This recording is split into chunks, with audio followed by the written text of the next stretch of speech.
The 2024 International 1 Metre World Championships, brought to you by Bendigo Community Bank, Gladstone and Calliope, Cooper Mackenzie Marketing, Australian Pacific LNG, the Gladstone Central Hotel and the Gladstone Ports Corporation.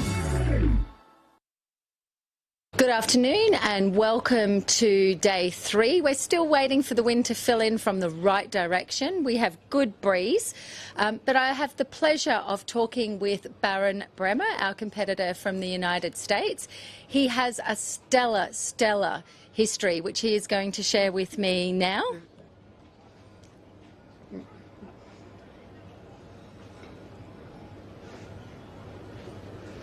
So Baron was born deaf.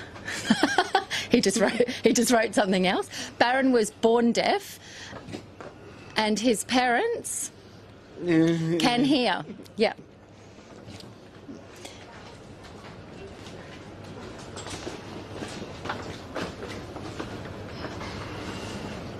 And his father was a race car driver in the 24-hour races.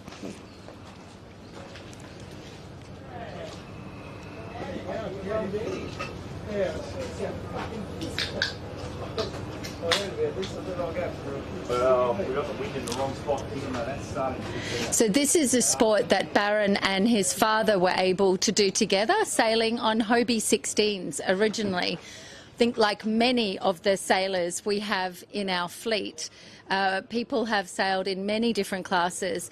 Baron has also sailed in the laser classes and then into much bigger sailboats, which I do believe he's won many national titles.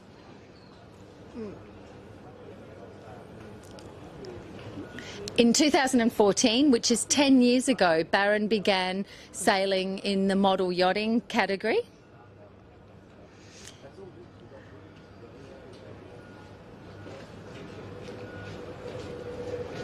And he absolutely loves the IOM.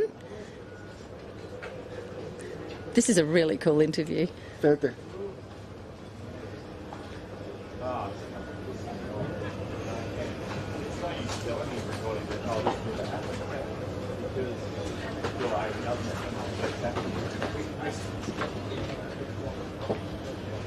So he's extremely happy now with the IOM he has and his ability to compete in the World Championship for the fourth time. So we are going to communicate by asking questions, and as you can see, text. And a great thing here is we can communicate quite well. So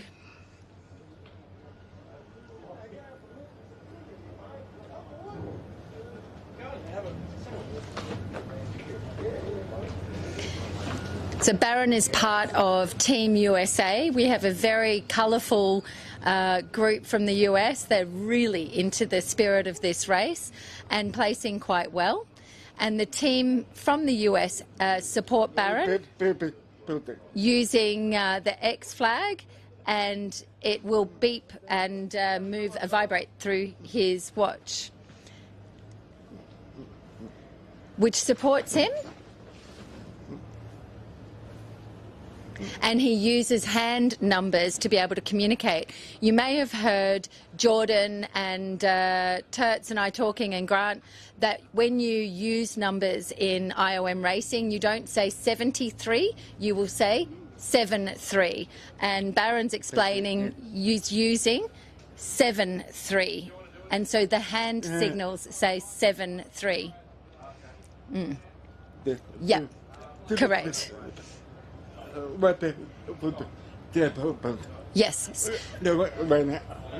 No. So he will have a support person with him from the US team that is able to verbally communicate the hand signals that Baron provides for the boat in question if he needs to make a protest. Very good. So Baron, how do you like Australia? I think this is a good gesture. This sounds like he likes it very much. Love Australia. And this is his first trip to Australia, which actually for many of our competitors, this is their first trip here. The weather's beautiful. even if we're not quite sailing just yet. And I think one of the highlights of Barron's visit so far is Australia Zoo. So for many people in Australia, we know Australia Zoo. It was Steve Irwin's. It was famous all around the world, but it's one of those places a couple of hours south of Gladstone that is a fantastic visit. Many of Australia's native animals are there, including kangaroos. And Barron, did you cuddle a koala? Yeah, yeah. Yes, he did. Nice, very nice. And are you happy with your boat setup? Yeah, Love it? Very nice. What are you looking forward to this afternoon, just to get sailing?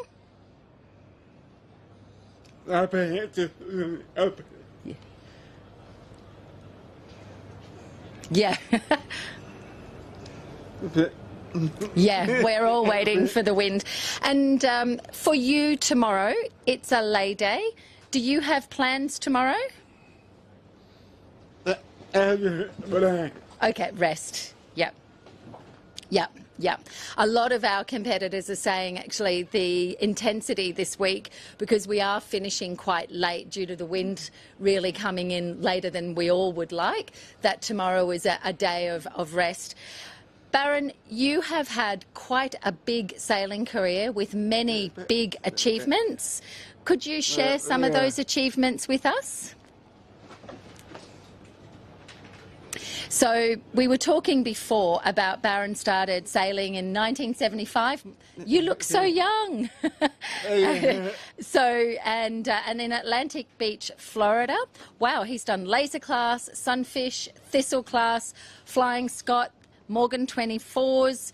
You've been through a lot of races across the East Coast and found IOMs in the American Yachting Association magazine.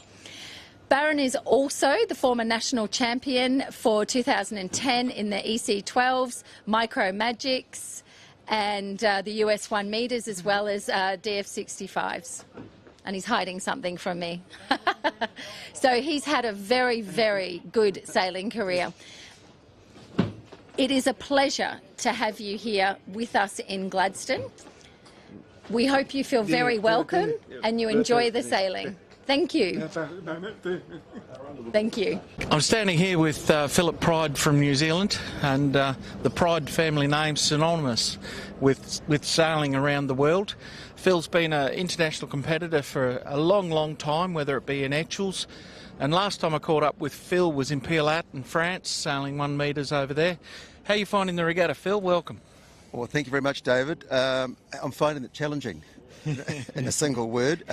Fantastic to be here, and I guess you've had a lot of accolades from all kinds of competitors that you've interviewed to say what a fantastic job you've done and are doing. So I just echo that. It's great to be here. It's a challenge because everybody, as you would well know in your illustrious career, is going the same jolly pace. That's it. Well, thank you very much. I don't think you're lonely with finding it challenging, and I think there's probably 72 guys out there that are finding it challenging. But exciting things for the 1 metre class. You've got a new regatta coming up in New Zealand, September 2025. Tell me about it. Yes, we have. So IOMICA have for some time wanted to expand their footprint around, I guess, the world in relation to their regatta, regattas that they offer, and they wanted to establish international or intercontinental regattas, and they have the Europeans, which have been there for some time. They now have a North Americans, a South Americans. They're trying to establish an Asian one, and of course us being down here in Oceania, we're aware of that via Fred Rocha from 2000. Well, we talked about it in Pilat. And we tried to get it off the ground in 2018, 2019, and COVID came in, so it sort of sat in a hiatus. But we're now in a position to have a full-blown IOMICA Oceania regatta. So tell me, can Europeans compete in the event? Yes, they can. Like all international regattas, it's open for people from all continents and other continents. And there is a selection process which is laid out by IOMICA, which allows for a percentage of people from other regions to enter. And of course, then there is a selection process which is in line with the IOMICA guidelines for representatives out of Australia and New Zealand. Okay. So there's a pathway for anyone competing here to make their way to this event. Yes, absolutely there is. I mean, it's probably worth noting, initially it started off as an idea for an interdominion, which Australians and New Zealanders love to get their horns into each other and have an interdominion. And it's just don't mention rugby. Just don't mention the rugby. It's grown from there to becoming fully sanctioned, which for us down here is a great thing, because we need to be part of the world overall scene, not just a group of individuals isolated at the bottom of the world. So tell me about the venue where the event's going to be held. Where is it? What is it? Yes, David, it's been held initially in Pegasus, which is just 20 kilometres north of Christchurch. So people can fly into Christchurch on an international flight out of Australia, no problem. And it's a small town which has got quite a substantial lake. It's about 20 acres, and you can sail from about 10 or 11 vantage points on that lake, where we'll build like similar facilities, not to this in the sense of a control area and public areas, but not to this sort of scale or grandeur. And what sort of weather and wind can they expect that time of year? So New Zealand, and being what it is at the end of the winter cycle, it can get cold at that time of the year, but there's often very steady breezes. They get these nor'westers which can come down, which are a warm wind, or they can get the sou'westerlies coming through, which are of course a cold wind. Still can have snow on the Alps at that time of the year. When you look back out of Pegasus, you can see the Southern Alps, and so it can vary, but there's wind. I'm guessing there's some potential for some sea rig action? Look, it is, and Pegasus being 20-odd acres in size, you can get some decent-sized waves in that lake, and they get up to knee height and more. So, yep, it's a varied location. That sounds fun. That sounds real fun. Everybody loves it till they get into it and they're not going so good. Well, that sounds great.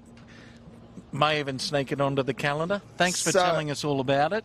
Oh, look, it's my pleasure. And like all these regattas, I guess we'll be seeking expressions of interest from people who are interested early on, and that will be happening within the next month. So it's 12 months away, and an expression of interest like coming to the Worlds, it doesn't commit you to anything except to say, look, I would like to be better informed and have a consideration of a space offered to me. So we'll be looking for that. And you'll post that information where, as to how people can find that out? David, there is already a website up and running, which incidentally has been hosted by the Australian. Sean Wallace is our website, so it's got a slant on it already. Okay. And what's that address, do you know?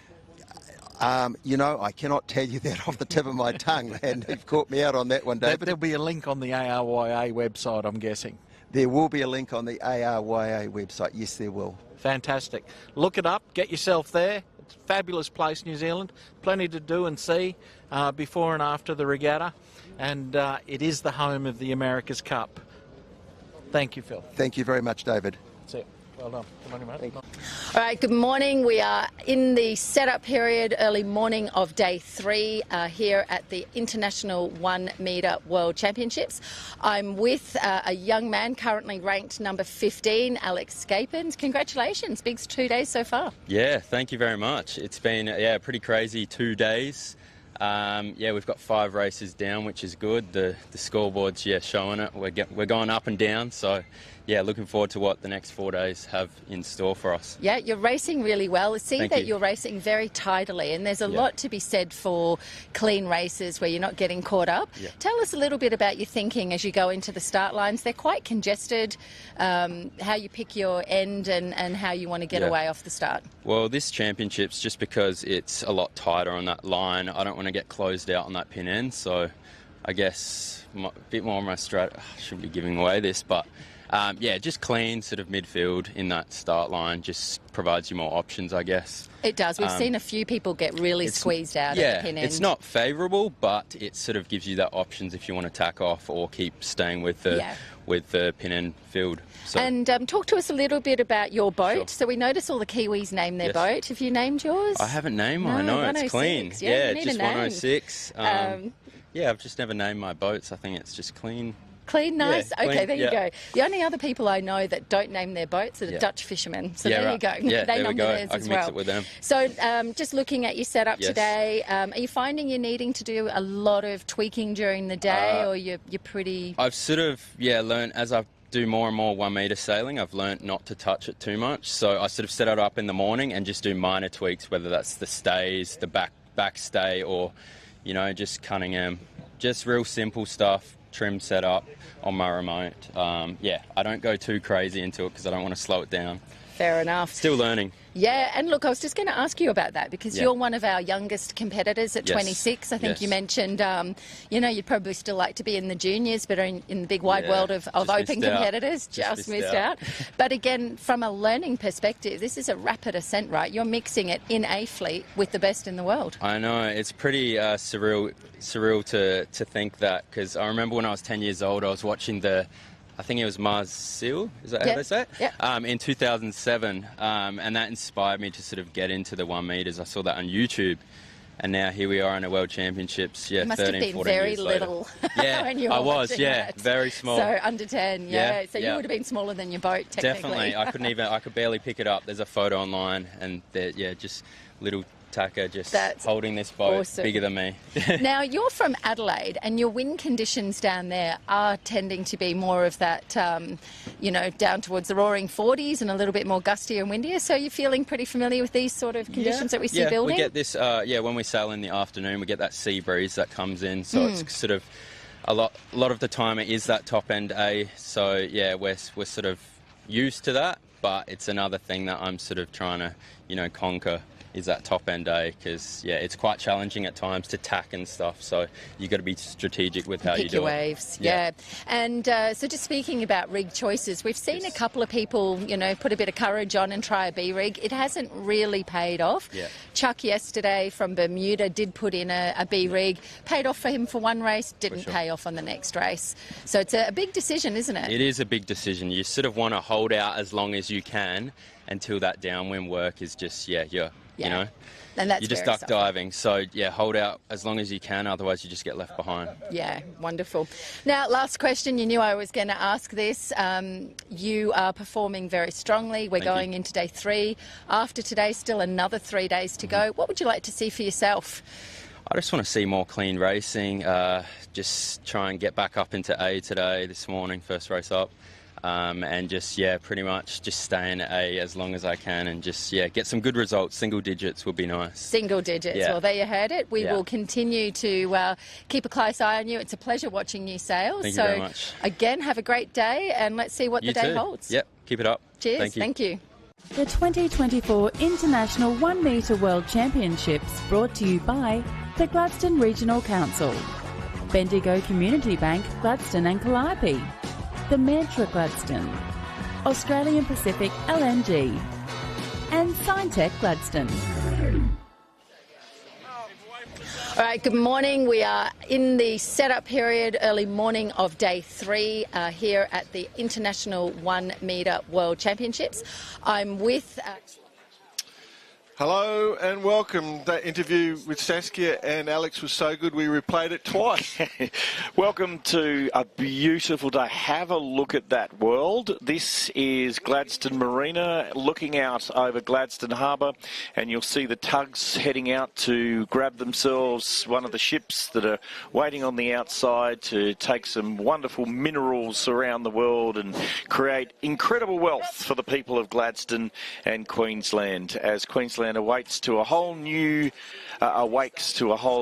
government today, but we'll leave it right at that point of time. It's the penultimate day of racing. Jordan, what do you reckon? I reckon you found a thesaurus, mate. Oh, well, I'll tell you what, we've been told today, if you can't win it today, but you can most certainly lose it today. Oh, dear. Oh dear, you found a quote book. Like Augusta, Georgia, this is moving day, Gladstone, ladies and gentlemen. This is where it's all happening. And I tell you, we're already seeing D Fleet out in the water just tuning their boats. We're expecting a start very, very soon. But what a fantastic 5 days of racing that we've had, or 4 days of racing we had, and we're looking at day 5 being absolutely perfect. Have a look at that. That is just magnificent. You're very famous for saying it's perfect and then tomorrow's going to be even better. It's perfect one day and better the next. Yeah, yesterday was perfect and it is probably slightly better today. We are looking at the wind has moved slightly further left, slightly, it's probably east-northeast. At the moment, I suspect that we won't quite see it freshen as much today, and I also have a feeling that we'll see a little bit of a light phase to the right, a little bit of a right move towards the end of the day as we get later into the gradient.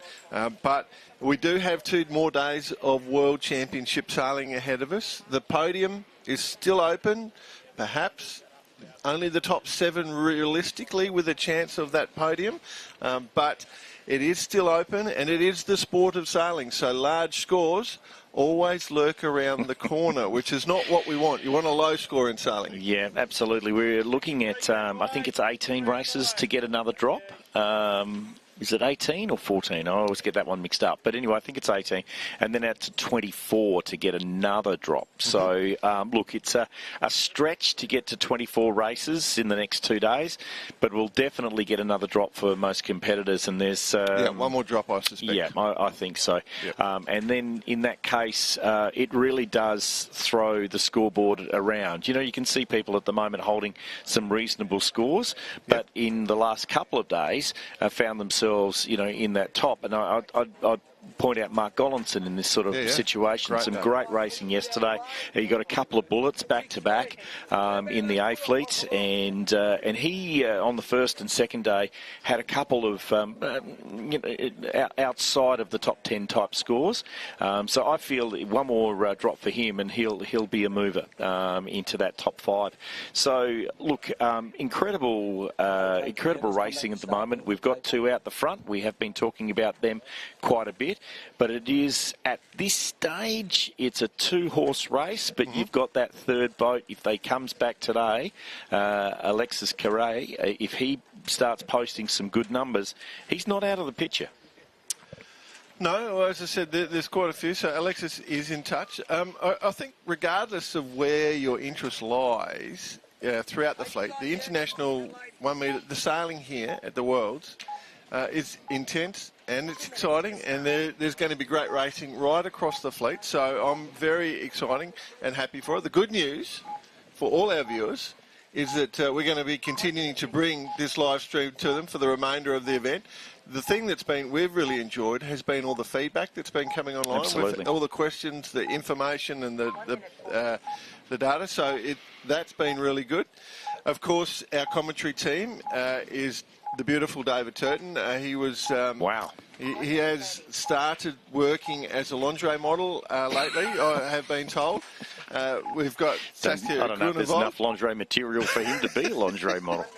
Yourself, Grant Cooper, who is the man behind this whole show, and then, of course, me, Jordan Spencer. Did you mention Sass? I did. Did you say she was beautiful? No, you were focused on Turts as a lingerie model, and I was saying Sass, and the challenge I've come up with for today is we're going to get her name on screen, the spelling, and we're asking for people to send audio recordings of how to pronounce it. That's today's challenge. I don't know if there's enough audio tape in the world to do that. All right, so we're about to start D Fleet. It's 13D. We've got 13, well, this is the 13th race, and the boats are starting to take their position, and we're expecting today to have winds in this way, this east-northeast direction for some time this morning. Yeah. So this is the fleets have started to stabilise a little bit more throughout the day. Yep. One competitor that we probably didn't expect to come down into this fleet is Gorgeous Gordon Maguire. He's 172 with the Irish flag. he had a major day yesterday. He lost his forestay, and then he also got jib sheets hooked and wrapped, and that was the all clear start. So we'll see if Gordon has found his pathway through. Yep. Welcome to the day's racing. We're off and racing, and down here in the bottom of screen and just tacking onto port here now, Ian Power. Be interesting to see if he's going to cross that fleet. I really thought he might have made that there, but decided to pull out at the last minute. Gary McCarthy from Australia. Now he's heading across the fleet on port, and he'll duck most of those boats but try and get out on that right-hand side. With the big fleet, with the big sails on, the A-rigs are starting now. You've really got to take into account the lean as you're ducking boats. It is a last-minute decision sometimes, but you really must round down to try and get below that lean of that mast. That becomes quite an obstruction, and as you saw there, Gary McCarthy has touched the boat and has had to do a penalty, and he's now out the back. Yeah. Guess he won't be happy with that. He loves his sailing, that boy. He's a Queensland local, and we saw him in the Brisbane to Gladstone. We've mentioned him in the past there.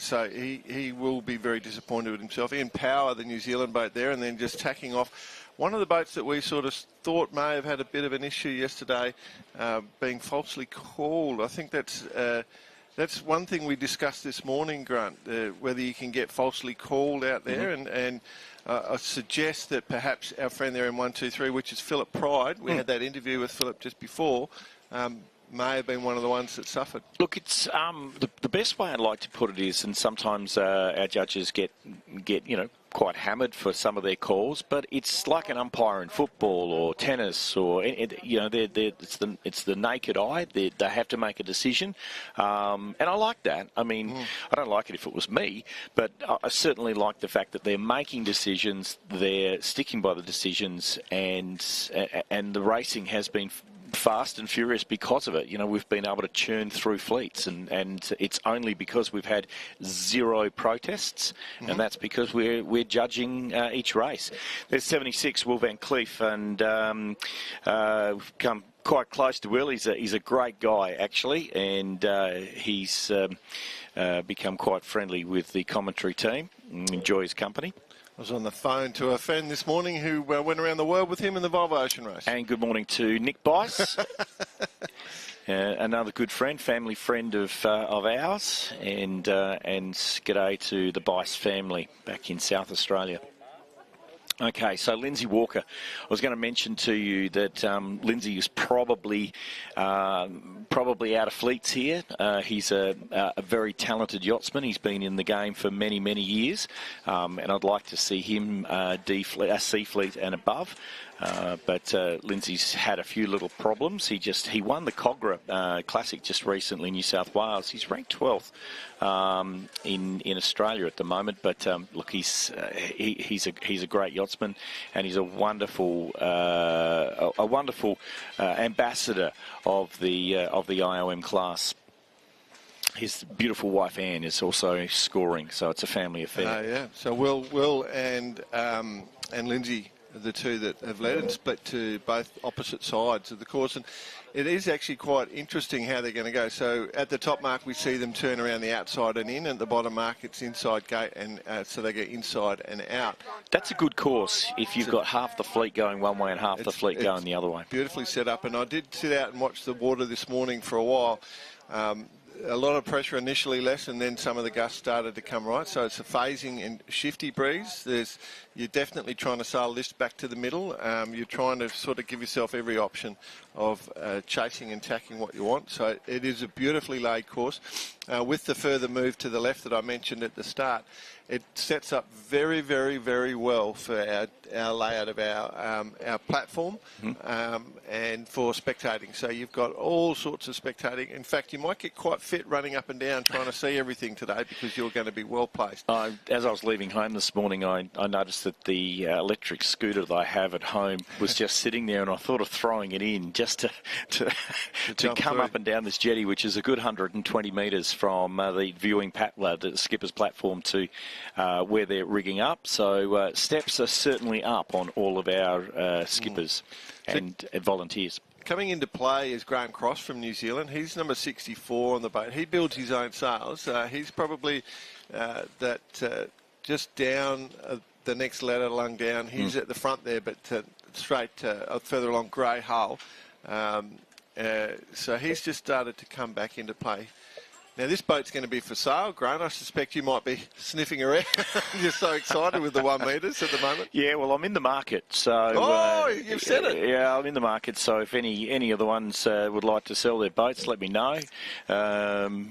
Will is saying he doesn't want to take it home. There's a little bit of a puff coming through there. A little bit of right pressure. He's actually got a reasonable lead here at the moment. Yeah, that right pressure came to him. So there'll be another bite behind just coming into shot now. I was just going to say there's a boat or two out there that will come into play. I think one of them is Lindsay Walker from memory.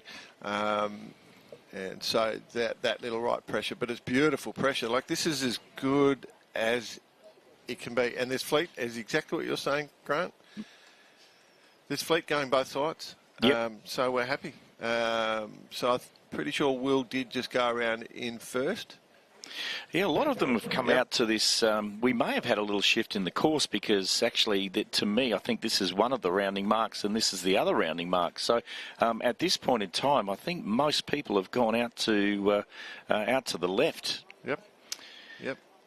Looks like that's exactly what's happened. So Lindsay Walker was next, and then, as I said, Graham Cross coming in. He's the third place boat, just gapping down there. So remember, we're looking in this racing top 6. If you've only just joined us for the first time, you don't count a score until you stop getting promoted. If you're in the top 6, you move up. If you're in the bottom 6, you move down, and you do start counting scores. So if you want to win, move all the way up to A Fleet and come first in that, and you get 1 point. And if you get last in E Fleet, you will pick up 76 points. And in the relegation spots, first there is Gorgeous Gordon Maguire, and he would be more than unhappy with that. He's a very positive man, and Tomislav Bajic is also dropping in there. So one of the Croatians would be hoping to go a little bit better.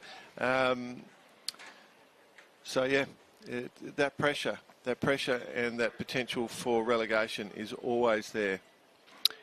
Okay, we've got a split at the bottom mark here. Lindsay Walker going around to the right side and Will Van Cleef coming around on the left, and joining them also is 64, which is Graham Cross.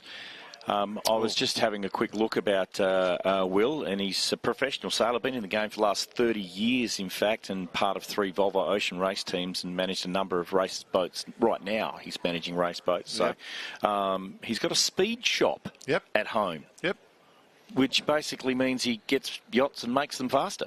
Yeah, just tunes them up, makes them fast. You know, you're looking for all the good gear on your boat, and you want smooth hulls and all the right things. So people often, you know, if you come into the sport and you haven't been in the top end, you don't know all the tricks. And so he knows the tricks, and you can pay him to do it for you rather than take years and years to learn them. There you go. It's like the cheat codes. Cheat codes. That's exactly what it is. Yeah. Very good. 64 there, Graham Cross from New Zealand. He's going well. He's sailing really well. And he did that little early tack just to get forward and get on to, you know, that potential lee bow situation. So if it did knock, he was going to step forward on that sailor, and that's exactly what's happened. So here we go, coming up to, there is the finish. We have 76, Will Van Cleef, followed by Graham Cross in 64. 102 is Lindsay Walker, who will be quite happy to see himself in that C Fleet. He felt like the boat, I spoke to him this morning, felt like the boat in practice this morning was going a lot better. So well done with that. 05 is Bruno Marovic of Croatia. And coming here in 63 is Ricardo Polono, or Chango is his name to his mates. 185 is Ian Power, and 125 being Greg Torpy. Didn't say too much about Greg during that race, so I'm not sure if he got through there. No, he wasn't. He was 7th, so he didn't get the promotion. There's the Prince going through. Yep. But, yeah, no, he didn't. And then we're starting to look into relegation, and Gorgeous Gordon, 172, was the number. He was the top of the relegation tree. So 85, 181, 112. 2-0. Yeah. No, he hasn't. He's been dropped now Anthony Pappen as well. to E, which you'll be very, very disappointed with, considering he was up as high. I think he had a couple of A-Fleet races, did he? Or Yeah, absolutely. He's just, he made his boat himself. He's sort of just got into this class, and he's making a few beginner mistakes that we all would make. Doesn't matter how good you are. And he's still got a great smile on his face. He's enjoying himself.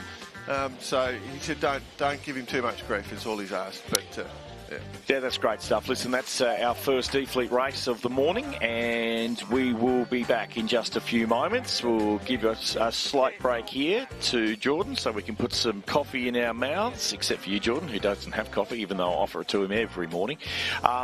We'll be back in just a few moments with the C-Fleet race of the IOM World Championships 2024 from Gladstone, Queensland, Australia.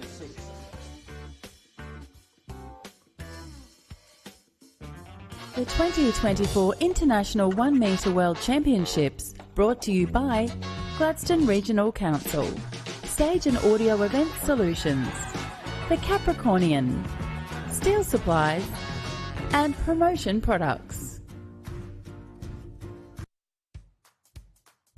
The Capricornian is not just a credit union, we're your neighbours and your community supporters. When seeking a financial institution, choose to be part of something bigger, not just big. You do that by chasing a bigger goal, by considering the broader picture, by owning your banking. Be a part of something bigger. Choose the Capricornian. We're here for good.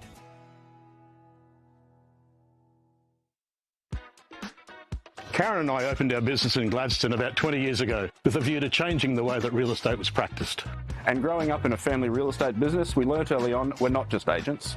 We're your neighbours, your friends and your trusted advisors. Congratulations. It's wonderful. Buying or selling your first home or upgrading, let our family guide yours.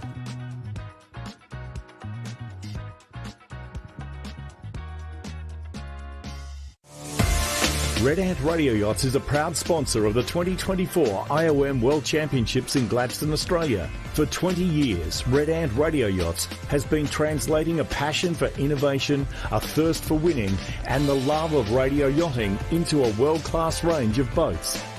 Sales, components, and electronics for sailors and race management alike.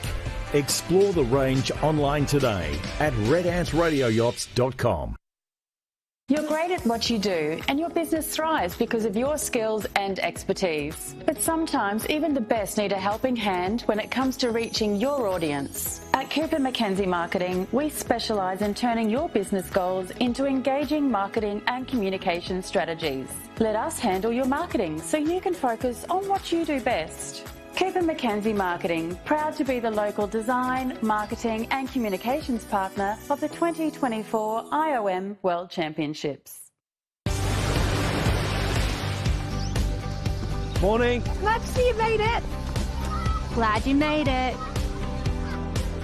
Glad you made it, mate. With so many reasons to move to the Gladstone region, you'll be glad you made it. The 2024 International 1 Metre World Championships, brought to you by Gladstone Regional Council, Bendigo Community Bank, Gladstone and Calliope, Anderson's Auto City, and BG Sales and Designs.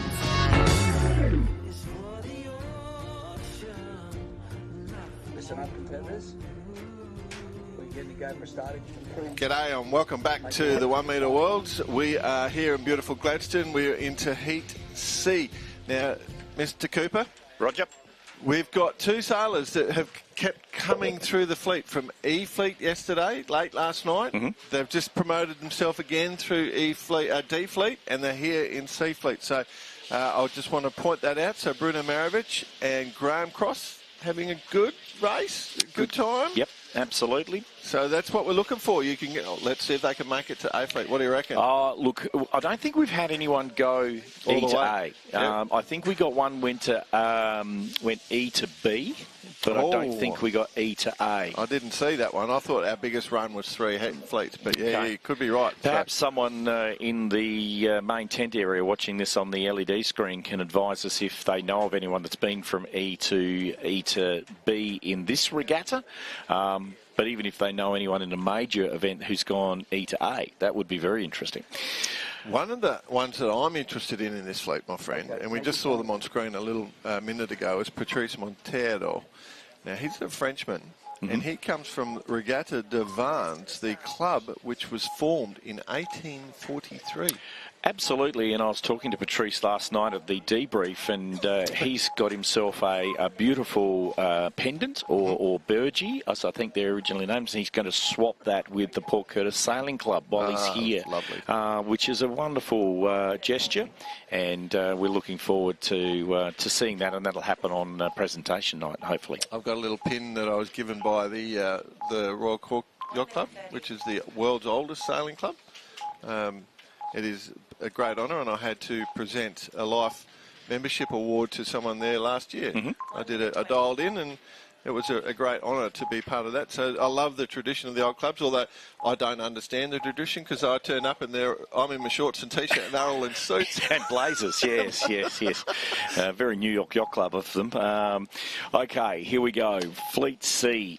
And we're getting a start in 1 minute's time there. I was really happy with the way Grant Cross is sailing. I like his setup. He's going really well. So I'm calling it. He's going to win the A fleet. Oh, okay, righto. We'll see what happens here. We've got our start line across here. And do the competitors see that yellow line? No. They won't. I don't even know if I've joined it up to a buoy, to tell you the truth. But I'd love to do that ghost boat thing they did in the America's Cup. That'll be fun. I watched you actually draw on the screen recently for where they should be going, and it looked more like something from Mr. Squiggle than it did from. Well, we're calling this Miss technical. Jane. We're calling the pad Miss Jane at the moment. Is that what it is? That's what. Thought it was the sail pad, or as Saskia calls it, the glad pad. We've changed it to Miss Jane. So 10 seconds. That French sailor is down on the pin there that I was just talking about. So number 38 in shot. This is going to be a little bit forced. This is very nice. It's a nice looking line. Oh. Yep. There we go. Saw that one from about 10 seconds ago to go. That was going to be a general. I was looking at 76. Will Van Cleef. He came up to the line and he stopped, and then knowing where the timer was, and then I didn't see him pull his sails on. I thought for a moment, I said, he's going to be left behind here, but it was because everybody else jumped the start. Yeah. So as you can see there... You know why that is, Grant? What's that? Because they're going over the line. Yeah. You know why, don't you? It's that tide pushing him over the line. Oh, goodness me. Yes, so for those who didn't join us yesterday, we have a difference of opinion. I'm not saying there is no tidal flow. I'm saying it is minuscule, because where we're perched is up in the western corner of the Gladstone Marina, and it's the furthest point away from the entrance, the mouth of the marina. So when the tide goes out, it drops, but there's hardly any tidal flow. But you beg to differ. I agree with your point. Like there's no fetch in it. Like there's not much current, but there is water moving. So it's got to move at some stage. You know, it just hasn't built up much time. But the fact that the whole fleet en masse is over, that's Anyway, that's just greed. That's not tide. I'll be honest. Look, I said 10 seconds before I'm sitting here and going, that's going to be over. They're going to be all over. You can see that they're not holding back, so they're not able to stop themselves moving forward. So okay, in picture there, Nigel Barrow, Meechin from France. Yep. Competitor with his container for his cereal. That's Ian Powell. Yeah, with his cereal on board. Yep. He does that to prevent moisture getting into his electronics, basically. What it's hardcore. There's no water getting in that. Yep. Okay, so we're lining up for a start. We are 1 minute away. Can we see if there's a U flag? I think I can. Is that a U flag I can see? There is a red and white checkered flag, so you are correct. Yep. So that's the one thing we need to stand that pole up a bit more so we can see it from the commentary booth. So what the reason there is, if there's anyone in that area, there should be another buoy there somewhere, and they're over. They're out. They're disqualified. With 1 minute to go, so it'll be here, it'll be about here, and then all the way up to the top mark. That's a exclusion zone. If you step into that with 1 minute to go, there we go. So they need to stay behind that line. Yeah, that's it. There we go. Terrific stuff. And they will be disqualified, and we saw quite a few of those happening yesterday. 10 seconds to go. I'll tell you who's in trouble here, is running really risky position and will struggle to get a good start. It's just too far forward, I reckon, in power, because he's going to have someone come up underneath. Well, that's a B-rig underneath. Brad Quicken has got a B-rig out there at the moment, and I think that's a fraction premature, but we'll see. I'll put the commentator's curse on him. There's Paolo Cappa there from Italy, who is just a wonderful man. Every time I get to the debrief, Grant, you want the beer? That loves a pin end start as well, I'll tell you. He's very consistently down at that pin end. There's a little phase right just for the top third of those boats. The couple of boats sitting up quite nicely. The difference between these conditions now, Geordie, and yesterday's conditions, you couldn't hold that starboard tack from the start line too long before you had to bump into the wharf. Yep. But now they can hold that quite a long way. As you can see down in this section down in here, that's the only time they're going to have to really tack and get back. So you can hold that starboard tack from that pin end for quite some time. I'll be honest, when I saw the setup for the course this morning, I thought the race officer has absolutely thought of all that. It was a perfect layup for all that. He considered exactly where boats would be going, and so that was very much part of his consideration. Paul Morris, who has got that venti looking very, very balanced. Yep. I think talking to my colleagues on Barkarati, they were a bit concerned. They've been watching the broadcast, and they were talking about how I kept talking about mid-leach shape. They were asking me, have I considered wind shear in the equation? Have we thrown wind shear into this? I don't think we have, and I am certainly no expert in going to be able to comment about that. But you know who is, and we will ask him this question later on. Is one David Turton? So we'll ask him about that. But him and Saskia at the moment, for everyone that's listening at home, are having their morning navigational debrief. So they do that every morning for about an hour, talk navigation, and then come on and talk about international 1 metres. So that should be so. Just to hit you up, David, wind shear. We need to bring wind shear into the conversation today. The Barkarati team have want to know more about wind shear. Let's have a look at the team going around the top mark here. We've got a bit of a breakaway boat at the moment that got to that top mark very, very quickly. And as you can see, that is just a wonderful shot. Thanks, guys, for holding that for a moment. And as you can see, we've got the course straight down here. Actually, I'll tell a lie. It's more like this. And that is just a wonderful shot looking back down Gladstone Marina, thanks to the Gladstone Ports Corporation. But there we go. We've got Paco from Spain with his venti, has just got that humming. Look at that. Yeah, Sean Fiddler right as the next boat will come into shot, and Lindsay Walker I think will probably Paul Morris will be probably next. You'll see that, but yeah, driving down, and then the whole fleet. Pretty even pressure there. They're all seeming to be travelling at the same speed. They're interesting that the B-rig was out there. I was quite surprised to see that B-rig come out. I think they're ruining it now. Yeah, well, in the setup and the training this morning, no one was having issues carrying an A-rig, unless there's some damage to their A-rig. Could be it, but our Spanish competitor has gapped out, spinning to the right. Now, we call the sides of the course as we look upwind, just so you know, so that's... it's natural for us to just say going to the right. It's the left mark, as we look onto the screen. And our first of our competitors peeling out to the left-hand side. I'd like to say good morning to Jorge Camilo, who is watching in from Portugal. Thank you to the team at Portugal this morning. And sometimes they call it, is it spelled J-O-R? J-O-R-G-E. Sometimes they say George, believe it or not, in Portugal. Yeah. There you go. Yeah, but sometimes, but not all the time. Okay. Yeah. But watching from Portugal, let us know where you're watching from around the world. We'd love to be able to do a bit of a shout out to you. Love Portugal. Been there a bit? I love it.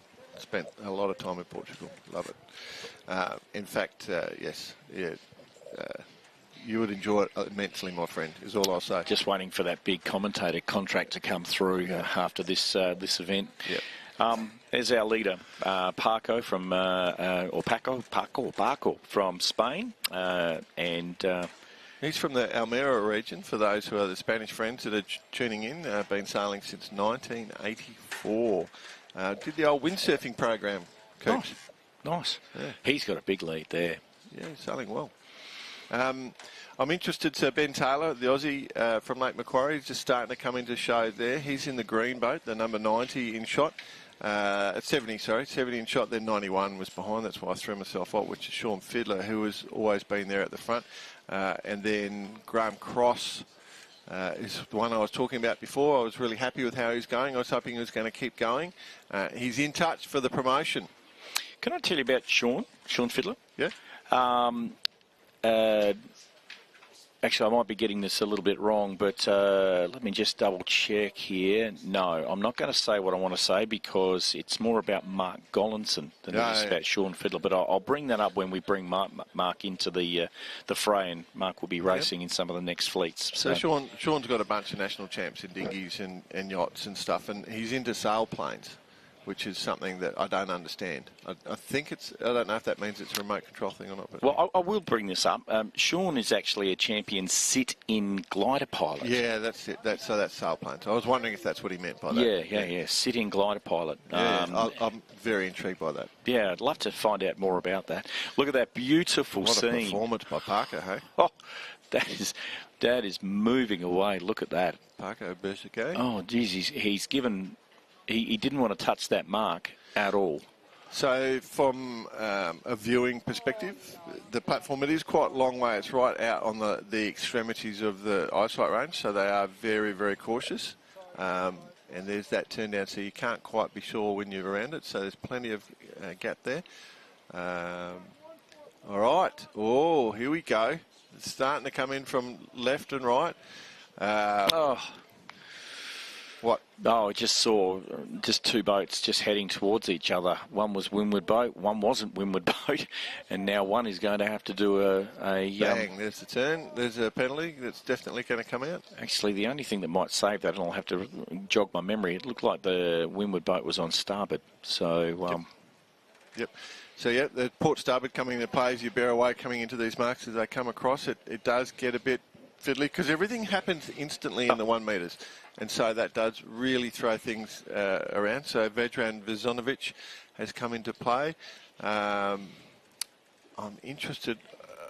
I was hoping. I've been a little biased just on my commentary because I was liking the way Graham Cross was going, and I was hoping we could get him to move up through another round just to see if we can get someone to go all the way. Here was one that I was hoping would go all the way, but look at that. This man's untouchable today. He's done very, very well, and he's hit that right-hand side leeward mark each and every time. Mm-hmm. You know, why change when it's working for you? But he's heading off to the finish line now, and he will most certainly be a promotion into B-Fleet. Yep. And at this point in time, we're looking at Vesanovic and Morris and Feidler as well. So and Ben Taylor's the yellow boat. Yep. I think that you're looking at the top six there. And I think, you know, all things being equal, it's going to be a pretty easy top six to call. It's a little bit of distance back to the 7th place boat. No doubts on A-rig set up at the moment. You'd be mad to try and use anything but an A-rig at the moment. As we said, we saw 1B trying to come out into it, but the A-rig looks pretty comfortable. It's just glorious sailing conditions out here at the moment. Absolutely beautiful. You can see that wind shear going up the rig. Here we are. We're coming up to a finish line, and there we go. 16, and Francisco Martinez Berserke. And congratulations. I don't like saying that with an accent. I think I stuff it up every time. It's an Australian curse, mate. Yeah. And then in 70 position, Ben Taylor from Australia. Well done. And he's this is his first World Championships, followed by Sean Feidler. And then we've got 102 and well sailed to Lindsay Walker again, 67. Meechin, and 120 from Paul Morris from Australia. And 176 is just going to be outside that, being Glenn Dawson from Australia, who has been sailing really well and found himself in 13C. He's actually one of the top-placed Australians at this point in time, and Glenn is sitting in 14th position, and in fact he's sitting second overall. Glenn and Doug Allen had bad days yesterday and fell down the list a little bit, but we're not going to... we've got a... Here we go. This is the relegation. Paolo Kappa. He's not going to be real happy about that. And Nigel Barrow dropping back to D Fleet as well. That's a shame. He's a nice man. Yeah, Ian Power from Australia. Patrice Montero, Will Van Cleef, the journeyman, up, down, and Tonko Puljits at the end there. I do have to congratulate Brad Quiggin, number 49. He was on the B rig. He finished sort of mid-fleet. I think he did a lot better than I was expecting. Yeah. Okay. Well, I'm sure a lot of people back in the forecourt are looking at that with anticipation. We'll check out the next race, being 13B, in a few moments' time. You're listening to Grant Cooper and Jordan Spencer, the power behind Bar Karate, the sailing podcast. We'll be back in just a few moments with the B Fleet race from beautiful downtown Gladstone, Queensland, Australia. See you in a minute.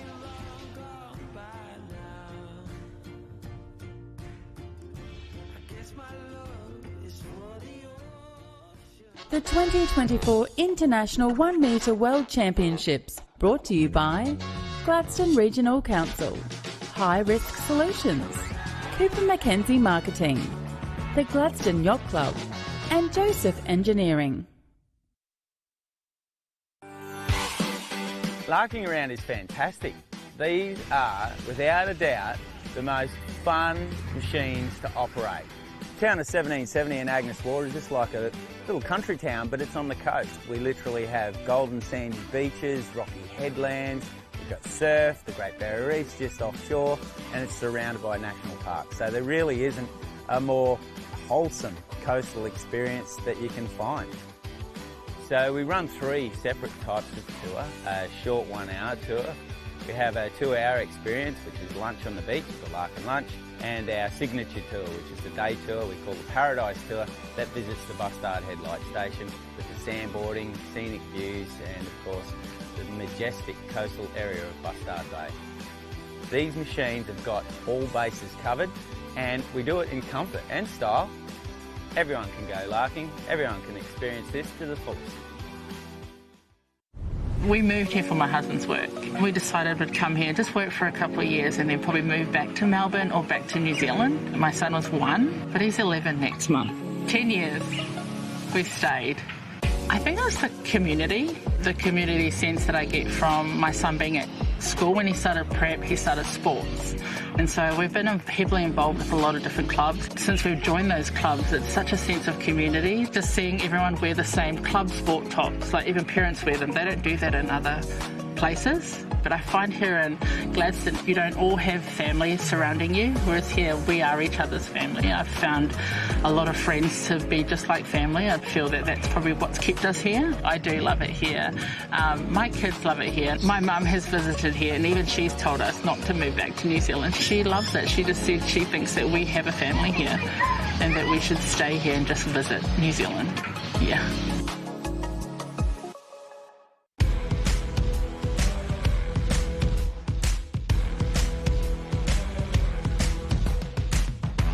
G'day, I'm Darryl and welcome to Gladstone Region Tours. We reveal all those hidden secrets and bring those stories alive that make up this wonderful community and region, from our harbour through to industry, right through to the Boyne Valley and our rail trails. The rail trail is pretty much 100 years old, 6 tunnels, over 11 kilometres, all made by pick and shovel, so it's an amazing piece of engineering, and it's all downhill, 17 pedals. And then you'll get a lunch pack and a couple of drinks at Bullion. For me, Gladstone Region Tours is a pride thing. I just love showing off my region. I love where I live, and all the experiences that we reveal are amazing things to encounter. What surprises most people about our tours is that we're much more than just a port city to the world. We reveal so much more. So come along, come and say g'day to us. The 2024 International 1 Metre World Championships from Gladstone, Queensland, Australia. Brought to you by Gladstone Regional Council, High Risk Solutions, The Mantra Gladstone, Anderson's Auto City, and Aztec Services. Okay, welcome back. We're at the start of the day, day 5, the International 1 Metre World Championships in beautiful Gladstone. We have had a couple of races so far this morning. We're into, flights. Let's call them flights. Mm-hmm. We are into the B fleet now. We're into the B fleet. It gets intense. Maybe you can explain to me the difference between a heat and a flight. What are your thoughts on that? The same thing, different wording? So technically, 5 fleets. Yep. Each fleet has to race before we complete a race. Mm-hmm. Okay, so in terms of the way it works is that when we talk about a race, we're into the 13th race and we're into the B fleet of the 13th race. So we need to complete E, D, C, B and A. And once we've completed that, then we can allocate scores based on where you're positioned, which fleet you ended up in. So if you win A fleet, you get 1. If you get second in A fleet, you get 2. If you're last in E fleet, you're getting 76 points. Yep. Correct. Okay, quickly, a couple of comments. I'd like to say g'day to Bill Bentz, who's living and watching in Fort Lauderdale in Florida. G'day there, Bill. Also... I was there not too long ago. Nice. Martin Bowers watching in Raleigh in NC. That would be New York City. North Carolina. North Carolina, pardon me. I was there not too long ago. There you go. John in Canada. John Ball, g'day. I was there not too long ago. Nice. Gee, you get around. But I'd like to say hello to this one, is Aaron Farah, who is boat number 34. Yeah, he was just on screen. There you go. Gladstone's only representative in the Australian team has commented saying, don't give away the tidal flow. Oh! On you, Aaron. And one more, Tony Cockerell, good stuff, watching from Hilton Head Islands tonight. So there you go. I was there not too long ago. No, you were not. I was Bloody 2 liar. years ago. There's beautiful Gladstone, Queensland. One of our exports out of Queensland is LNG, and in the background there you'll see the LNG ship coming into Gladstone Port with 2 tugs permanently tethered to the rear of the boat. There'll be no mobile phones on that boat. There will be no mobile phones. Mind you, LNG is a low pressure gas, and it also. You can actually get a bucket of LNG and you can actually light the bucket and it won't explode. Yeah, so there you go. Beautiful. There's 4 coal ships off the wharves there. So there's a lot of export coming out of this deep water harbour that is Gladstone, all managed by the Gladstone Ports Corporation, and they are our friends here at the IOM World Championships, allowing us to sail off this commercial fishing wharf where we are. They've given it to us for a total of 10 days as a part of their support for this race. So we thank the team at Gladstone Ports Corporation, and specifically Dave Osmond, who has been an absolute stalwart. He was there from day one when we said we're going to do this. A couple of the sailors have just done little head-to-wind shots just to make sure see which end of the line is favoured. So if you stick your head directly into the wind, and whichever way end of the line, that's basically, if you're straight into the wind, whichever end it's pointing to is probably the favoured end. It's the simplest way to coach that one. Speaking with Aaron Farah earlier this morning, he had some steerage problems yesterday. He had a bit of water ingress. Steerage problem? Steerage? Oh, sorry. Steerage problem? I honestly heard it the other way. I was going to say that it might have been in the South Australian accent I gave you there, but you're South Australian, so I don't know how that works. But he had some steerage issues yesterday. He had some water ingress and got into his rudder servo, and that caused some complications in the last few races of the day. So he's hoping to jump back into A Fleet, where he has been a couple of times. Down bottom there you can see Doug Allen, and Dougie's had a bit of an up-down last couple of days. He was quite settled in the A Fleet for the first 2 and was one of Australia's highest placed skippers. And also on screen there is Søren Henriksen from Denmark. with the big hat. A little hat. bit of extra pressure, I've noticed. Just a tiny bit of extra pressure. The wind looks like it's slightly right-hand favoured at the moment as they come off the line. Perfect start there in the middle. Romain De Broy, he's sailing very, very well. The 77s, the number 7 is a fast number. Let me just tell you that right now. You pointed out that Soren Anderson there, Andrickson, is 93, is that boat. He's always starts well. He's a very good starter, I've noticed. I tell you what, if you wanted a poster picture of IOMs, we do sometimes. Just that start a second ago was glorious. About 7:30 at night time when we were writing the race reports. Fantastic stuff. Here we go. Now we've got all boats on port tack, pardon me. One that is still on starboard, but they're heading out to the right hand. So this is a magnificent course. Congratulations to Brett and Scott for this course today. Interestingly, so we saw them start slightly right favoured, and we got a little phase. Those early right tackers probably are not quite in the left phase that just hit late into that off that start. So there was just a fraction, maybe 1 or 2 degrees further left, further as they went out to the top of screen that way. So yeah, that is quite interesting, and it's very shifty, but there's plenty of opportunity. So the strategy today is you're trying to take the lift back to the centre so you can go to whichever way, and the centre is not the course, it's the centre of the fleet is what you're trying to position yourself against. So here we go. We're trying to go around these marks here. Well, actually, you can see them in the screen now. But we've got beautiful drone flying there, Lockie. Good on you, Lockie Blake, local Gladstone fellow. Good friend of our family, and he's flying that drone at the moment. Yeah, those right-hand boats on that, they're on that ley line. That's lifted for them. I think we could see Romain De Broy actually come to that top mark. We have indeed, yeah. So that little group to the right just got a lovely little lift into the ley line, and Romain's leading that. And then the 7s, mate, Adam Viney, I reckon that might be, is it? Gary Bowl is going to go around. Oh, Gary Bowl, 171. 171, and here's Mark Gollinson. We mentioned Mark earlier on this morning. Big touch there. 91, that's Sean Fiddler. And he'll go around and hopefully not disturb too many boats. We have seen a bit of that actually happening, Jordan, is that when boats are fouled, they go to do their penalty and they do it right in front of other boats. It's about sailing clear, and that's a little bit of medicine taking that you need to do. I mean, you're disappointed that you've fouled someone, but just doing your spin right there and then hitting about 4 or 5 other boats is just a way to ruin your race. So you just have to take your medicine. Just be smart. You don't do turns in front of, like, you've got no rights when you're doing turns, so you've got to be smart.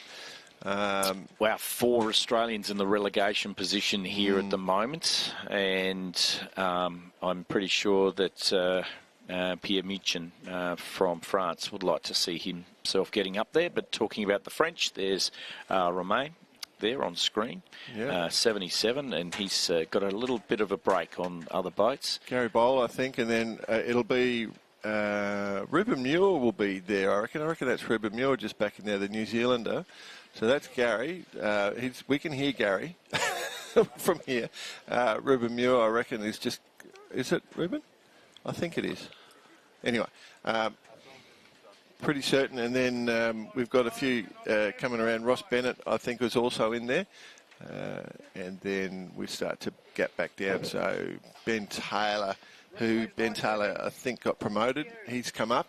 And so he's into the B fleet and looking to try and get promoted again. He's just out of there. It is definitely Ruben Muir. Yep. You mentioned, we mentioned at the start of the broadcast, one of the movers from yesterday with 2 firsts in the A fleet was Mark Gollinson. Yeah. At this point in time, he's in that position to be getting promoted. He would love to get back into that A fleet. And just a reminder to those that if you are in a fleet and you are promoted, you don't score. You actually go up to the next fleet, and if you don't finish in the promotion zone, that's when you actually get a score. Yep. But if we're going from B fleet to A fleet, there is no promotion, so whatever position you come over the line is the score that you will receive. So I hope to see Mark Gollinson from the United States back up there. He was sailing beautifully yesterday. Tiny left phase was on that breeze for a sec. I think it's just about to wash out, but there was a bit of left phase that all the guys that were on port gained on. There were a few starboard tackers that were taking a knock to come across to the left side, so they're hoping that phase stays in. Our leader is Romain de Broye. That's him in the French boat, number 77. As I said, lucky 7. I'm very, very convinced about the luckiness of number 7. Soren Anderson just underneath in the blue boat. Which colour did you decide was lucky for you, Coops? I've always liked green boats, actually. Yeah, me too. And the brighter the green, the better. Yeah, me too. Damn. There you go. Great minds think alike. Fools never differ, as my dad says. Excellent. Yeah. Look, that's why I like you. Which one are we? Okay, beautiful shot there. Maybe we can hold that for just a second, guys, if we could. And looking at the boys here, these are the ones that the marks that you're going to need to go around. And as you can see, there's a fairly even spread of boats there, out to the left and out to the right. And then you've got those ones that are just covering the centre of the course. Not too many of them at the moment. So that's a wonderful course when you've got skippers confidently going to the left and the right, and we're just not having a pile up on one side. The other thing that's happened is that Romain's lead has shrunk. He had quite a large lead. He is fleet managing in the way he's sailing at the moment, but his big lead is gone, and there's a few, if you look to the left of screen, there's a couple of little boats that are coming just in onto that right mark, and they're going to actually be a threat. So we're focused in on the left mark here with the way that's just turned down. That's Romain. And if you look across, you'll see on the other side there'll be a couple of boats that should already be down and scooting just in front of Romain. I think they've been passed. It actually lifted right late. Really paid on the right-hand side. Yeah, and it's going to have to be Gary Bowl, I reckon. Yep. I'm looking now, as we've mentioned, perhaps the commentator's curse has just gone to Mark Gollinson because he is no longer in that promotion there. Aaron Farrer going downwind now from Australia, and 75 just coming off screen. Rick Castles-Brown from New Zealand, sailing his V12. Yeah, so Ruben Muir, he's at his first World Champs. He's part of the Auckland North Shore Radio Control Club, or Remote Radio Controlled Sailing Club. And a sailmaker for Team New Zealand in 3 America's Cups. Wow. There you go. I mean, I'd like to sort of point out that for those who think this is sailing for, sailing little boats, and this, it is actually a very technical sport, and you find many very experienced yachts persons getting involved in these classes, and especially the IOM class, because of the technicality that's involved. So we'd love to see more and more people taking up the IOM. Ruben will obviously be all across the wind shear that's going up those rigs at the moment.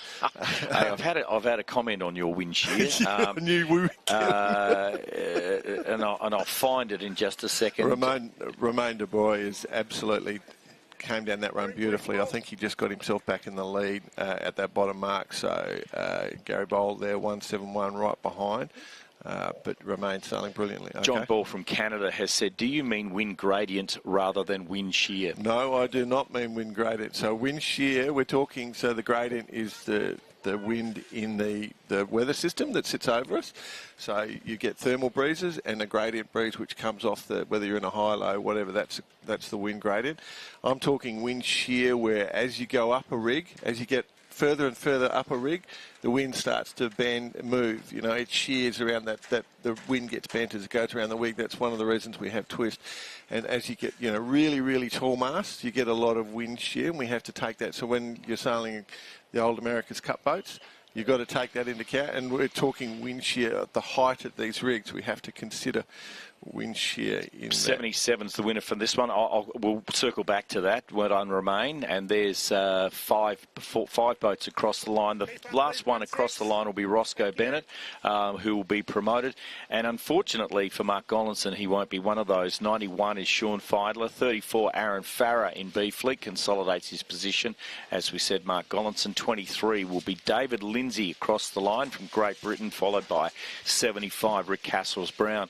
Coming up now, Adam Viney from Australia, followed by Doug Allen, who will be ruining that race, 72, and 16 is Paco from Spain. And 120, Paul Morrish across the line. Third, 97 from Great Britain is Robert Wilson, followed by 67 being Pierre-Yves Michin from France. And finally in 7-0, Ben Taylor. And Steve Landau. Steve Landau. That's disappointing for Steve. Yep. He's been sailing very, very well. Yep, and Ben, I would suggest he'd be a bit very disappointed. Yeah, a couple of sailors, and that just goes to show you that... High standard. Yeah, well, and not only the high standard, these boats, some of the designs have very small sweet spots, very, very small sweet spots. So if you're just off in that tuning by just that little bit, it won't play the game until you find it. Then, like a rocket, they'll jump out of it. So you'll see people come blasting through the fleet when they find that sweet spot. Why don't we give the competitors a little commercial break so they can go and look for that sweet spot? Yep. And then we'll come back and we'll go to the A fleet for race 12 here in Gladstone. Thanks to the Gladstone Regional Council, it is very exciting to be part of the International 1 Metre World Championships, and we very much enjoy having you with us and all the comments you're sending in.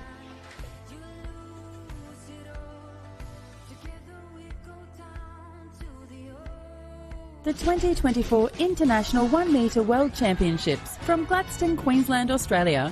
Brought to you by Gladstone Regional Council, Red Ant Radio Yachts and Supplies, Stage and Audio Event Solutions, Queensland Alumina Limited, and Dream Tilt Wireless Internet.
This is GPC.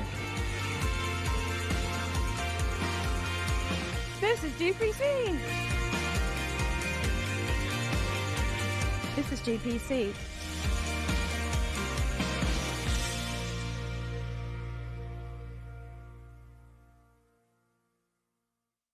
I'm here, day 4 of the 2024 IOM World Championships in Gladstone.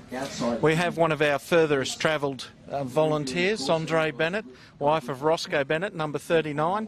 Roscoe's been a bit hit and miss this regatta, Andre. Yes, he is, unfortunately. Hasn't affected home life? Not at the moment. No. And you've had quite the adventure getting here. You're in the caravan and the motorhome, and you've spent some time travelling? Yeah, we have. And it's enjoyed your trips? Thoroughly. Favourite place you've seen so far? Tin Can Bay, I would have to say, followed by this place. Tin Can Bay is not far from where I live. There you go. And what's your program after this event? We're heading to the central coast of New South Wales. Lovely. And slowly making our way home to Perth.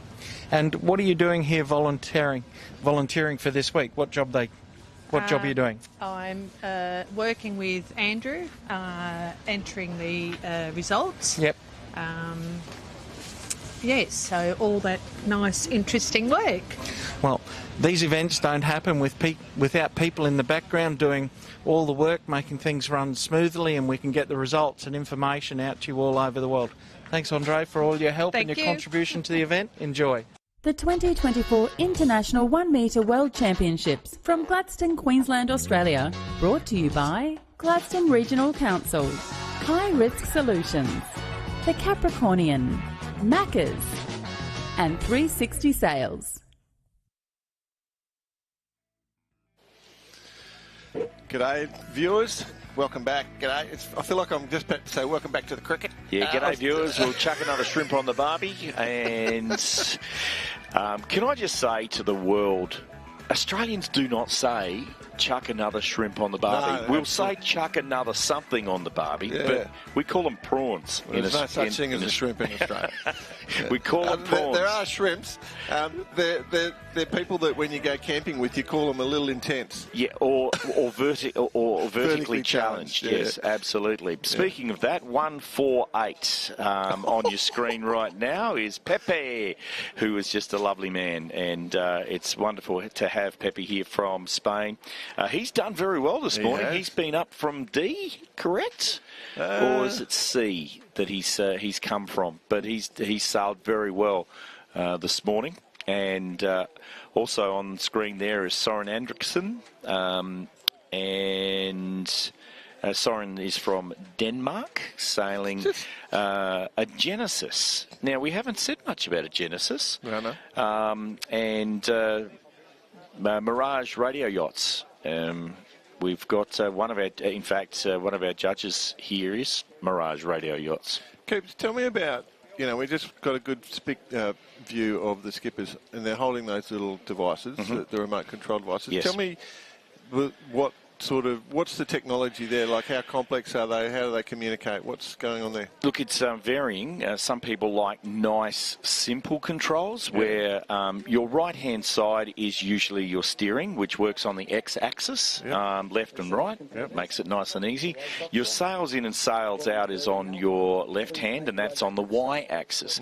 And realistically, to go sailing, that's all you need. So you just need to be able to, left and right for your rudder, up and down for your sails, and you're there. Then comes a little bit of more technical stuff. Some the skippers decide to program their transmitters so that they can dump 5 mil of sheet or dump 10 mil of sheet in a gust, and it's easy, and they know exactly how much it is. So they'll just flick a switch and it'll just go done. Down 5 mil in the gusts. Others decide to dampen the rudder movement. So when they're going downhill in a breeze, any small movement of the rudder can have drastic effects on how the boat is handling down. So they dampen the movement of the rudder in the first quadrant, and then still has the same throw by the time you get out to the other end. So a lot of the sailors tend to program that. It's called exponential, and I like sailing with exponential because it gives you some real fine tuning, just touching the boat ever so slightly, knocking it down, and that's why I like a boat that hunts the breeze. Apparently, talking to Turdo yesterday, the new way of doing it is a boat that actually tracks and doesn't hunt the breeze. A little bit of, I'd prefer a little bit of weather helm, just tiny, over about a 5 metre gap, just to push up into the breeze ever so slightly and hunt the lifts. Yeah, you can take your eye off if you're looking out. You're good. Yeah, there's a few more things we need to talk about on the technicality of sailing these things, but we're 1 minute from the start of this one. This is the A Fleet. This is the big one. Yesterday we saw some pretty intense battling going on between our two leaders. Today I don't expect it to be any different. We need to keep a close eye on that. So our two leaders at the moment are Zvonko Jelicic and Ian Vickers. And they've been swapping point per point, and it has been interesting. Obviously the defending champion is now back up into this fleet, Olivia Cohen. He had a bit of a bad slump in the middle of the regatta. My favourite sailor in the whole regatta, Odd Stray, is into the A Fleet, and I am as happy as a man can be. Pablo Walper from Chile sailing his Venti on screen at the moment. It's great to see him in here. He's actually doing quite well, just sitting back in, I think it's about 11th position overall at this point. We'll see how he fares after this race. Here we go, A Fleet race. This is the big one, and all the big dogs are out there ready to go. Ian Vickers at the top end as per usual. Lovely little position. He's in a perfect position. You'll see him pop out with number 61. I'm quite impressed with that. I can't see. I think Zvonko's just tacked off. He's been lee-bowed off by Ian, so that's an interesting play. 39 was right there in the front of that. Ross Bennett. Ruben Muir was the first to go, heading out to the right-hand side of the course. That's a wonderful picture, ladies and gentlemen, of the elevated sailing position that we've constructed here in Gladstone for every one of the sailors. And have a look at the crowd underneath that have joined us here to watch this sailing. It's certainly captured the imagination of the Gladstone local. 35. There's our leader overall from Croatia, Zvonko Jelicic, and sitting under his hip is Romain de Broy from France, the French. Just keeping a bit of an eye. And there's the winner from the last day fleet race, our junior from Australia, Alex Scapins, who was just absolutely thrilled with his win yesterday. None more so than his dad, who was even happier and his dad, Phil, has been certainly a great volunteer over this last week. So that fleet, when it first went out to the right, I thought they were looking pretty favoured, but it's moved against them quite aggressively. So they've had to carry on, and now they're starting to come back, and they're coming back looking down. This boat way out to the right of your screen, not quite sure who it is. I think in that mid-front pack in the yellow will be Vickers, and it is. So you can just see there, number 61. 13 in the group, there's Pablo Wolper. So we're very happy to see him there. He's been sailing great. So that mid-group is coming out, but there's a bunch out to the left that have got a bit of a late lefty and are going to be looking fabulous. Okay. Fabulous. There's quite a cohort of boats coming around this. No, they haven't. No, that mid-fleet's come in. There you go. Okay. For a moment there, I was completely disorientated, Yeah. wondering, well, that buoy had perhaps moved, but it hasn't. It was just Lockie had the drone out this side, which is fabulous. Look at that shot. That's well done. Good on you, Lock. Okay, so from an overall perspective, so I think Vickers is in the top 3 or 4 there, and you can see Zonko right in the middle of that next pack back. He's trying to come charging through, and you can see he's going slightly high groove downwind. He's not sailing dead square, and he's moving forward. There you go. You called it straight, bang on the button there, Jordan. Ian Vickers sitting in 5th position, Pablo Wolper in 6th. But Paul Jones, past Australian champion, currently sitting in 1st position at this point. And Roscoe Bennett having a great race from Australia. Good to see Sean Priestley doing well as well. Yeah, this is really interesting the way they're sailing these boats downwind here. You can see they're moving forward. The top sailors are able to really link some of these little chops all the way through, and they maintain that apparent wind. Classic example of that right there. So Vickers has gone from 4th to 1st basically by just linking little runners.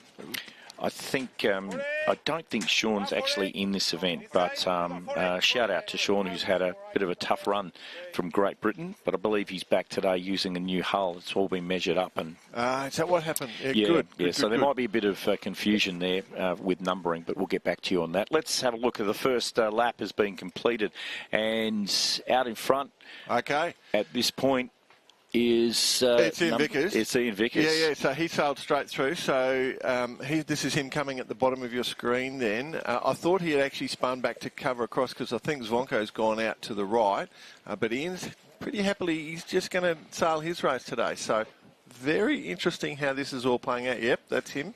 That's him, and he's continuing on. So he's taking a little bit of risk. He's tacked back. I was just getting a bit nervous. It is still a risk. I mean, if you're considering how far that is, we've got the full spans of the course there. He's gone as far as he can without getting in underneath the wharf, as some of the boats are now, wanting to clear that pylon. On the bottom there. But this is going to be the interesting situation right across here now. Just seeing these boats here, which one is going to be crossing well. Yep. And I think it's the boats that have gone right are going to come out slightly in front. So I think Ian may have just given up a slight bit of lead, but I'm willing to be wrong. I think he's going to have to duck this. He's decided last second to duck that boat. Aggressive duck. And so Paul Jones.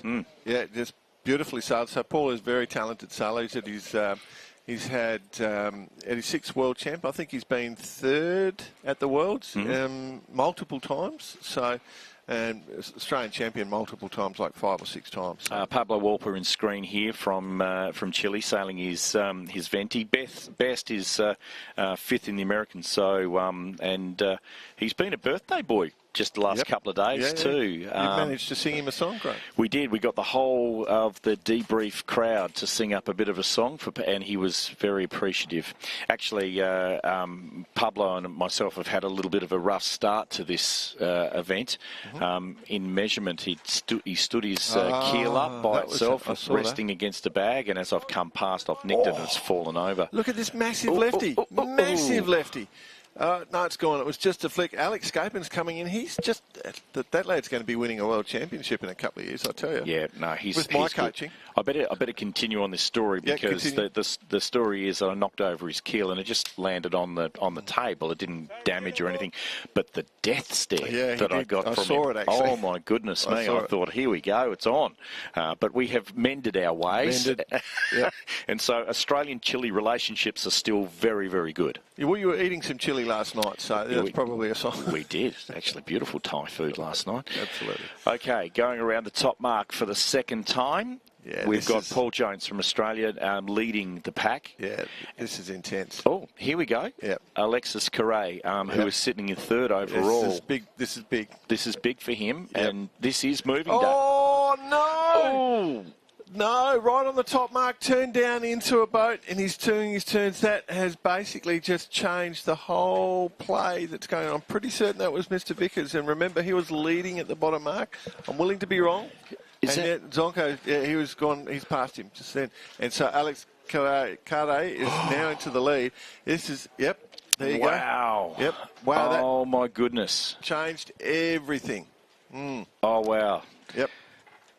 Yeah, that's a little shocking, that one. So, but, you know, that's what pressure does. Oh, this is going to bring Alexis. Like, Alexis is a bit back in third, and now he's going to get a first, and he's going to pick up 5 or 6 points. This is going to change. Ooh-wee. People are going to have to focus on multiple boats now. This is great. We actually want this. So go, Alexis. Wow. Okay, so we've said today that this is moving day, and this is exactly what Alexis needed. He's been sitting in third, just tapping away at the A fleet. He just hasn't fallen out. He's very consistent. Just consistent. Brilliant. Tap. So here we go. Going around the bottom mark for the last time, Alexis Correa, France. Heading out to that left side. Heading out to the left, which is strange because wasn't the right that paid last time? Yeah, that's right. But it's shifting everywhere. So and Zonko is around in third. Wow, this is the game changer. This is absolutely, the last 2 races have been game changers, you know, but there's still a heap of races to come. But wow, this has been intense.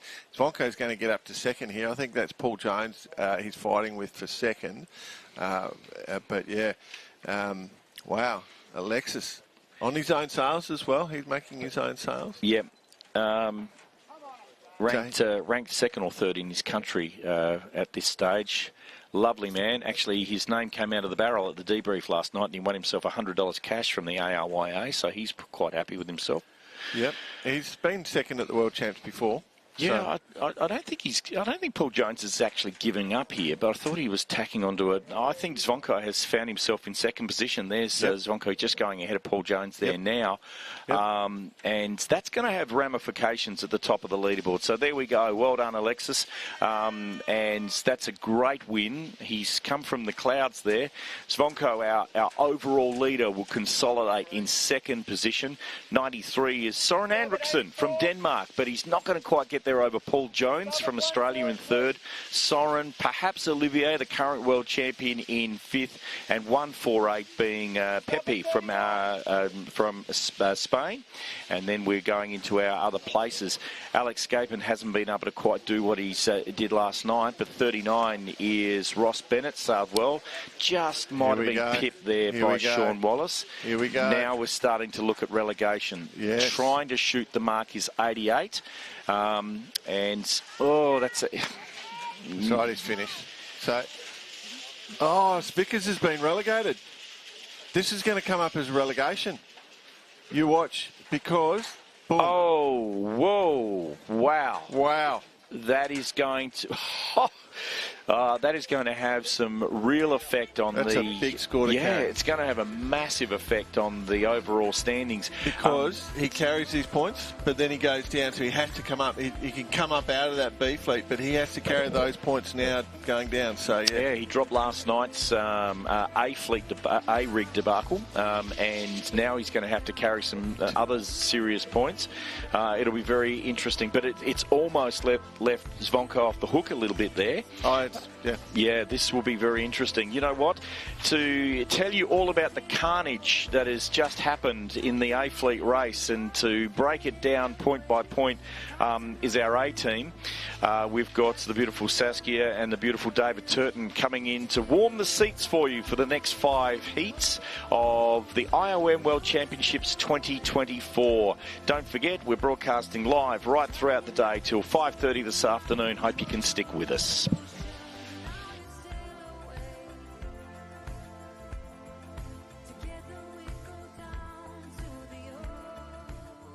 The 2024 International 1 Metre World Championships, brought to you by Gladstone Regional Council, Triple M, Cooper Mackenzie Marketing, Red Ant Radio Yachts and Supplies, and the Williams team.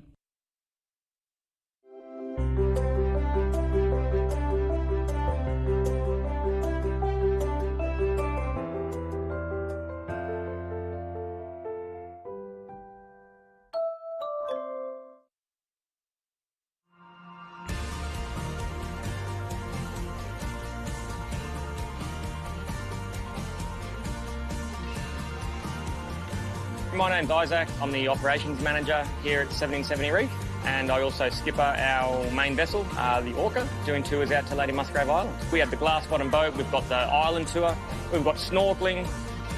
If there's whales along the way, it doesn't hurt to slow down, see what they're up to. One of our biggest points, I guess, is education. And we're lucky enough to be on the Southern Great Barrier Reef. We've got great coral growth, we've got great turtles. When you come onto the boat, by the time you leave, you feel like family to the crew on the boat. For most people, is seeing nature at its core. We just try and go that step further. And instead of just bringing people here, we bring them here. We make sure they have a great day. We make sure they're well educated, and we make sure they leave as family.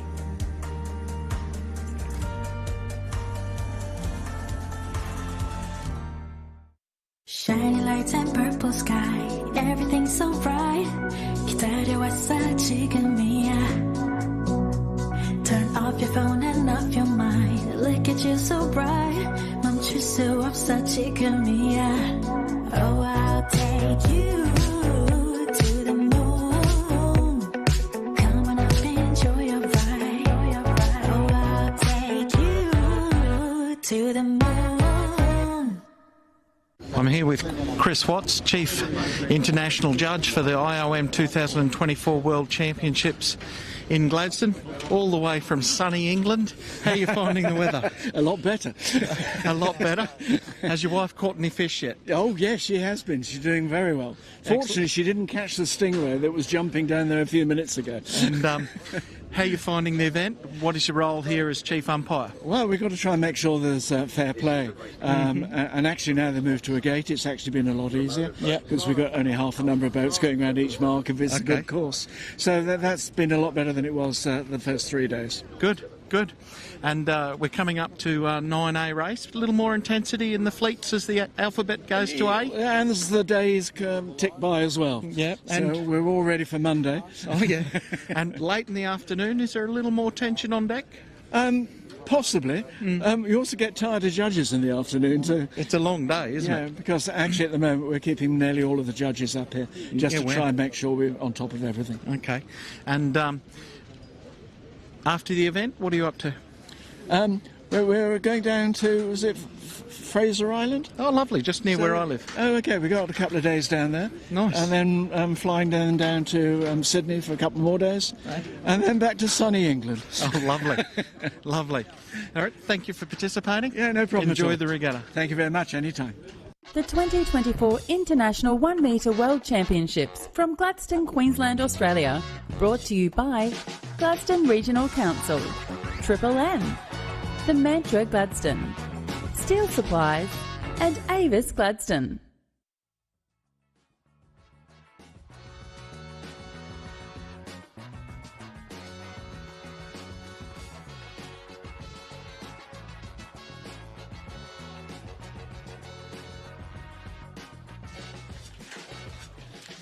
Welcome back to the 2024 IOM World Championships here in Gladstone. You have David Turton and Saskia here with you for the next 5 heats or fleets of Heat 13. We have got a lovely northeaster here. Saskia, how do you see it? Yeah, well, look, going by the last fleet, it's pretty spicy racing out there, and it's starting to get, we're racing for sheep stations, as we say in Australia now. So, big news on the score sheet out there out of the end of Heat 13. Ian Vickers has had 2 drops in a row with a 13 and a 16, and that's given Zvonko an 11-point gap at the top of the leaderboard. Big move. Big move. I think that race, you know, the boys were saying before that this is not where you're going to win it, but it's certainly where you can lose it. Moving day? Moving Did day. I hear the term moving day? Yeah, I think that's... But, you know, I just want to call out Peter Feldman from the US here. He has just been captain consistent all the way through this regatta, and I think you were just saying, you know, with Ian Vickers, whether the race will come to him. I'm just wondering with Peter, sometimes keeping your powder dry. Well, Alexi, our last A-Fleet heat winner. Exactly the point there with a clean bullet. I was watching the race and I was watching Ian. He was nowhere up the first beat, just waiting patiently for the race to come to him. It came to him. The second beat didn't pan out for him. The race started to come to Zvonko. And Zvonko got around the outside. Ian had a small mistake at the top, like literally millimetres. A millimetre error in judgment at 50 metres away has just turned the championship Zvonko's way. Yeah, and I think there'll be some reflection going on as those guys left. This is a very strategic set of racing, I think, that we're going into today and certainly into the finals tomorrow. These guys are thinking very carefully about what they're doing, but I think what we're also seeing is, to a degree, a little bit of either tiredness or a little bit of risk-taking. What do you reckon? It's the way the championship progresses over a number of days. Ian's been in this position before. He knows how to get out of it. He knows how to dig himself out of a hole. He is a champion, and there is a lot of cards left to be played in this championship. By no means have we seen the end of the movements. No, I think you and I have got an interesting day ahead, because we're doing race 14 and you and I will do race 16, which is where we will see a drop. Yes, and let's see how that'll shuffle that. We're at the stage of the regatta now where I understand why the RC sailors in North England always greet each other with, "You're right, you're all right," because the sailors in the bottom end of the fleet are starting to question why they're really here. Some expectations aren't being met, and you can hear the greetings around the park have changed from, "Hey, how you going?" to, "Are you okay?" Yeah, we just had Are You OK Day in Australia, I think, not so long ago. I was chatting to Ben Harker on the way in this morning, so we'll see him, and I said to him, "How are you?" And he said, "Look, I'm a bit disappointed at, you know, where I am."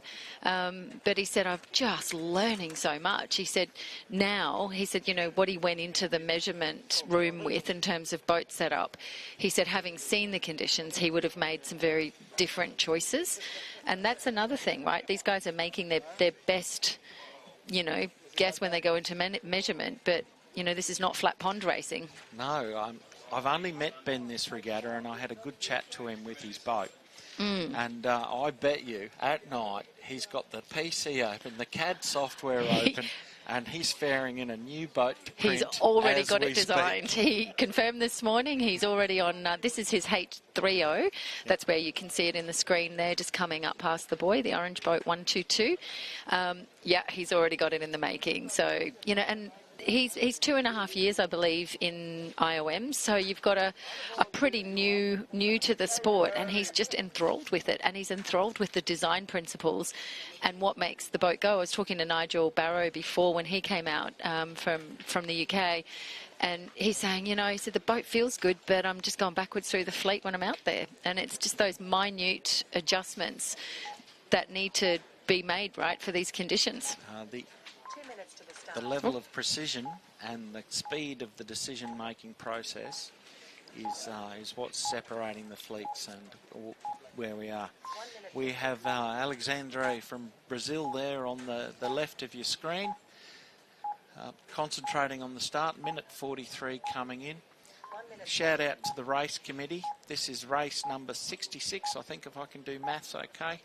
And doing a bang-up job of setting courses in variable wind directions, keeping it as fair can be.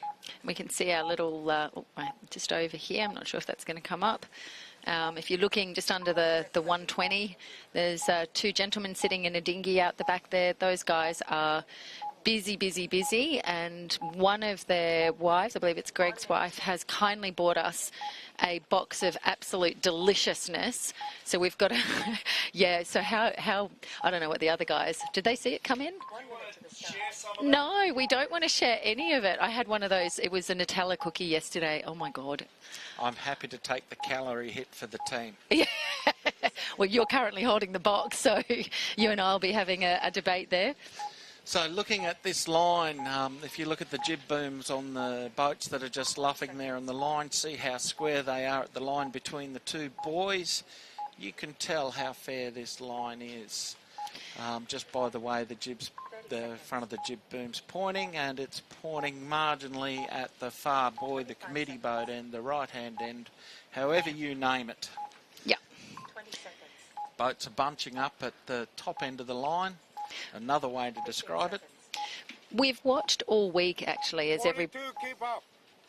22, 122, keep up. Oh, no, that's 22. So what we're... Protest 4-2. We just got a protest called in our back ears from the contact at the top of the mark. Ooh, I have... Clear start by the looks of that. Quickly onto port tack at the top end. I don't think Ben had much of a choice there with the boat going head to wind underneath him. No, and often hugging that start boat end, that is a strategy too, isn't it? It has been. It has been.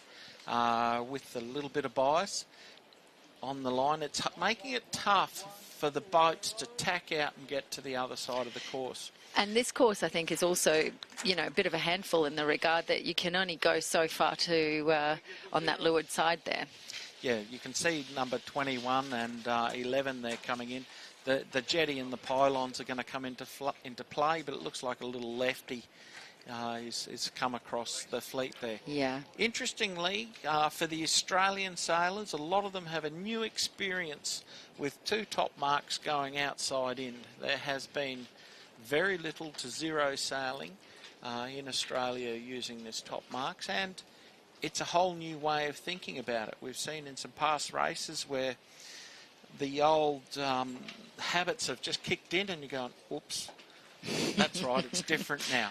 And that's creating a whole different way the thought process is working, where some things were natural and intuitive, they're no longer natural and intuitive as to the way the course is structured.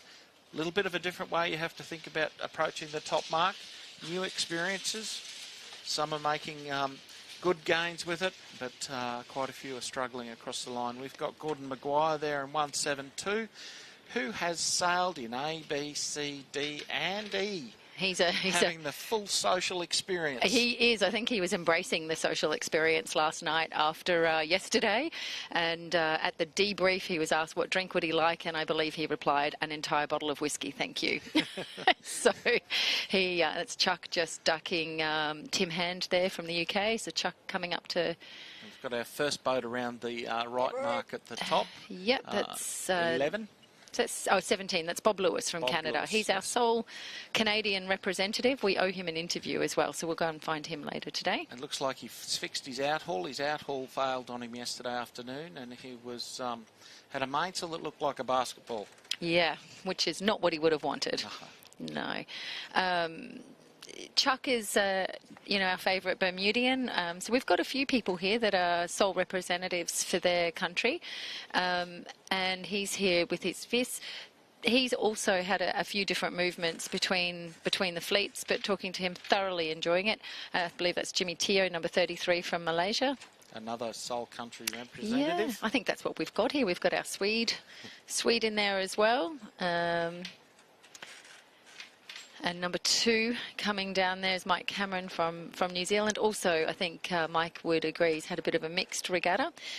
It's just got a note from Grant saying, just going back over the footage of the last A fleet, that Ian Vickers got just caught in traffic and missed the mark, and then may have fouled a boat getting back around. So I think a tough first race for the day for Ian, but he is the master of finding his way back.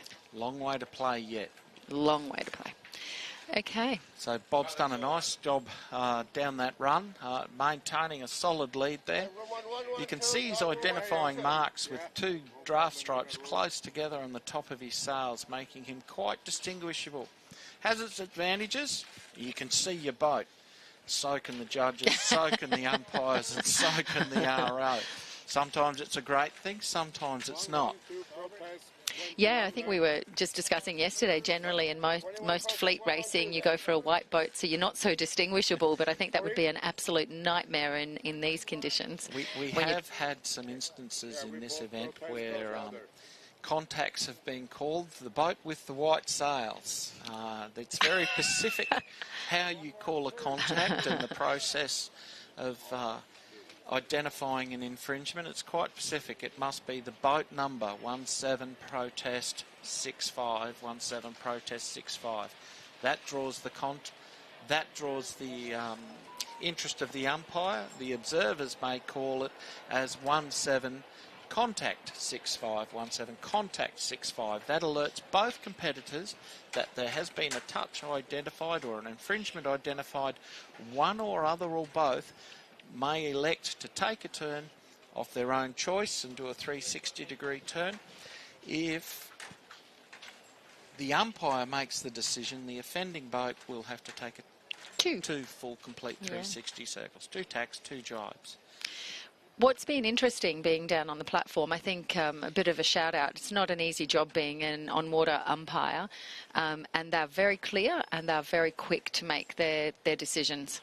Lots of conflicting views between competitors and judges about how the system works, and you may note when some interviews get played throughout the day, some of those different views from the observers to the judges to the competitors. Everyone has an opinion on what's best and what's not best, but it's all about sailing fair and respecting the rules, taking your turns and essentially doing the right thing. Yeah. So we've got 2 K2s here. So the second one on the right hand of the screen is Baron Bremer, who is our hearing impaired, and a lovely man, absolutely lovely man here with his wife. And you can see 2 very different trims. You can see just about Baron to say that. struggling to get the bow up there and onto Bob's line. Took a little bit of tweaking on the sheet to get up to Bob's line. Bob had a little more firmness in his leach. And Baron is going to have to, just duck that. And Bob's starting to have a little bit of a lead. Interesting to see the different performances of the boats downwind. You can start to see those that are just that bit... Gordon's coming to him, 172. Gordon's boat's quite flighty on the waves, tends to hold a surf a little longer. It's just been my observation. Ooh, number 22 sneaking in there on a port tack, and again, no rights. Making mincemeat of it too, just getting caught and now head to stuck wind on the mark. That's Carlos Munoz, lovely man. He's another pleasure. I think the Chileans have made me an honorary Chilean. Oh, lovely. Not going to argue with that. And it just does go to show the difficulty of judging the distance. It's a real skill to develop. And it doesn't come immediately. It takes time to judge the boat. You're not sitting at the back of the boat looking at the buoy, the bow's on the buoy, I'm going to tack. You're 50 metres away and you've got to judge the boat where it is. So we're hearing some umpire calls up there about who's hit a buoy, but I wasn't quite clear. Our top 6 at the last top mark, Bob Lewis, Baron Bremer, Gordon Maguire, Mike Cameron, and 31. Diego. I don't have that on my list. And 51, Anthony Pappen. Let's see how the end of the race pans out and who hopefully can jump on an elevator and make it through a few fleets. It's Gordon now coming around the left-hand downwind mark. Quite light and bumpy down there. I was just about to say that pressure looks light, but that may be a little bit of shadowing, I think, just off that corner from the jetty. Yeah, the boat's just in between gusts there. It was just a bit, where'd the wind go? Okay, we've got fairly calm, isn't it? So that's Chuck just around on the right-hand mark, and we'll have our Swedish Ulf Lindberg coming down. He's on one of the two Elioths. Who have we got coming up here? 81, Baron Bremer holding his position. A couple of late charges coming in for that 6th spot. It's going to be quite tight for the 6th spot at the finish line here. I think that's what makes this type of racing so exciting, is that, you know, there's really 3 races in one. The first is to be in the first 6, the second is to make sure you retain your position, and then the third race is to not be in the bottom 6. Unless you're an E-fleet, bottom 6, you can't go further back any lower. Gordon sailed nicely up to the transom of Bob, but it does look like if Bob's on the line there, which he is, he'll get through for a heat win, nearly leading from first mark to the finish. So Bob, then Gordon Maguire in 172. Mike Cameron, 02. Mr. Bremer. Bremer and Baron. Oh, lovely to see Chuck from Bermuda also coming across, I think, in 5th place, number 21. And, Anthony Pappen there rounding out our top 6. To round us out.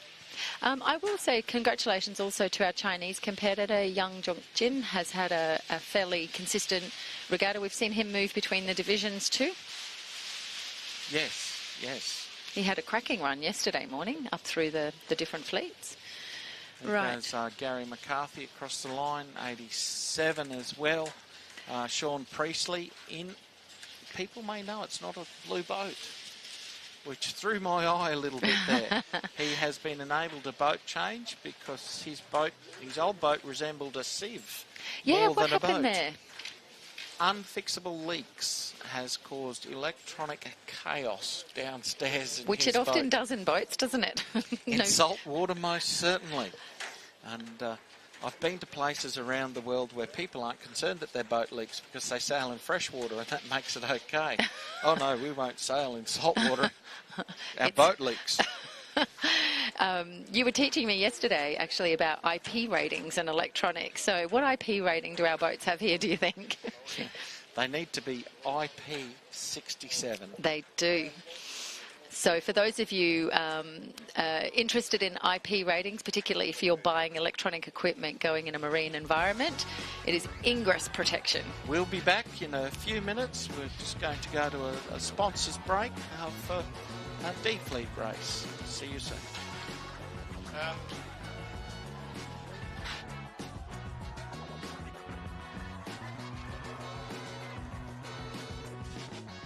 The 2024 International 1 Metre World Championships, brought to you by Triple M, Stage and Audio Event Solutions, Queensland Alumina Limited, and AG Equip.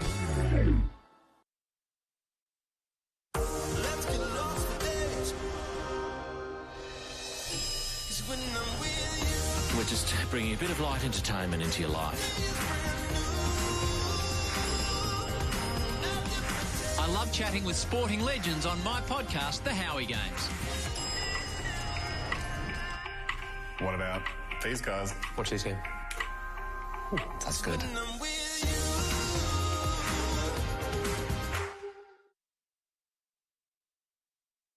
Red Ant Radio Yachts is a proud sponsor of the 2024 IOM World Championships in Gladstone, Australia. Red Ant produce boats for the Marblehead, 10-rater and IOM classes that are highly competitive with many regional and national titles. With a relentless focus on innovative design, build techniques and cost, you get performance without breaking the bank. Explore the range online today at redantradioyachts.com.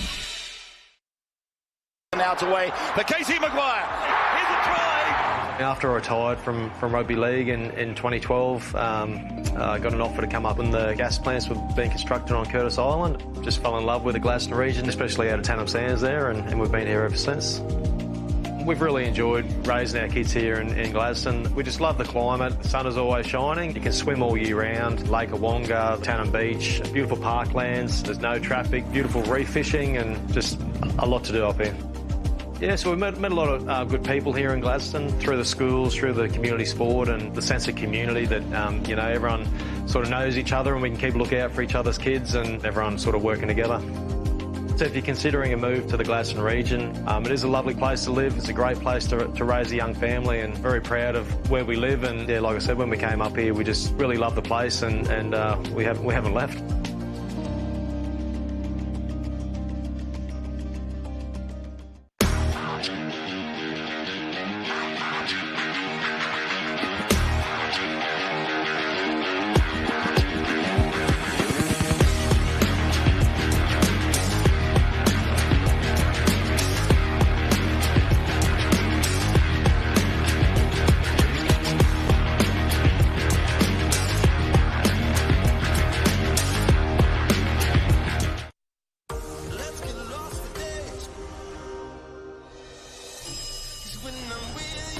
We're just bringing a bit of light entertainment into your life. I love chatting with sporting legends on my podcast, The Howie Games. What about these guys? Watch this here. Ooh, that's good.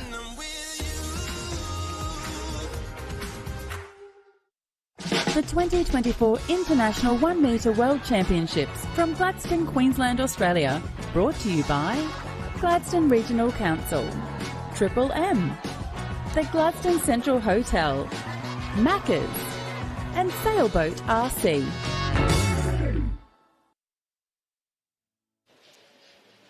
And we're back. Welcome to the International 1 Metre 2024 World Championships. Competitors, D. please come back to the start. We're going to go. Our RO just calling the competitors back to the start line. We're about to get underway. We'll just quickly have a talk through why Sean Priestley's been allowed to sail a new boat. First time in an international event, apparently, that a skipper has been allowed to substitute a boat. Yeah, I think this has been a very clean process, though, in terms of being able to adjudicate this. So we had a judging panel. Yes, the international jury was there.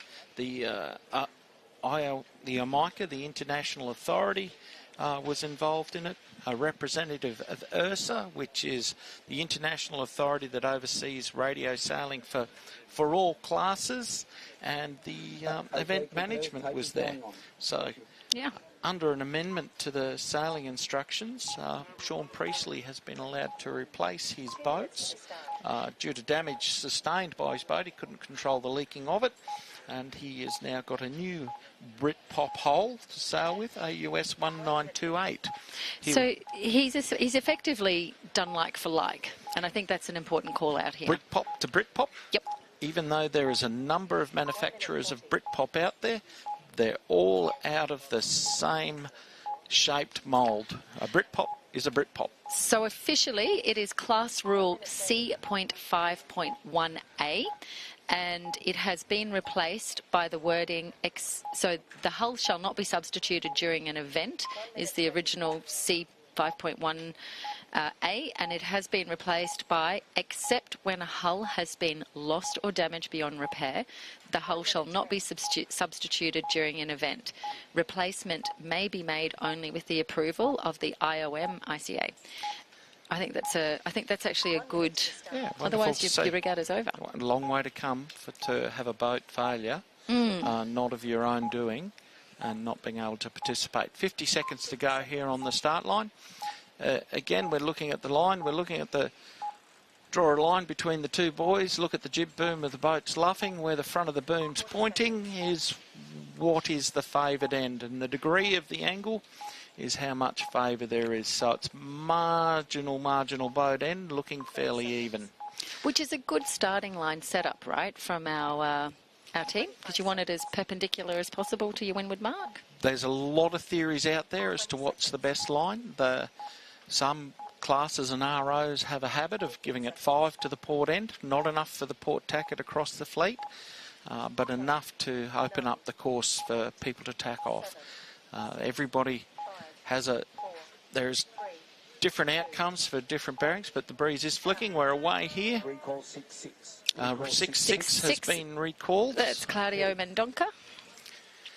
There is no right or no wrong between fair set lines, and that might be slightly to the boat end, slightly to the port end, or absolutely even. Gordon Maguire's had a nice start there. You can see him actually driving his boat, not letting the boat sail by itself. And he's actually managed just to climb above Pablo Alvarez's line there, which sort of loosens up a little bit his opportunities to tack out. Otherwise, he would have been just pinned under him. Yes. You can see 3-7, the Prince there, 51.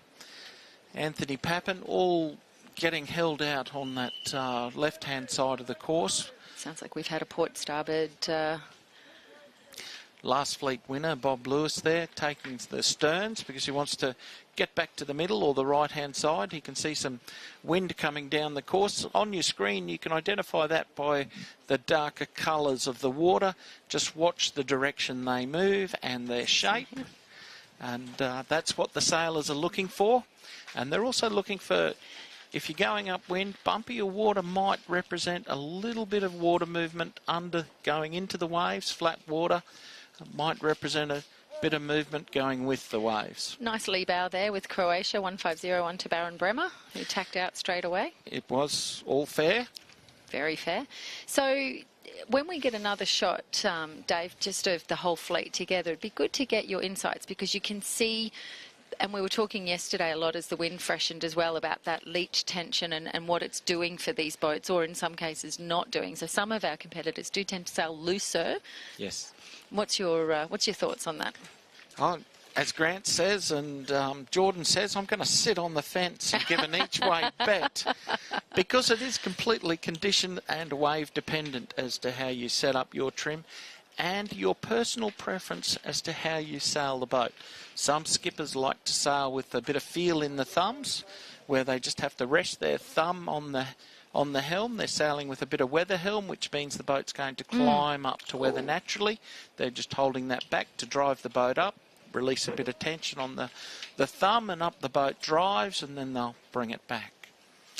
And we've got now everybody starting to come around the mark and head down for the first time in Fleet D for their downwind gate. There's Gordon, and actually some really good shots that start to show some of the different design thinking that's gone into the boats, and his in particular tends to be far more rounded than potentially what you see, and I think that's Ventis that are in the shot at the moment. Yeah, Gordon has a very hard chine at the back of the boat, which gives him a little more form stability in his whole shape. Our top 6 at the last mark: Philip Pride from New Zealand, Gordon Maguire, Bob Lewis, last heat winner, Greg Torpy, past World Etchell champion and an Olympic star representative for Australia, Will Van Cleef, who has done plenty of miles chasing Volvo boats around the world, and the Prince from downtown Melbourne. It's all tight for the top 3. 125 looks to have had a belter of a run. And Mr. Torpy. Is it 125? Yeah, he's 125. It's a pretty hard boat to identify. Because he's grey. Because he's grey and white sails, and which has an advantage with the judges until they may dish out a penalty of, I think that was your boat that did it. There we are. I'll leave that one there. So he's having a nice run now over onto Port Tack.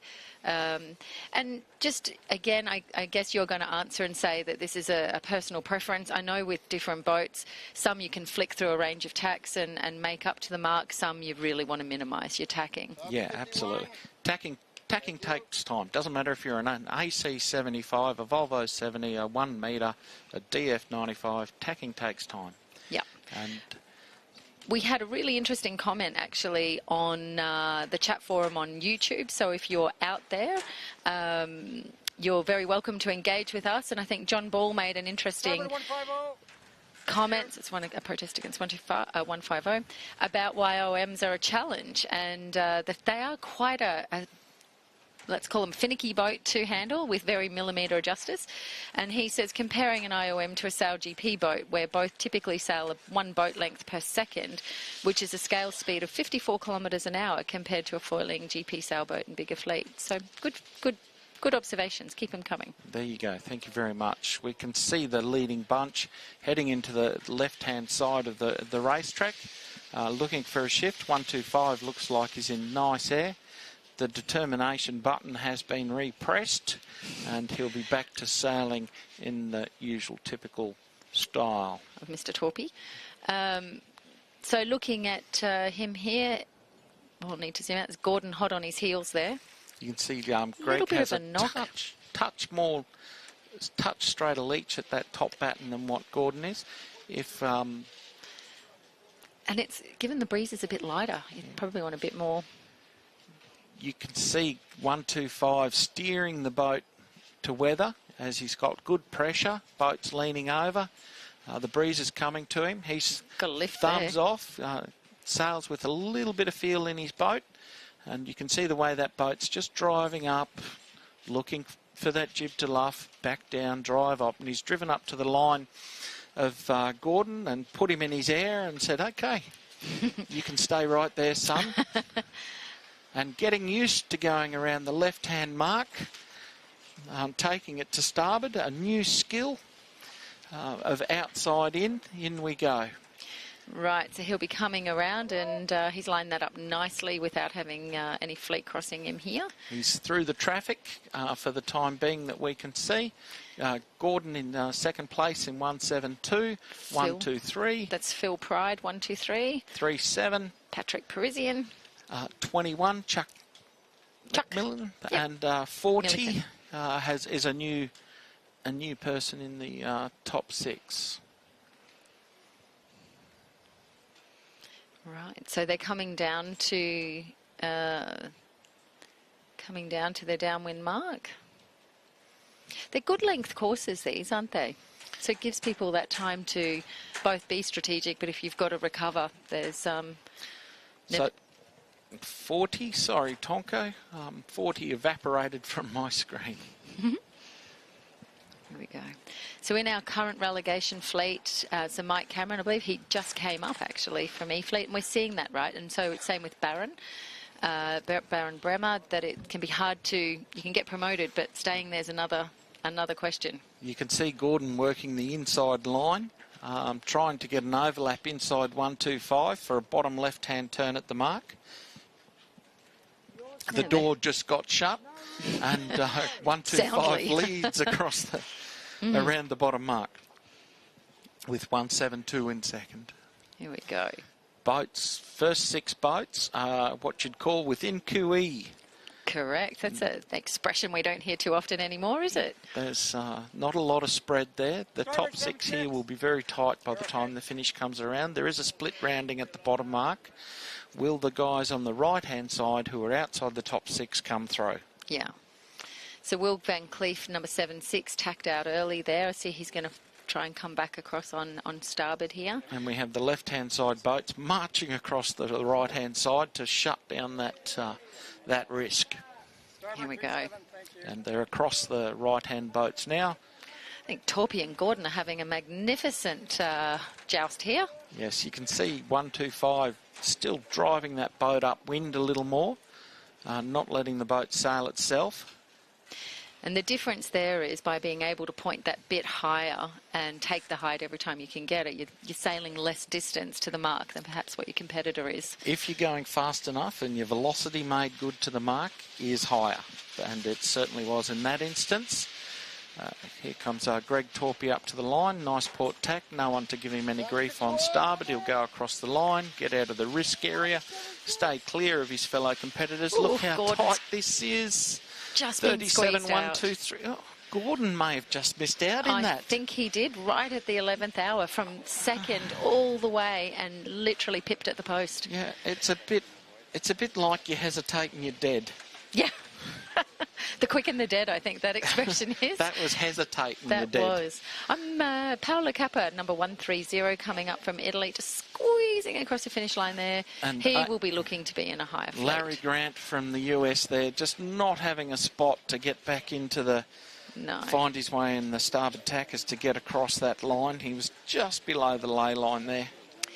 So, looking for our promotion boats. Oh, Paddy Parisian, he'll be very happy to see himself in the promotion group there up to... Let's wait and see what the fleet Oh, yeah. board thinks. The way I saw it might be a little differently. It was tight, huh? These numbers come from you see on the screen from our volunteers at the top mark, and we'll wait for the official finishing scoring process. Thanks for watching. We'll be back shortly at the 2024 IOM World Championships for Heat C.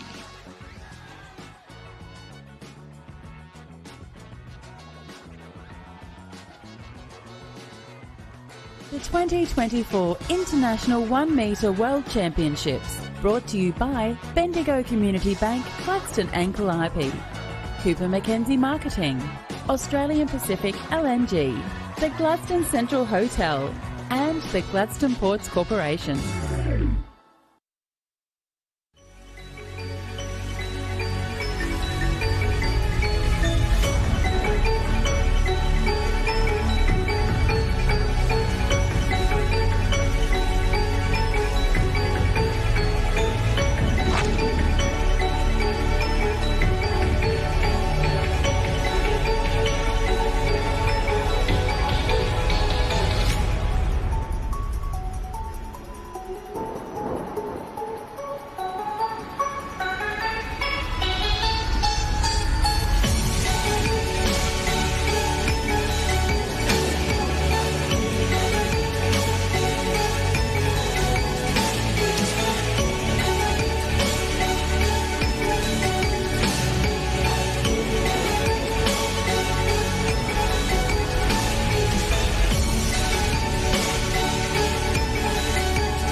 Our guests like the Curtis Island experience because of the seclusion and serenity, and that's a general feedback that we get. Departing from the Gladstone Marina, 60 minutes later you're landing at Curtis Island, where you can four-wheel drive, fish, camp, hiking, mountain biking, and generally enjoy the beaches. Our tour is a wilderness experience, so you need to bring everything you need to enjoy your time on the island, and when you go, we appreciate you take everything with you, as we are in a national park. Our ferries run a 5-day-a-week service across to Curtis Island. It's an hour's voyage across the harbour. Along the way you see turtles, dugongs, dolphins. We are fully licensed for your enjoyment. Curtis Island has over 60 kilometres of mountain bike trails, world-class design and built. If your style is not camping, our ferry can take your car and your caravan, your camper trailer, so you can have a few more luxuries once you get to the island. The 2024 International 1 Metre World Championships, brought to you by the Gladstone Regional Council, Bendigo Community Bank, Gladstone and Calliope, the Mantra Gladstone, Australian Pacific LNG, and Signtech Gladstone.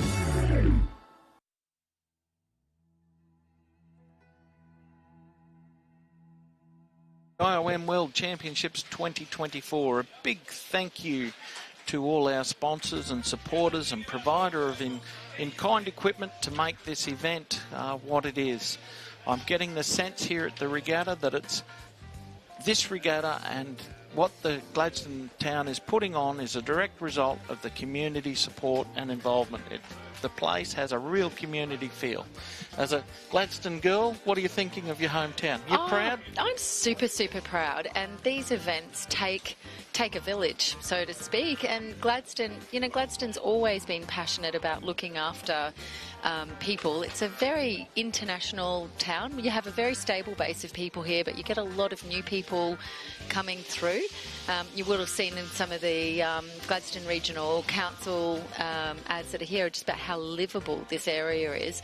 But super proud. And this is a busy weekend in Gladstone. There's so much going on, and the amount of people that are still taking time to come down and check out the IOMs. My nieces were down. I have an 11-year-old and a 13-year-old, two 11-year-old nieces and a 13-year-old. And one of them is just really super keen about these boats. So I think we need to give her a go. And she thought it was amazing. Great to see. There is a constant stream of people walking past the studio, having a look, walking back, enjoying some of the refreshments that are available on site, sticking their head in and saying, oh, this is where all the hard work happens. Yeah, absolutely. And I think for people to see what's going on in an organisation at a world championship level, this is the first time that's happened in this region, and it's terrific, for people to be able to get first-hand exposure to that. And again, just a shout out to everybody from the Gladstone region. It's just marvellous how well you've embraced people around town. The feedback from our competitors is lovely about how welcome they feel. It is a beautiful place. We have this weather. What you see is what you get at least 9-10 months of the year. It doesn't really get much colder than 20 degrees, and it sort of hovers around the 30s in summer, so it's pretty idyllic, really. To me, one of the aspects of a recognition of a community and a nice place is when you walk down the street and you're just having a stroll, people you walk by say, hello, good morning, you good, how are you? That's very much. It's friendly, there's no heads down looking at the concrete, people happy to be here by the looks of it. Yeah, why wouldn't you be? It's lovely. And it's years ago, and it'd be nice, to go out on a weekend for people that are able to sail through here. You can see in the background many boats in the marina there. The sailing here, and there's so many islands. It's just beautiful, and they're undeveloped islands as well. So our elevators out of the last heat, 125, Greg Torpy. 123, Philip Pride. 3-7, the Prince. 17, Bob Lewis, who is on the escalator coming up from E-Fleet. Tonko Puljez from Croatia, and Gordon Maguire must just have snuck his nose out. We were really debating that one, weren't we? It was tight. So congratulations, Gorgeous Gordon. I think it was Geordie that's got a bit of a thing for Gordon, who nicknamed him Gorgeous Gordon. Oh, okay, so Geordie says it's his whole life. We just think it's a Jordan thing. It's now a Jordan thing. Saskia, just remember, we're making up the stories here. We can say what we like. We can. Never let the truth get in the way of a good story, I say. We just risk the rebuttal. Oh, that is also true. Of our fellow competitors, where somehow they got confused that I'm a lingerie model and I like lingerie models. Two different things completely. Rightio. So we are going into Sea Fleet for race 14. Well, it's the third. So we have an A, a B, a C, a D, and an E for each numerical race. So this is C. And we've just seen a shot. Here we go. Greg Torpy there, the proper-sized human in the corner, sailing 125. 50, Thomas Enwell from Sweden. 144 there, Vedran Vesnovic from Croatia. Intensity of concentration, checking out the course, seeing what end part of the line's favoured. Let's have a quick look. We've got anybody lining up the line. Looks very, very similar to the last race. Touch a boat. Boat end, far end, top end, committee boat end, right-hand end. The far side of the line is just looking much the same. As the day goes on, I'm suspecting we may get a little more left-hand pressure as we've seen in the past days.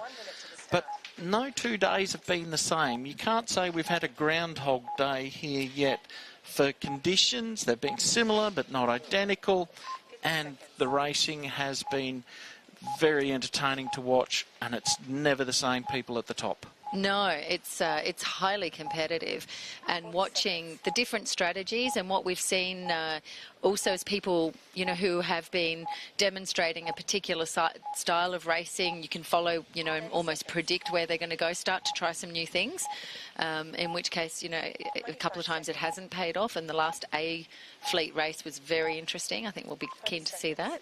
See the competitors here booking their slot in the start line. A little bit of a crowd there at the top end, hoping that the boats there just drift down sideways a little bit in this last 10 seconds. People trying to create holes, just driving their boats a little bit forwards, holding them up. Here we go. Ooh, looks good. Looks good. Gordon sneaks around the top. 1-2-5. Nice start at the bottom of the top of the line, if that makes any sense. So Gordon's done that. That's starting to be a bit his MO. Is taking that position on the line. He's looking for an advantage. He's trying to get back in B and A. He's sailing what you would call a little more aggressive tactic to try and gain an advantage and not be conservative. He's got good boat speed. What I'm seeing here, he's pulling out, he's got good legs. And he does look like he has the option to just get across that starboard tacker, but he's waiting for that starboard tacker, a little bit of righty. Not going to have much long to go. A little bit of a righty there holding him off. Brad Quiggin, I believe, number 49 on a Vickers. Here comes Gordon.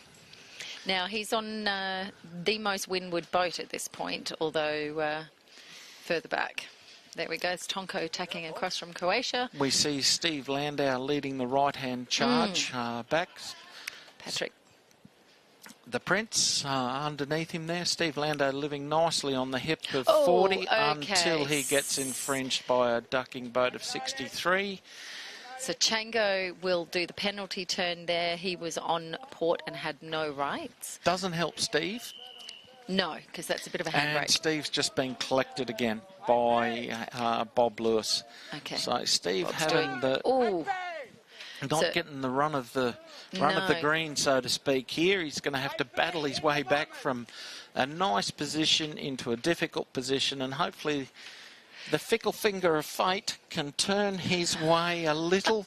A bit of karma come back his way to get back to the pointy end of this fleet. For our listeners, we just watched Bob Lewis take his penalty turn, but as he went through the turn, he ended up being swept downwind. A little bit of a broach, rudder would have come out the water, lost a bit of steerage. Are you saying he's vented his rudder? Is that the correct terminology? There you go. But yes, he had vented his rudder. So there is a skill in picking your penalty turn timing. Yeah, and we just saw it at the top mark there, 40 going around the top mark, had a couple of starboard tackers coming in underneath him, sailed well clear. 125's back at the pointy end of the fleet. 176, Glenn Dawson back at the pointy end. There's Ben Taylor and Paul Morris. The Penguin has been found. Right, we also have, so number 63 there, that's Chango from Argentina, so he was involved there with Steve Landau before. And, look at all those Australian flags in the top 6 there. Yes. One of the things about this racetrack is it's variable in direction and speed. The lead changes throughout the racing over the last 2 days have been considerable. I've sat there and watched races with 8, 9, 10 lead changes. So by no stretch is this top 6 free and clear. They've got to finish the race out. We have seen time and time again over the last couple of days, you can be having a fantastic race, and I think the D Fleet just prior to this was a great example. If you don't get that finish line strategically set up on your way in, you can end up in all sorts of trouble and go from second or third to relegation.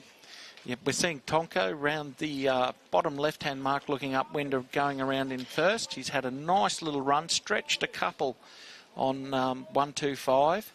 I'd argue Glenn Dawson took up some distance then. I think Glenn was not far behind him at all. Glenn did have a little bit of bad luck yesterday and is looking to push his way back into B and A. Okay, so we have our fleet making their way back up to the windward mark for their second time. It's Bob Lewis coming around there with his 2 red stripes on his sail, number 1-7. This is Glenn Dawson in shot, sail number 1-7-6. He's looking quite tidy there. Just a bit of luffing there on his main telltales. Yes, you can't quite throw a blanket over the fleet, but it's pretty tight. There's not a lot of spread between the first 15 boats. The first boat's getting away a little bit, but the next 5, there's a lot of boats that can still wiggle their way into that placings. Now we're looking at Glenn there tacking across onto Port Tack, number 176. Very curious as to what's happened to Tonko at this point, who looks to be behind him. So Glenn's really pulled out by taking that right-hand mark. In good bar karate tradition, he went right, he went left, he went right. And everybody was kung fu fighting? Yes. Spilling beer as they describe their race. It's a bit early in the day for us here for beers, but not too early. That's a great thing about Australia on a Sunday. You can see a lot of twist at the top of Glenn's rig. He's up range in the pressure a little bit. Rig starting to just lay off in the tip. He might be thinking, I need another half a turn on the Vang, but that may be one reason he took off like a rocket downwind, having a little more openness in the mainsail leach downwind. It's a trade-off. So we just saw Gordon right at the bottom of the screen, so he's well back in the pack this round in Sea Fleet. Never knock down a good man. No, he'll find himself back. That's Steve Landau that's just come across the stern of Glenn Dawson. He's pressed the determination button. I'm not going to let adversity get in the road of this. And I'm going to charge my way through. You have to finish these races, and you never know what's going to happen in front of you. There's a lot of Stephen Bradbury moments in IOM racing, right? And in sailing. In general. Correct. And there's your answer with Tonko. Beautiful run from Glenn Dawson there. And Steve Landau, there he is, top of screen, going to fought his way back. I believe to Steve be also, into the top 6. Yeah, he's taken the right-hand mark as well. Second boat around, third boat around, arguably with Tonko. Haven't seen 125 in screen, who was one of the top 6 runners there. I think he's coming. No, that's 64. That's Grain Cross. 125. Traditional way around a windward mark. He would be very comfortable with that. Finding a slot through the runners and keeping away from a Port Tack risk there. So remembering that if you are in this front 6, you want to be able to make sure you stay in this front 6, but you don't want to be going and doing anything radical to stay there. You can't stop sailing and say, I'm in the 6. There's boats behind you that are going to take aggressive options, and you've got to position and sail to cover off those risks. Sometimes if you just let them go by, they will go right on by. And they do move fast. I think these guys are changing positions, as you were saying before, with a very swift. So this is Glenn coming down to his final downwind mark. Looks like he's murdered them down that run. Yeah, interesting. I believe he took the right-hand mark last time, and he's taken the left-hand mark this time, and Steve is doing the opposite. Steve's let the race come to him. Second around the bottom marks, taking the right-hand option. So we got 3, 4, 1, 2, 5 looks to be in 5th or 6th, and a yellow boat there on the far side, infringed. So that's... And we can hear the call of protest of 125 against 6-4. Let's... 125, protest 6-4. 6-4 peels off for a penalty, but it has let a boat sneak inside. It's let 120 sneak inside of 125 there, so they'll be pushing hard to get back into that 6. I think Glenn Dawson has made a very sage call taking that left-hand gate. I think it was fairly neck and neck with him and Steve. It's still pretty close, but he's no boat or competitor risk in no traffic, but you do have the risk of getting sailed around by the guys that have the sailors that have chosen another path. He's under the ley line of the finish line. So he still has the option there. Finish line looks relatively even. So well done, Glenn. Well done, Steve Landau, coming back from being attacked twice on the first beat. I think that's an absolute credit to Steve. That was a great example of how you can recover. 67 in fourth. 125 calls for room. Has he made it? Clean. Yep, clean. Is Well across done. So it looks like 120, 125 and 37 will round out, I'm guessing. Might have just missed the top 6 there, the 3-7. Gordon yeah, I think he's having out. some difficulties finding a hole on the finish line. There he goes. Is he in the last 6? It looks, well... 64, Graham Cross. Yes, he is. Ben. There's Ben. Looks like those boys are going on the sliding escalator down there. Thank you very much, folks. We'll be back shortly for 14B. Enjoy the beautiful scenery from our ads and our interviews, and we will see you soon.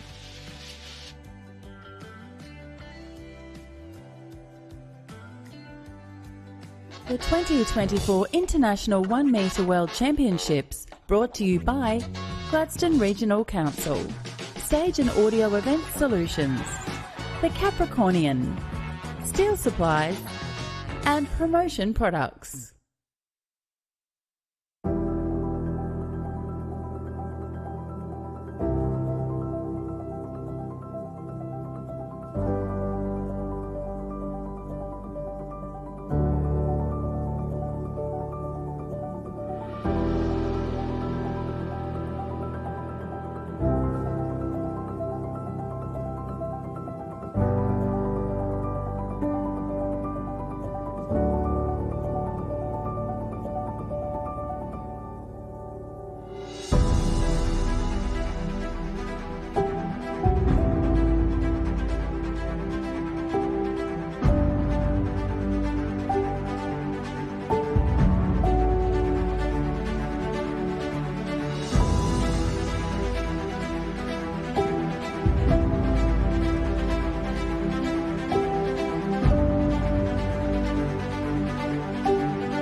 The 2024 International 1 Metre World Championships, brought to you by Gladstone Regional Council, Bendigo Community Bank, Gladstone and Calliope, Anderson's Auto City, and BG Sales and Designs.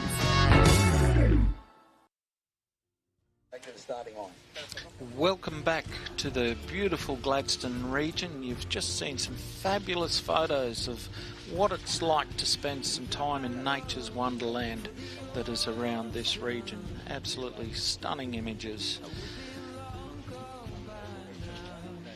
The elevated boats for this heat.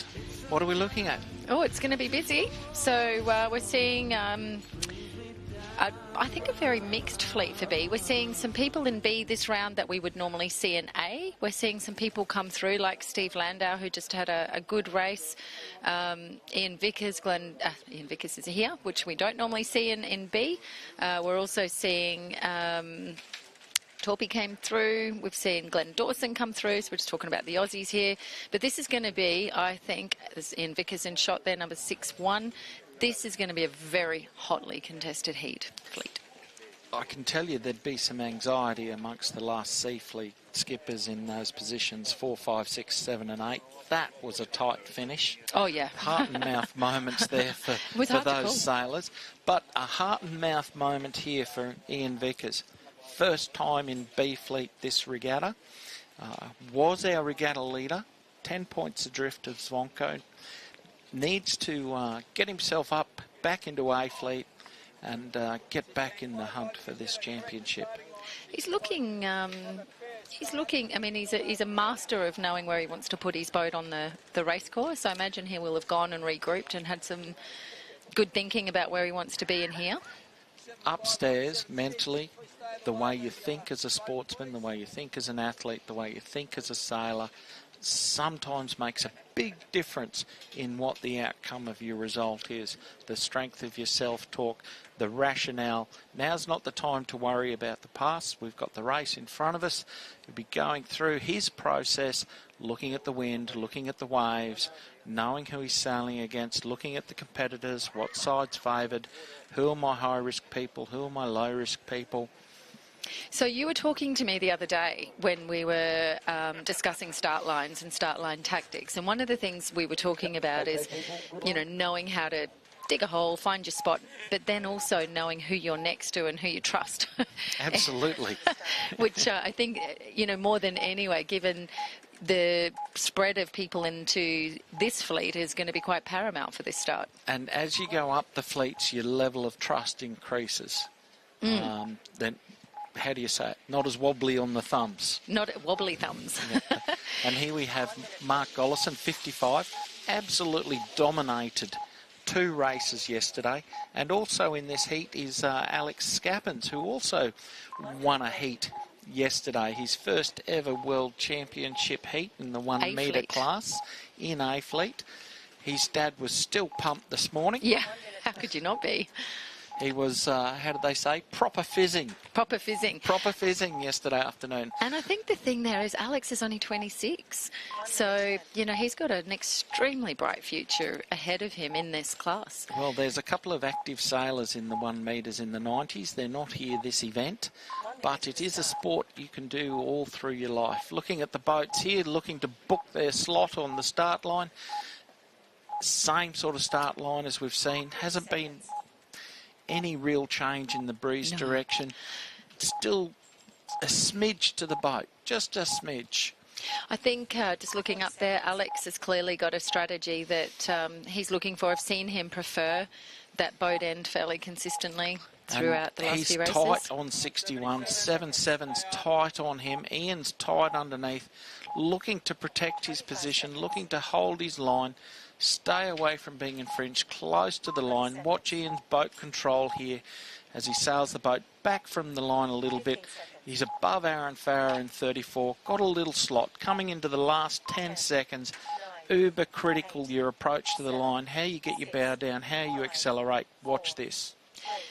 We've got David Lindsay coming down the bottom of the screen there, number 23. And 61 has been infringed and held head to wind at the top. He's going to have to back the boat out there and Oh, get he's not going underway. to be a happy man. 125. Off the start line there has taken the option of going right behind the fleet. Couldn't hold his spot for one reason or another. We'll find out after the race, no doubt.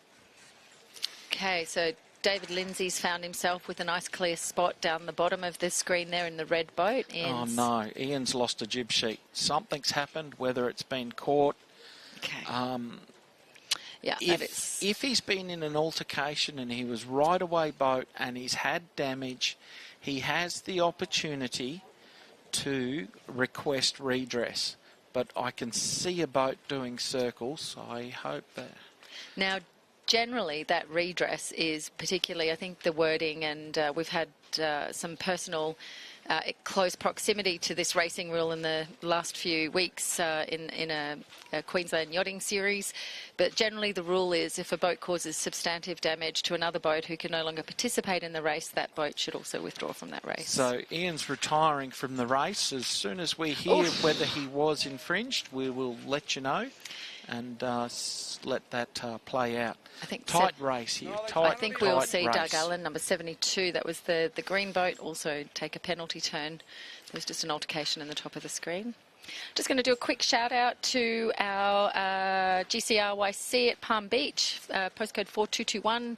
I'm pretty sure that is our Gold Coast Palm Beach in Australia, but I know we've got a fair few people from America watching, so hello to everybody in Palm Beach, America as well. The postcode in Palm Beach is 6 or 7 digits. Yeah, I figured that. Australians 4. 4. Here we go, round the top mark. What boat is going to lead around? Round the right-hand mark is our first boat. That's Paco from Spain. And 171, Gary Bowl in a Brit Pop. Steve from Landau. the US of A. Steve Landau's in the mix again. Very tight in the top 6. I see 176. Glenn Dawson, yeah. Continuing his charge. Right, so just looking who we've got. And, you know, this is our first Windward Mark rounding, so by no means the certain promotions, but nice to see Aaron Farrer having a good run. Alex Scapins hasn't had the best of legs here. That's him just coming around that Windward Mark now. So our top 6 from our volunteers is 16, 177, 77 Remain, 12 Steve Landau, 120 the Penguin, and 34 Aaron. Lovely. All right. Which I've got 171, which I think is the number we need. Yep. Not so 177, sorry. That's all right. So we've got 171, which is Gary Bowl, one of our US teams on his Britpop. So this is he's sailing very well. We're talking about eyesight often. Gary's one of our competitors that's had a detached retina. And I think recovering from that. The only one. The only one. That's impressive. And he's had a belter of a run. Hasn't he? Oh, did he just touch? Yeah, you would say he's just taking touched his the mark. penalty turn, Quick nice turn, and quick. Sneak it in before everyone else gets around. In the clear, off you go. Well done. Right, he has been hotly pursued by Glenn Dawson, and I think that's Rick Castles-Brown from New Zealand there in the lime green boat number 75, and there's Aaron Farrer hot on their heels. Now, we've really had a split in the fleet here, so we've had our leader take the left hand. 5 go one way, 6 go one way in the top dozen. No room. Okay. There's some calls for water there as they approach the jetty. Is it my imagination, or has the chatter on the platform started to quieten down compared to our first few days of racing? It might have something to do with where people are in the pecking order. It's quite robust in the first few days as people establish themselves. And as the event unfolds and reality sets in, they just get on with it. There you go. It was very entertaining for our spectators who came down who hadn't quite heard racing like it during the first few days. That's Glenn Dawson there, 176 for Australia, tacking out now on port. This is a very calm, quite considered race, and we've just learned that Ian Vickers has retired. His main sheet's caught around a fitting on the back of the boom. So that may have happened while he was luffing up for the start line. Just unlucky. Yeah. Just unlucky. He'll be nursing his boat back in. Sometimes ropes take up a mind of their own on boats and get in precarious knots and positions, and there's no explainable way for that to happen, but it happens. I think the challenge for him is he's just had 2 races that would not be at all to his liking. He's a champion. He'll be back. He'll be back. So what very tight this race, Saskia. Very tight in that. Gary seems to have slipped away a few lengths from the following bunch. Paul Morris there on screen, 120, is having a solid race. It's not Paul, it's the Penguin. Oh, sorry, the Penguin. I've got to catch up on these nicknames. Rightio. So that's Gary Bowl having a lovely run across there, looking very tidy. Coming back, trying to sneak across the guys that are emerging out of the left, which I assume are Glenn and Aaron. Yeah, nice to see Aaron back up. He has been moving very frequently between the fleets. He certainly surpassed his own expectations in the first few days, and then simply raised the bar for where he'd like to see his performance for the rest of the regatta, which is terrific. Taking the left-hand mark, our leader, and the right-hand mark goes around pretty much simultaneously. Romain Dubrel from France. It's even Stevens for the lead here. Top 6, top 10, throw a blanket over them. Yeah. Steve Landau pushing at trying to get into that top 6. We know he can fight and sail through the fleet. Okay, Alex just stalled through there in the collision at top, I think, with number 40 from Croatia, which is Tonko. He'll be frustrated with that. Yeah, sometimes you just get other people take control of your race, and that's the risk. You've got to avoid other people taking control of your race. Leading the charge down the run is 7-7. Romain. 7-5 looks to Rick Castles-Brown. Looks to be sailed his way into second at the moment. So Alan Weimer's just given us some input and said under HMAS then, HMS, redress is only applicable on the last leg unless there's an SI change. Incorrect. Okay. Alan, the man has spoken. You can only get redress for your position if you get infringed on the last leg of the course after you've rounded the bottom mark and can't complete the race, you can get your finishing position can be recorded as the position you ran around the bottom mark. If you are unable to finish the race and have to retire due to boat damage, you can request redress for average points, or the jury will select how that average points is awarded, whether it's a selection of the last 5, the first 5, or the whole of your event point score is up to the jury at the time. That's my understanding. Correct me if I'm wrong, please. That sounded pretty informative to me. Thank you. Okay, that was a pretty wild left-hand downwind rounding. I think if you were prone to seasickness, it would have come out in that one. I'm not sure if you're watching how our boats came down around that leeward mark, downwind mark. Tight, tight, tight. Yeah, here we go. So Romain having a very solid run in 77, closely followed by Glenn Dawson, who looks to be just over the lay line there of the bottom end of the line. He should sail through comfortably. 7-5, 1-7-6 has sailed through. That's Glenn Dawson. Sorry. Yep, Gary Bowles. Rick Castles-Brown. Gary Bowles is through. 120's through. Mark Gollison is through. 7-2 protest 9-0. Okay. Few altercations there at the top. Not a lot of room down that bottom end. You're coming in on that port tack at the bottom end. If you haven't got a slot booked to fit into the starboard tackers, you're going to find taking it on. That's right. You're going to find yourself in trouble. It looks like our bottom 6. Alex Scappens may be there. 40 Tonko was there, one of our earlier front runners. 23 David Lindsay is there. 125 Mr. Torpy is there. That rounds out our 14B fleet.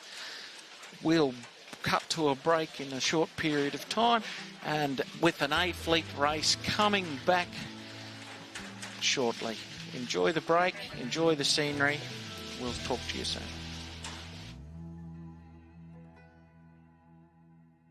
The 2024 International 1 Metre World Championships, Brought to you by Gladstone Regional Council, High Risk Solutions, Cooper Mackenzie Marketing, the Gladstone Yacht Club, and Joseph Engineering.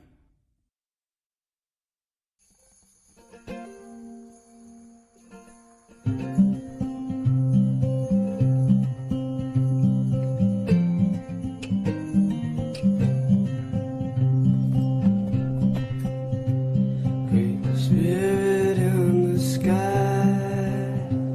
great spirit on the sea, come fill my dreams tonight, come quietly walk with me. Outside, there's more to do and see.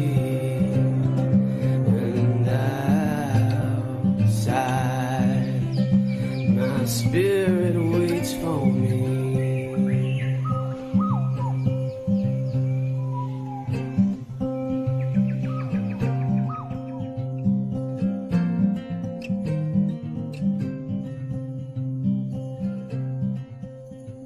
Come riders on the storm, come flashing lights. Our guests like the Curtis Island experience because of the seclusion and serenity, and that's a general feedback that we get. Departing from the Gladstone Marina, 60 minutes later you're landing at Curtis Island, where you can four-wheel drive, fish, camp, hiking, mountain biking, and generally enjoy the beaches. Our tour is a wilderness experience, so you need to bring everything you need to enjoy your time on the island, and when you go, we appreciate you take everything with you, as we are in a national park. Our ferries run a 5-day-a-week service across to Curtis Island. It's an hour's voyage across the harbour. Along the way you see turtles, dugongs, dolphins. We are fully licensed for your enjoyment. Curtis Island has over 60 kilometres of mountain bike trails, world-class design and built. If your style is not camping, our ferry can take your car and your caravan, your camper trailer, so you can have a few more luxuries once you get to the island.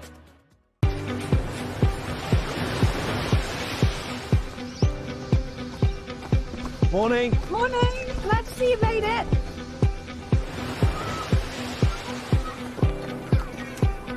Hello. Hello. Glad you made it.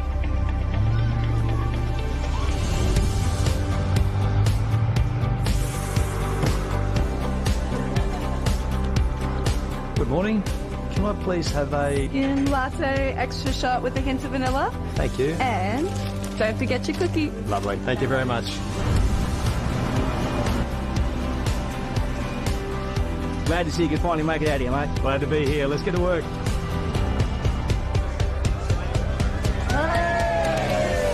Glad you made it, mate. Thanks, mate. Cheers. With so many reasons to move to the Gladstone region, you'll be glad you made it.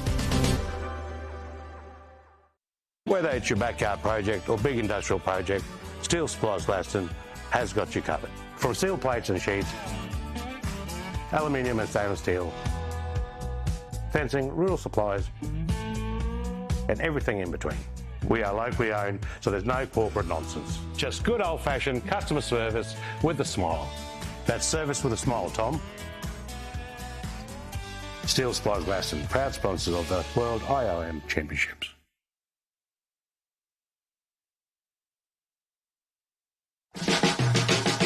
The 2024 International 1 Metre World Championships from Gladstone, Queensland, Australia, brought to you by Gladstone Regional Council, High Risk Solutions, The Mantra Gladstone, Anderson's Auto City, and Aztec Services.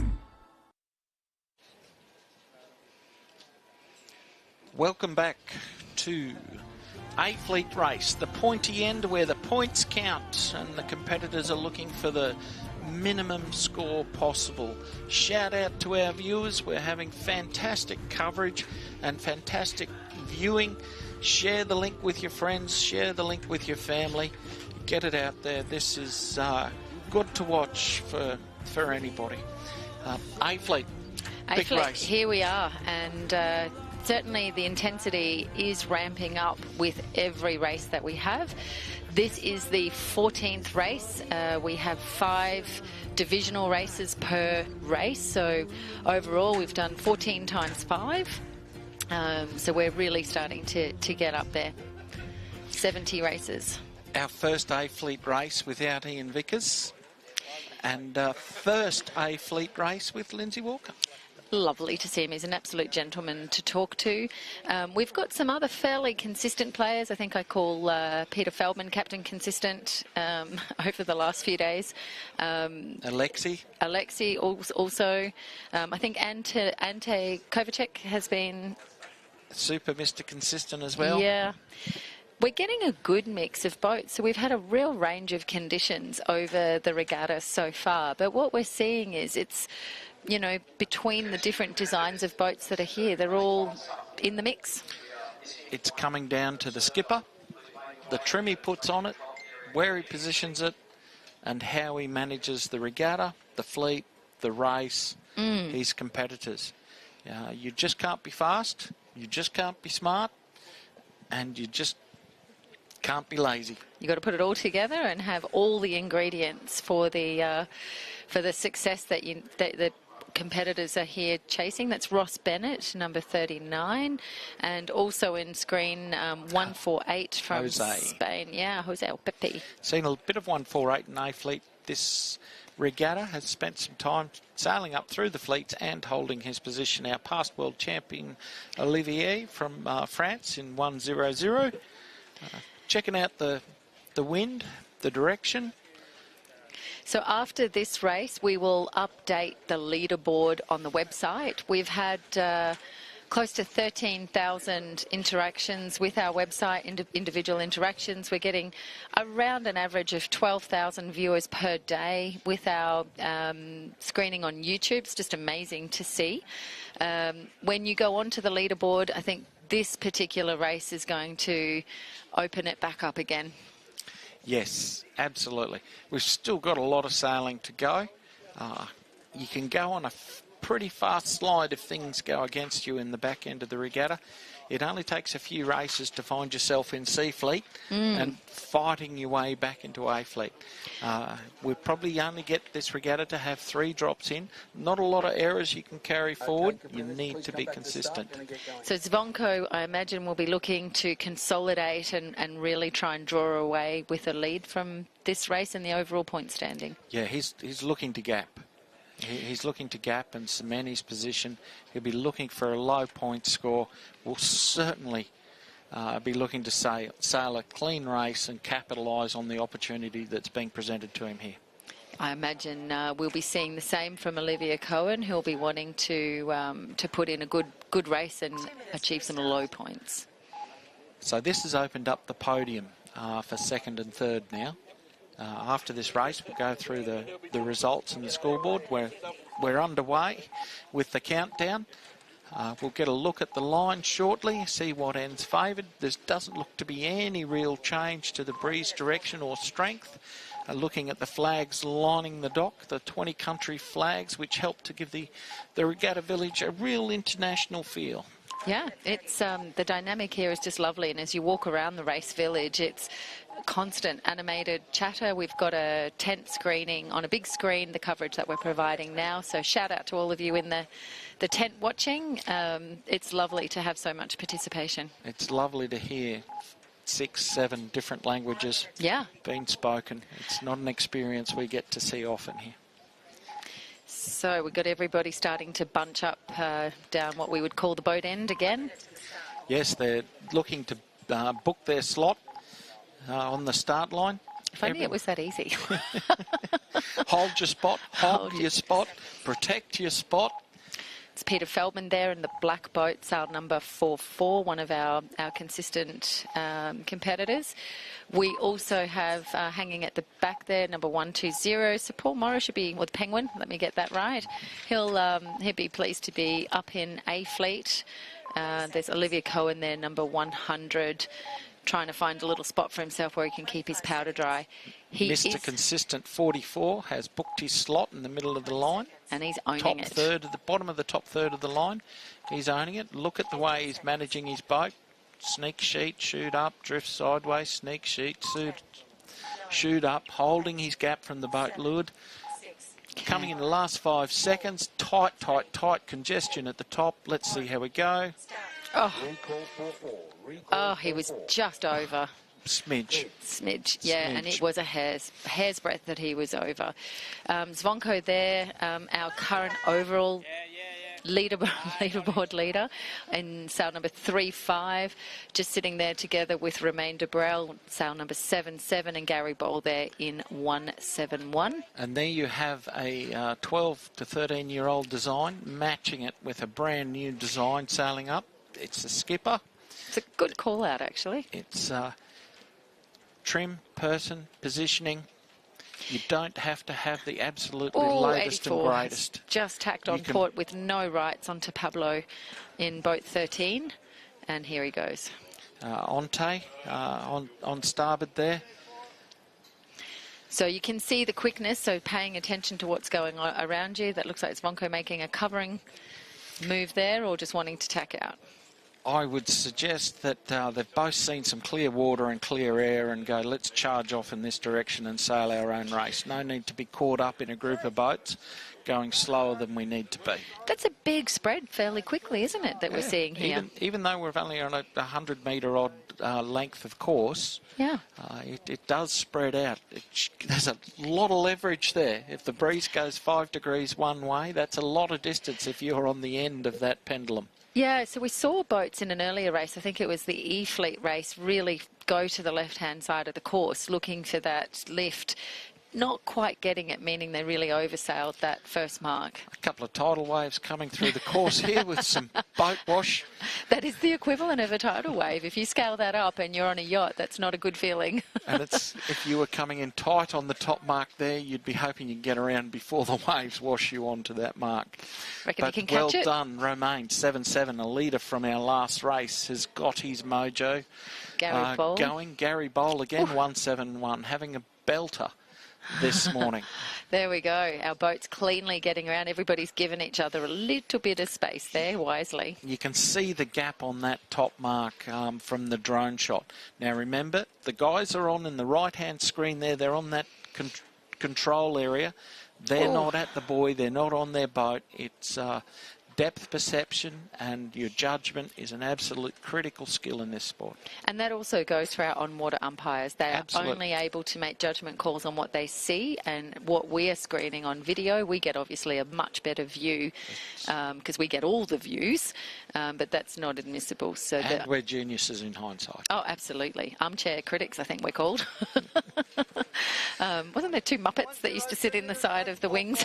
Yeah, they're over there right now, Jordan and Grant. All right, we are coming down to the downwind mark. Romain holding his position.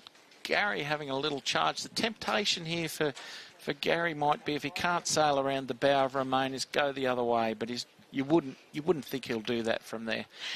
Bit of a call out to Martin Bowers and Len Bowes. Yes, you're quite right. We absolutely inadvertently placed the commentator's curse on Peter Feldman. So that was, yeah. You are still behind. Okay, you're always behind me.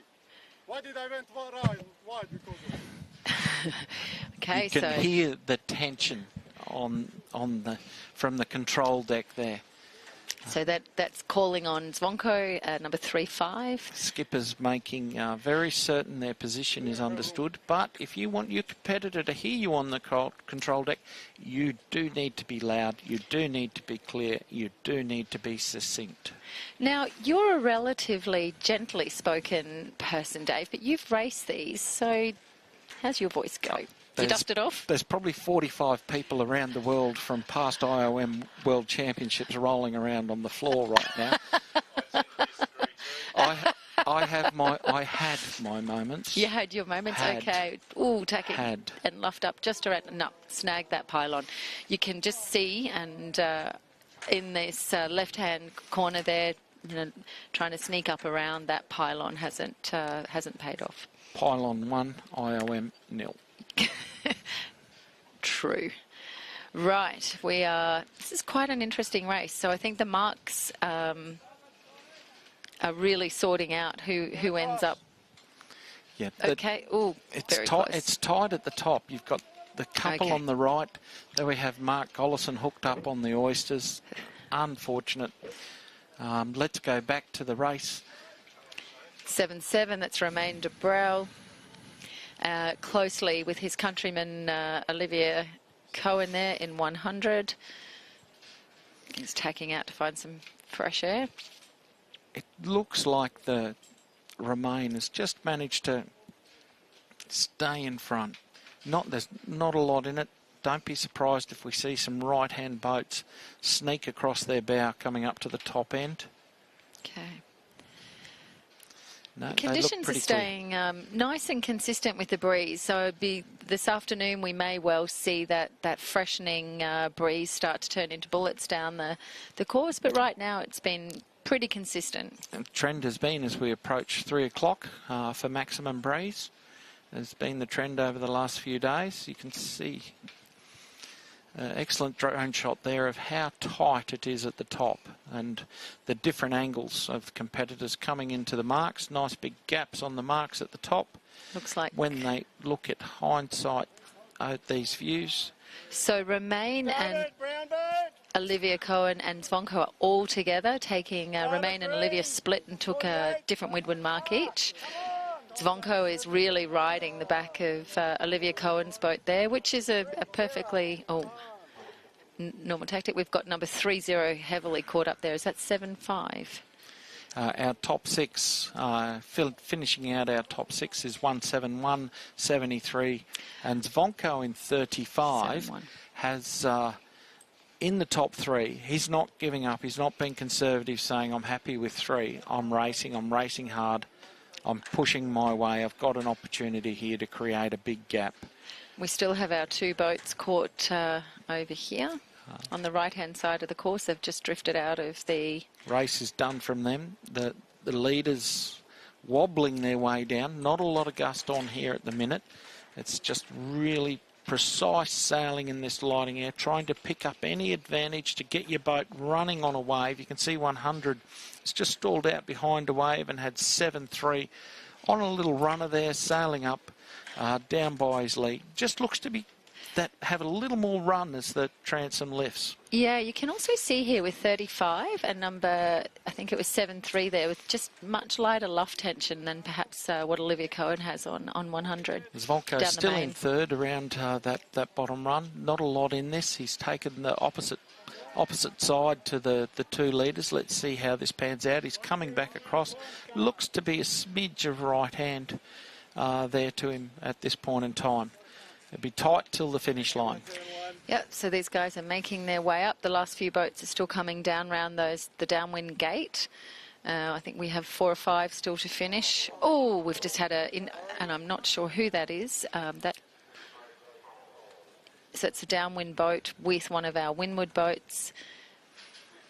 Unfortunate. Yeah, I'm just wondering if that was number 100, if that was Olivier. I can't quite get a number from here, so we'll see when we get another shot. You see Zvonko's coming back just under the ley line there. Has got Romain just advanced enough to make him go about. So Xavier Liga, who had just crossed the screen, number 8-4, he's another one of our sort of quieter competitors who's just making his way through the fleets, mid-range A, sometimes in the upper Bs. How's this going to go in at the finish? Tight, 7-7. Well played, Romain. Clear, clean, 35, 84, 100. That's 5 French. 7-3. 1-2-0 maybe, 9-3, Soren Andresen, good race from him. Mirko 80, Ross Bennett, good race. Gary Bowl slipped a few. Paul Jones 48. Here comes Pablo. Number 13 from Chile, 75. Rick Castles Brown from New Zealand. Glenn Dawson there, 176. We're starting to get into our bottom 6 here. Yeah, for our Peter relegation. Feldman unable to fight his way back after being over early at the start. Is this Pete's first B Fleet race coming up? I think we're going to cop the blame for that. That was a commentator's curse. It's not as bad as a commentator's curse issued by someone else in this commentary team.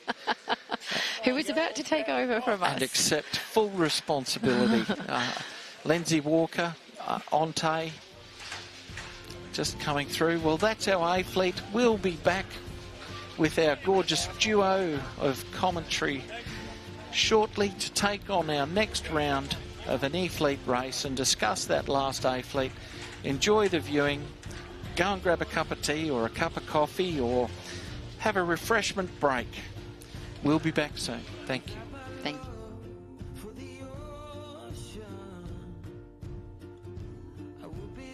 The 2024 International 1 Metre World Championships from Gladstone, Queensland, Australia.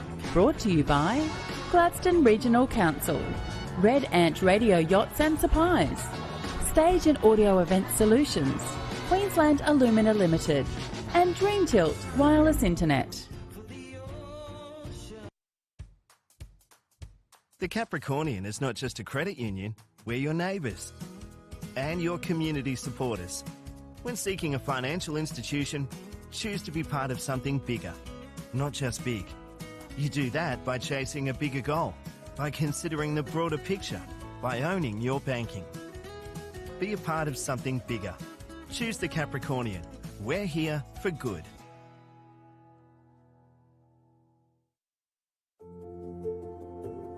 My name's Simon Speck. I'm owner-operator of 1770 Liquid Adventures here in beautiful 1770, which is pretty much slap bang in between Gladstone and Bundaberg. So today we're doing the Sunset Tour, which is pretty much our most popular tour. So that goes for 2.5 hours. So what we do is we do an introduction here on the beach, get everybody comfortable and ready to get in the boat, and then it's a 2.5 hour tour. So we have 2 or 3 stops on the way and just basically go out to our headland where we try and spot our wildlife. Mainly our favourites are little Australian humpback dolphins. We also get bottlenose dolphins, we have stingrays, we have eagle rays. The watercolour here is amazing. Most people drive in 1770 and see it from the road or from the beach. You just don't get to see the colours from the beach, so we get to sit there and relax and take it all in. This is a really good way. It's a totally different way. You get out to the sandbars and you look back into 1770 and hey, it's beautiful. It's just a really good way just to sit back and relax and enjoy the moment, I guess. That's what all that 1770 is all about. Wait, Macca's? Here at Macca's, our team are always... Hey, can I get a cheeseburger meal, please? And nuggets. And fries? What's the word? On it. Like continuing to source 100% Aussie-grown beef, chicken and eggs. On it. He's on it too. Donating over 300 tonnes of grocery items to Food Bank over the last decade. On it. Good job, Muscles. Getting your mate Steve to stop pinching your fries? Nah, sorry. We're not on that one. But changing for the better, we're on it.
The 2024 International 1 Metre World Championships from Gladstone, Queensland, Australia. Brought to you by Gladstone Regional Council, High Risk Solutions, The Capricornian, Macca's, and 360 Sales. And welcome back to beautiful Gladstone, Queensland, Australia. God's country, perfect one day, better the next. And sailing has been the winner today. I'll see how many more colloquialisms I'll be able to whip in here. Penultimate day of sailing in the 2024. I was about to start 19. That shows you how old I was. 2024 IOM World Championships. And it is my pleasure to have Jordan Spencer alongside me. And Jordan, we've had some time to have a look around, test the wind conditions. I've seen you've been out at the end of the wharf, gauging the feeling amongst competitors, and it really is starting to, well, I think levels of stress have heightened.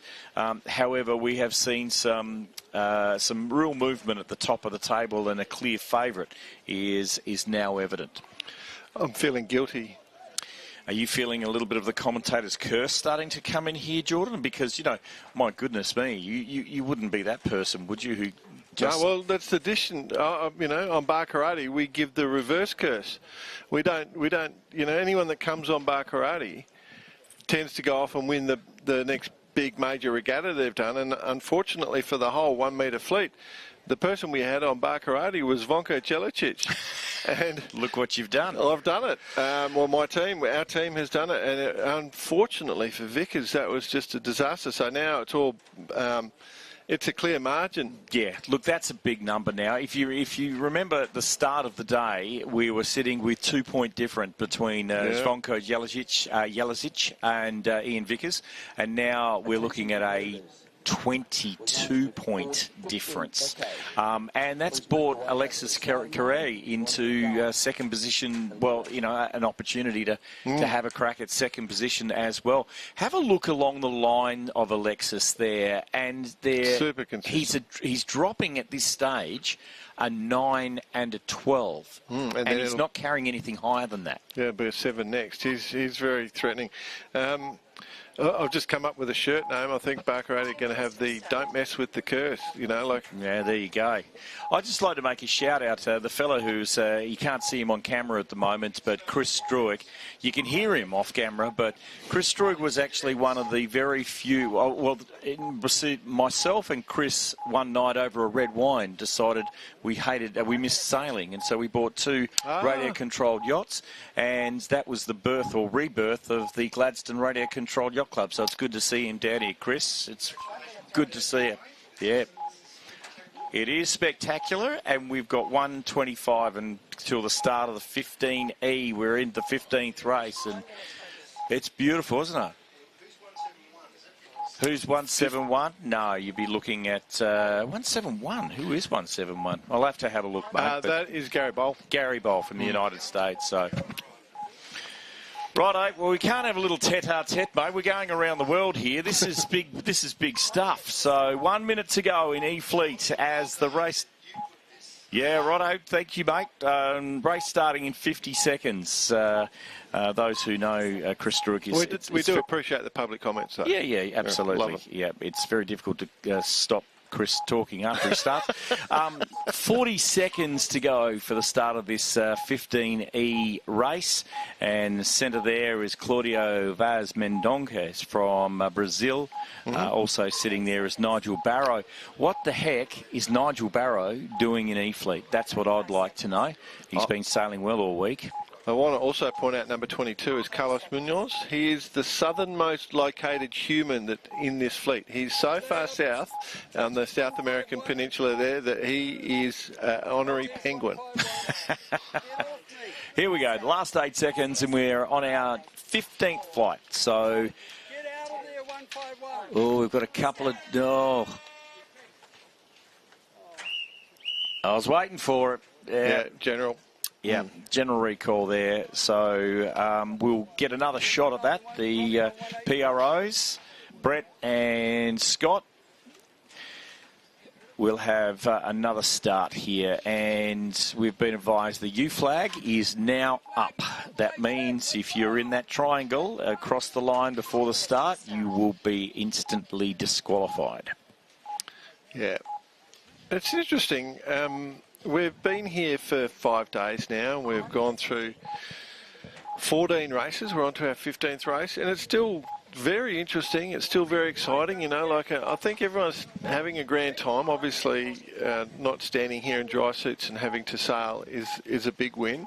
You know, everyone's in their shorts, got their sun hats on, and having just really, really good time. So we are in the E-Fleet. At some stage after 15 races, you know you're probably not in with a shot of winning the world. So you've got to find other ways of enjoying yourself. And luckily, the organisers here decided to provide perfect conditions and lovely weather. I was going to try and make a straight line there, but that is certainly not straight. But let's get a line here, and then we can see if anyone is OCR. That's pretty close to it. Oh, now this is. I love it. Oh, maybe not close to it. We'll try again. No, there we go. There we go. Oh, that's as good as it's going to get. Okay, so anyone over that line, you're asking for trouble. In so many seconds will be disqualified from this race if they go over, and we will hear that from our PROs in the effects mic. Yeah. So Carlos again setting up down that leeward end. Gonzalez Ugarte also down the Chilean. So double Chilean effect down this bottom end. So they like it down here. I'm not sure what they're seeing, but and then Baron Bremer is the next boat along. He's number 81. We've got a boat in the U flag. If he goes over that, 87, you are in trouble. 87, that'll be disqualified. I don't think he realises there's a U flag up, because that is absolute. Oh, you know who that is? That's Sean. Oh, no. Tell me that he hasn't got issues. I believe he's now got issues. So, well, I can't see him letting his sails off. I think he is just a passenger on that boat at the moment. But anyway, you're right. Let's go back to the race. And here is Gonzalo Ugarte from Chile with the Britpop. First to have a crack and duck the entire fleet is Jimmy Teo from Malaysia. And that's closely followed by Tim Hand from Great Britain ducking back and trying to get over to the right-hand side of the course. That's a nice-looking position there for 54, Nigel Barrow. He'll want to jump out of this fleet. I think he'll be disappointed he's sitting in A fleet at the moment. But just above him there is Michel Rore from France and sailing the K2. Yep. Yeah, they're both well positioned. That's the spot you'd want to be. We've got a couple coming out on port now, including our Swedish competitor, number 112. We also have a green boat, which apparently is lucky. That's Larry Grant from the US doing a big duck, so that was unlucky. Remove yourself from the course. You've been disqualified. Yep, there we go. Yep. There's the call for Sean being on the course side of the start mark under you. If he didn't have bad luck, he'd have no luck at all. That boy, I tell you, he's having a shocking, just a really unlucky tournament for Sean. He's actually racing a new hull because his last one was leaking so badly and destroying his electrics that they have lent him a new hull. And went through this whole process here. They've actually, because you're not allowed to replace the hull, but the whole, all the official bodies got together and went through and did a whole complete rule review of it. And Sean's had to be pulled off the course. So there you go. Yeah, that's just a shame. Okay, so we're heading to the top marks, plural, for the first time in this E-Fleet. Bit of jostling for position. Our leaders are going to come on that right buoy. If you're looking up there, that's where our leaders should come from. I think it's going to be Ulf Lindberg, is my gut feel. Willing to be wrong. There's some good pressure there on the left-hand side, but unfortunately those boats. We've got Jung. Yeah. 158 from China. Yep. It would be nice to see him move up a fleet. That would be good. Oh, I think there was a slight touch there between 31, which is Louver from Argentina, and boat 54. I think they've just called that, which is Nigel Barrow. Be interesting to see if that was called out. It was visible by our eye. Michelle Roy has also got through and did a nice job, so that's pretty important. Stepping up there, Ian Power, also from the New Zealander, coming through, and you can see those three just at the front of the fleet there. That's a beautiful sight. IOM's under just perfect conditions for their A rigs, heading down towards the bottom mark for the first time. Looks like we've got another retirement there, which is Carlos Munoz from Chile sailing his 3D printed Aloth. I think he's a retirement as well. I know, he's so far south, he's trying to go north again. He's heading off north. Oh, gee, I tell you what, yeah, I think he's a little disappointed too, seeing him walk down the... Unless he was over the line at the start too. I didn't quite see that, but... it was under U-flag conditions. I don't think he was, because remember he was down that pin end, and the only one I thought was risky was back up near the boat end. So, righto. There you go. All right, so we're around the bottom mark for the first time, and they're heading back upwind. Bottom of your screen here is Ian Power from New Zealand. And there's our leader, 158, which is a young from China, and he's got that Venti just ticking along at the moment. That's the way to do it, ticking along. So those were the top two around the top mark, those two in shot there. And it's, what is it, Venti versus a K2? What's it now? Yep, that's what it exactly is, a K2. Rora's got... he's a great Grand Master, so I think that's over 75. I could be wrong. Don't hold me to that. But great to see our great Grand Masters doing well in this fleet. Yeah, great Grand Master, imagine. It's a good thing. I think that is probably a great testimony that you can compete equally. You're here at a World Championships, great Grandmaster, and you've had to qualify to get here and be racing here. So, and you know what, you've nailed it, Jordan. Is that for so often we've got great yachtsmen all the way, and women all the way around the world, great sailors, and when they get on a bit, and it's a little bit more difficult to get around that foredeck. Pick up the controls of a radio-controlled yacht, and your love of sailing comes flushing back. 10 races in a day is easy to do at club level. It's just a fantastic sport to continue your love of sailing. So Ian Power, as we've pointed out multiple times on the commentary, the Kiwis have taken to naming their boats. I did notice his boat was called Girlfriend. So he's gone out with the girlfriend. He's gone out with the girlfriend, yes. He's taken his girlfriend to Australia from New Zealand. Shout out to the partners. Michelle Rowe. Yeah, that's it. So that's splitting. This is quite a difficult decision. So as you're all aware, obviously they sail out and around and in, and that decision as to which mark to go to becomes quite important. Same as if you're going to a bottom mark. So far it seems to have been the right mark most of the time, has paid off, and the few times I've been watching all these races, which is probably, what are we at, 15? I'm up to 75 races watched or events watched. Diego Luyer in first position there from Argentina, and Michelle Rowe from France in second. Jung has relinquished that lead, but is still sitting in third, remembering the top 6 boats are the ones promoted. And then we've got Ian Power. Good to see Ian having a good race. He's been in and around the E's and D's for the last few races. And then, of course, from America, we've got Larry Grant. He's another great Grand Master sailing a K2. Great Grand Master. It's not that far away now, mate. Whoa. Whoa.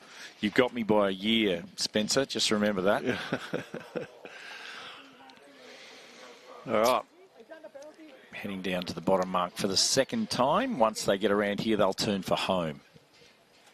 Beautiful conditions. Beautiful little breeze. Wouldn't be over 10 knots. It's just magnificent. Yeah, it's interesting. It looked like it was starting to phase left a little bit before. There was a few little, when we were sitting just off camera before, we were just having a little bit of a discussion as it started to phase left.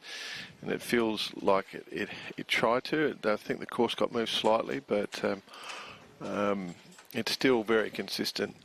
I think it probably has moved 5 or 10 degrees left over the day, but... Yep.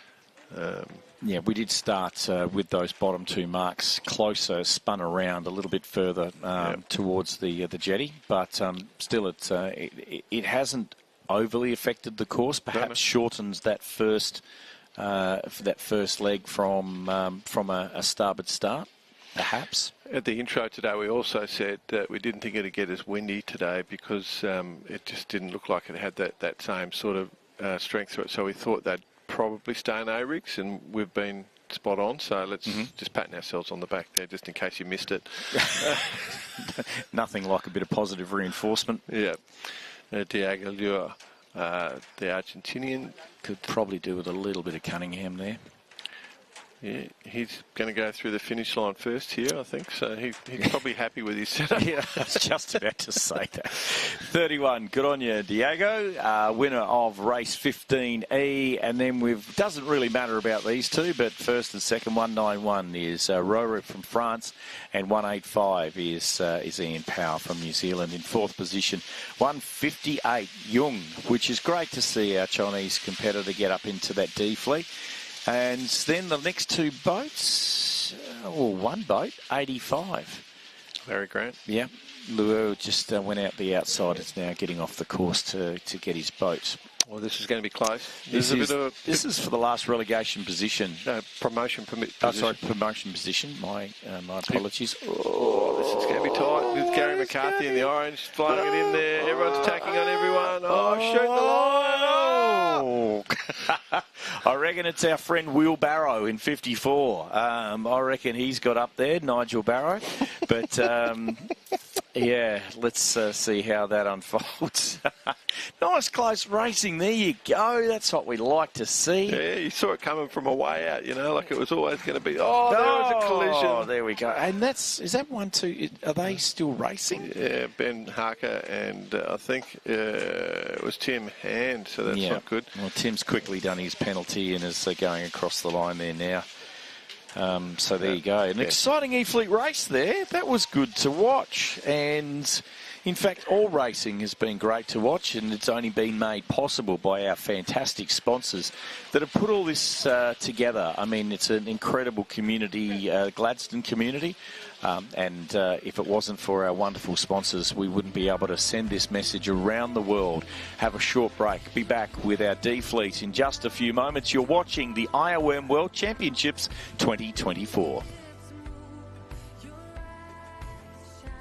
The 2024 International 1 Metre World Championships, brought to you by Gladstone Regional Council, Triple M, Cooper Mackenzie Marketing, Red Ant Radio Yachts and Supplies, and the Williams team. Heron Island is, I think, an all-in-one trip to the Barrier Reef. You can get up close and personal with any of the flora and fauna out there, so you can see sharks, turtles, fish. You can swim and snorkel all day. There are rooms that host families up to 5 people. There's a restaurant, there's a bar for those sunset cocktails. There's a marine centre where you can organise snorkelling or diving from the boat.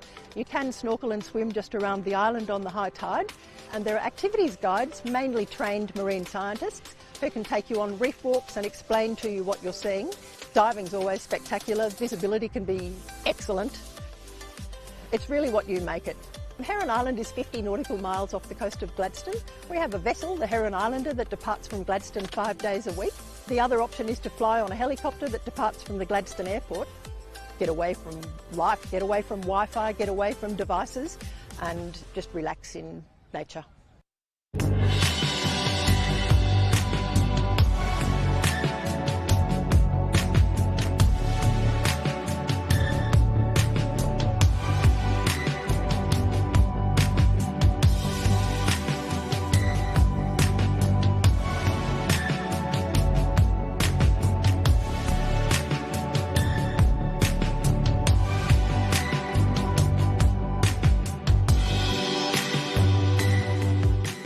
We're standing here today behind the finish of 9B Fleet. Our race team just about to come up in the finish. We're all organised, got the video on the line to check it. 2 people calling the line. 1, 2, 3, 4, 5, 6 people involved in the process. Well, it's Cooper down below. Okay, 7-7. Sorry, turds. You got 7-7.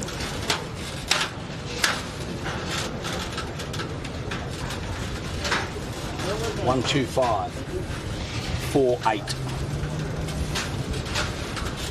171 72 9757 88 106 55 23 13 39 148 40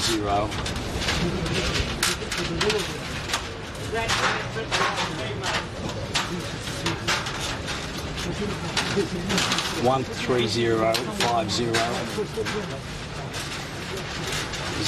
05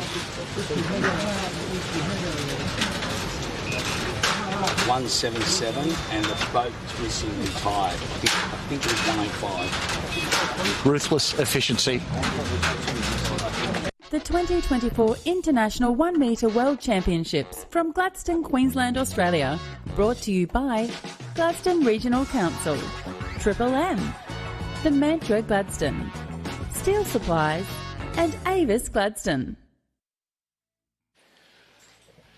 Thanks for joining us. You are watching Day 5 of the IOM World Championships as we go around the globe and showing you the best of the international 1 metre sailors in the world. Yes, it is the World Championships. The wonderful and ever so talented Jordan Spencer, from what I've been told, the main man behind Bar Karate, the sailing podcast, the one that actually does all the work and puts it all together, is alongside me. And I know, and I'll ask you to be completely honest, this has opened your eyes, hasn't it? Well, I think I respect it as a sport, put it that way. Like, I've never sort of not respected it as a sport, but the intensity, I think the level of intensity is probably a fraction higher, and the level of accuracy there's plenty of inaccuracy out there. That's why we see the turns. But yeah, I've enjoyed it. I've enjoyed it immensely. I like it when the big rigs get overpowered. I love that. It is a lot of fun. It is a lot of fun. It is a great sport to be a part of, and make sure that you try and look up your local radio-controlled sailing club, wherever you may be around the world, and get involved. It is fantastic. It's completely inclusive, men and women competing on equal terms, and even if you have some disability, we've got our it is everyone will bandy in or pitch in to make it an enjoyable sport for you, guaranteed. 1 minute to go in the D Fleet race. How much intimidation can you do on that top deck? You know, like, can you wear like a super big hat that just blocks everyone's view? Is that something you could do? Yeah, I think you'll be told in no uncertain terms, fairly quick smart, to get rid of the hat. And I think I have seen it actually before. I can't be 100% certain. Nigel Barrow was elevated into that last fleet, and in a very close finish with 30 seconds to go. This is a very difficult fleet to get out of. Yeah, it's interesting watching the ones get promoted. We try and track through. I think we reckon the longest run we've had is 3 races.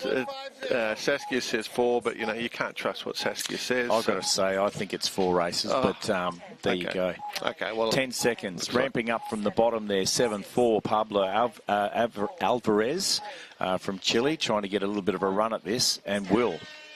Oh, good pressure on that line. Slight right pressure at the moment too. Look at them. They're full lean in that one. Hike out over the side, boys. Hike. We've got an incident at the top of the line. Yeah, Chango's decided that he's going to go back and duck the line to try and clear his OCR. Yep. Yep, it's all good fun. Will Van Cleef, who is sort of going up and down at the moment. He was at the top of the fleet this morning, and he's come back a little bit, just tacking out on the left on a nice shift. Gorgeous Gordon in beautiful position, and then Thomas Enwall, number 50, coming across on starboard, going to flip everyone off and give Gorgeous Gordon everyone off, cause everyone to tack, and give Gorgeous Gordon a little break. And there is our man. That was an interesting change of tacks there. They did right. They did well. They completed their attack, and I would have thought that 50 there would have had to stay below him, but they tack straight back. Our Italian Paolo Kappa Number 130 is the man there that's just charging up. Look at that little left pressure. There's been more and more of that left pressure, I'll be honest.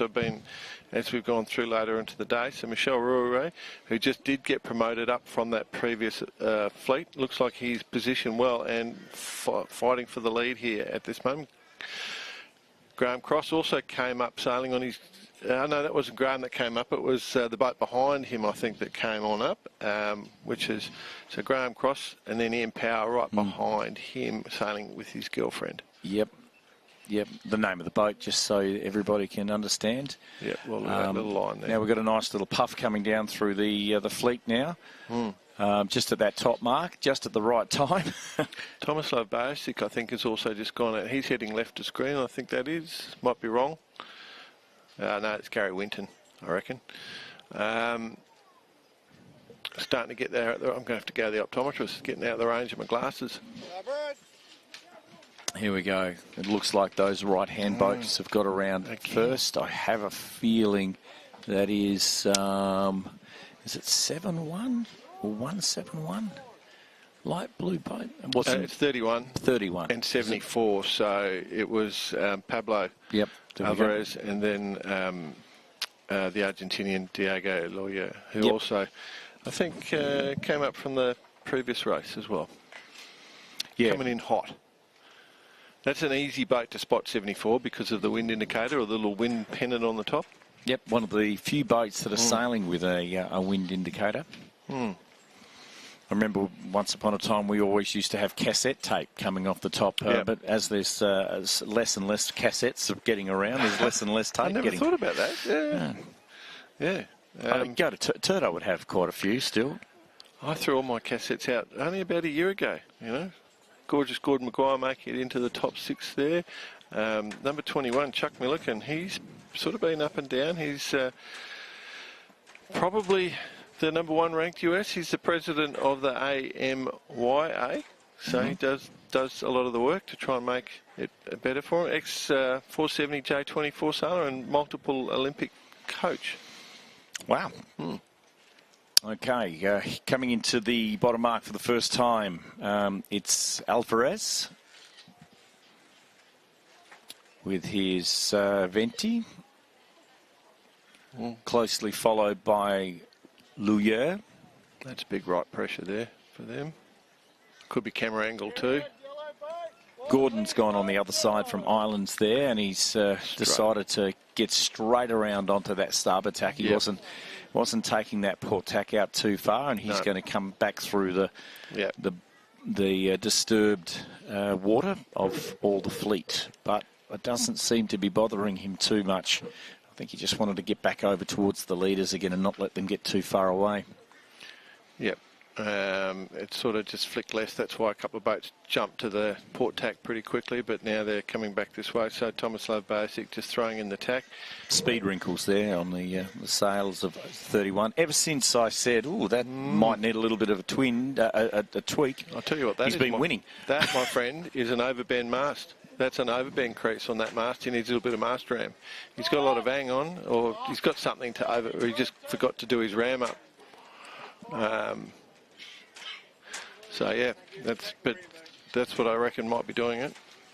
Okay, lead boats, as they tend to do in situations like this, don't let each other go for too far, because as we've explained all the way along, you only have to be top 6 to get yourself into C fleet.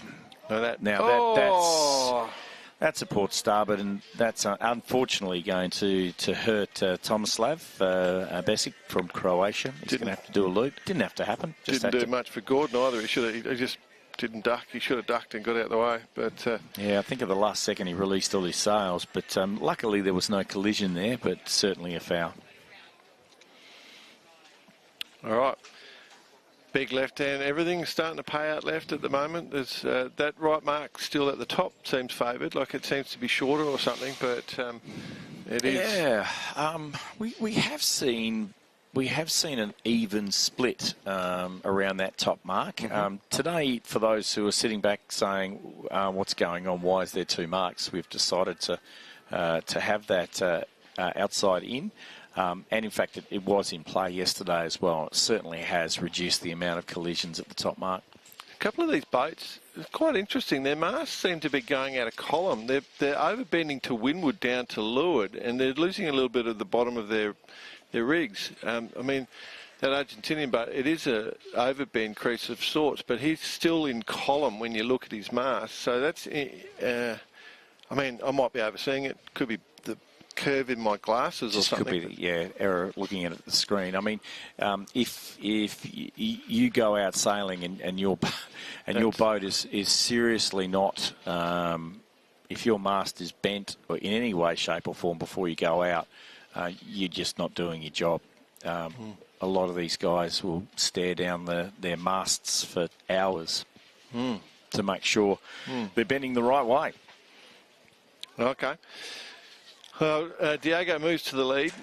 He's been sailing quite nicely. Both these boats have been sailing. So Diego and Pablo. Papin is the lead. Has done well out of that last run, finding himself into the top 6. And Nigel Barrow coming in. He's carrying quite a load there. Paolo Kappa hasn't had a good run of the last couple. He's now facing relegation here and could find himself an E-fleet. And Paolo has been up and around that B and A number, so that is disappointing for him. Gone again, spinning to the left side of the course, and Gordon again spinning to the right. This is deja vu all over again. Let's see if he tacks back, or is he going to hold on to that port tack for a little while yet? Yeah. Oh, not long. Just going to pop out there, stay on that windward side. I think he just tried to clear the fleet then. He didn't want the dirty water that you talked about last time. And it's smart. That's all you need to do. I mean, because it is quite disturbed coming down through the middle there, and you want your boat to be... It's not... The wind is there, but it's just not strong enough to really punch you through this tiny little chop that we've got at the moment. He also had a port starboard coming back in that time before, so he probably thought that there was a big incident there with that group of boats that were shot before. Correct.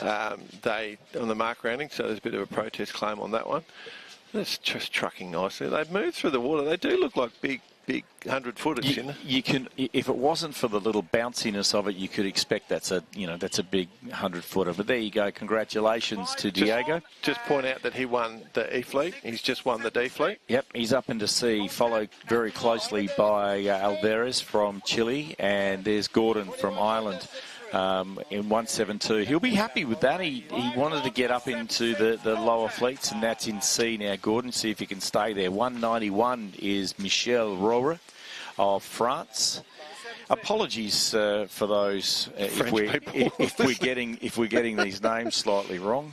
54 is Nigel the Wheel Barrow, correct, followed by 51 Anthony Papin from France, and 185. That's our friend Mr. Ian Power, but he's missed out from coming through the fleet. 64 is Graham Cross. 158 being Jung, which I thought he was the big loser in that. He was first around top mark. And then we have a gaggle of boats heading across the line at the moment. Now, we spent a lot of that discussion going, Diego's got a little bit of an overbend crease. You said more Cunningham for him. He's not going to be adjusting his boat because he just won the E-fleet and the D-fleet. Ever since I said, I'm not happy with that sail looking like that, he's gone boom, boom. 2 bullets. Boom, boom. Yeah. Okay, there's the journeyman, Will Van Cleef. He's down again now, up and down, our journeyman. And Enwall is also not going to be able to fight it out in C. We'll get back to you in just a few moments with the latest fleet. That'll be a C fleet race. We're halfway through this flight, and you are watching the IOM World Championships 2024 live from Gladstone, Queensland, Australia, on a beautiful Sunday afternoon here in this amazing part of the world. We'll be back in just a moment. The 2024 International 1 Metre World Championships, brought to you by Triple M, Stage and Audio Event Solutions, Queensland Alumina Limited, and AG Equip.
Red Ant Radio Yachts is a proud sponsor of the 2024 IOM World Championships in Gladstone, Australia.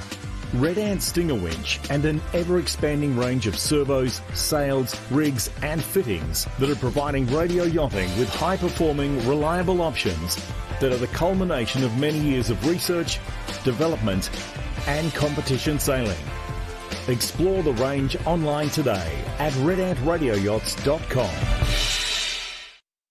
I'm here with Chris Watts, Chief International Judge for the IOM 2024 World Championships in Gladstone, all the way from sunny England. How are you finding the weather? A lot better. A lot better?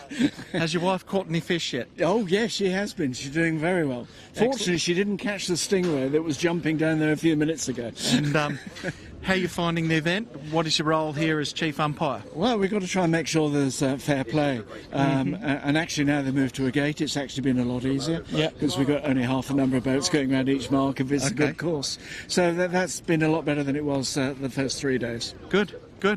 And we're coming up to 9A race. A little more intensity in the fleets as the alphabet goes to A. And as the days tick by as well. Yeah. So we're all ready for Monday. Oh, yeah. And late in the afternoon, is there a little more tension on deck? Possibly. You also get tired of judges in the afternoon. So it's a long day, isn't it? Yeah, because actually at the moment we're keeping nearly all of the judges up here just to try and make sure we're on top of everything. Okay. And after the event, what are you up to? We're going down to, was it Fraser Island? Oh, lovely, just near where I live. Oh, okay, we got a couple of days down there. Nice. And then flying down to Sydney for a couple more days. Right. And then back to sunny England. Oh, lovely. Lovely. All right, thank you for participating. Yeah, no problem. Enjoy the regatta. Thank you very much, anytime. The 2024 International 1 Metre World Championships from Gladstone, Queensland, Australia. Brought to you by Gladstone Regional Council, Triple M, the Gladstone Central Hotel, Macca's, and Sailboat RC.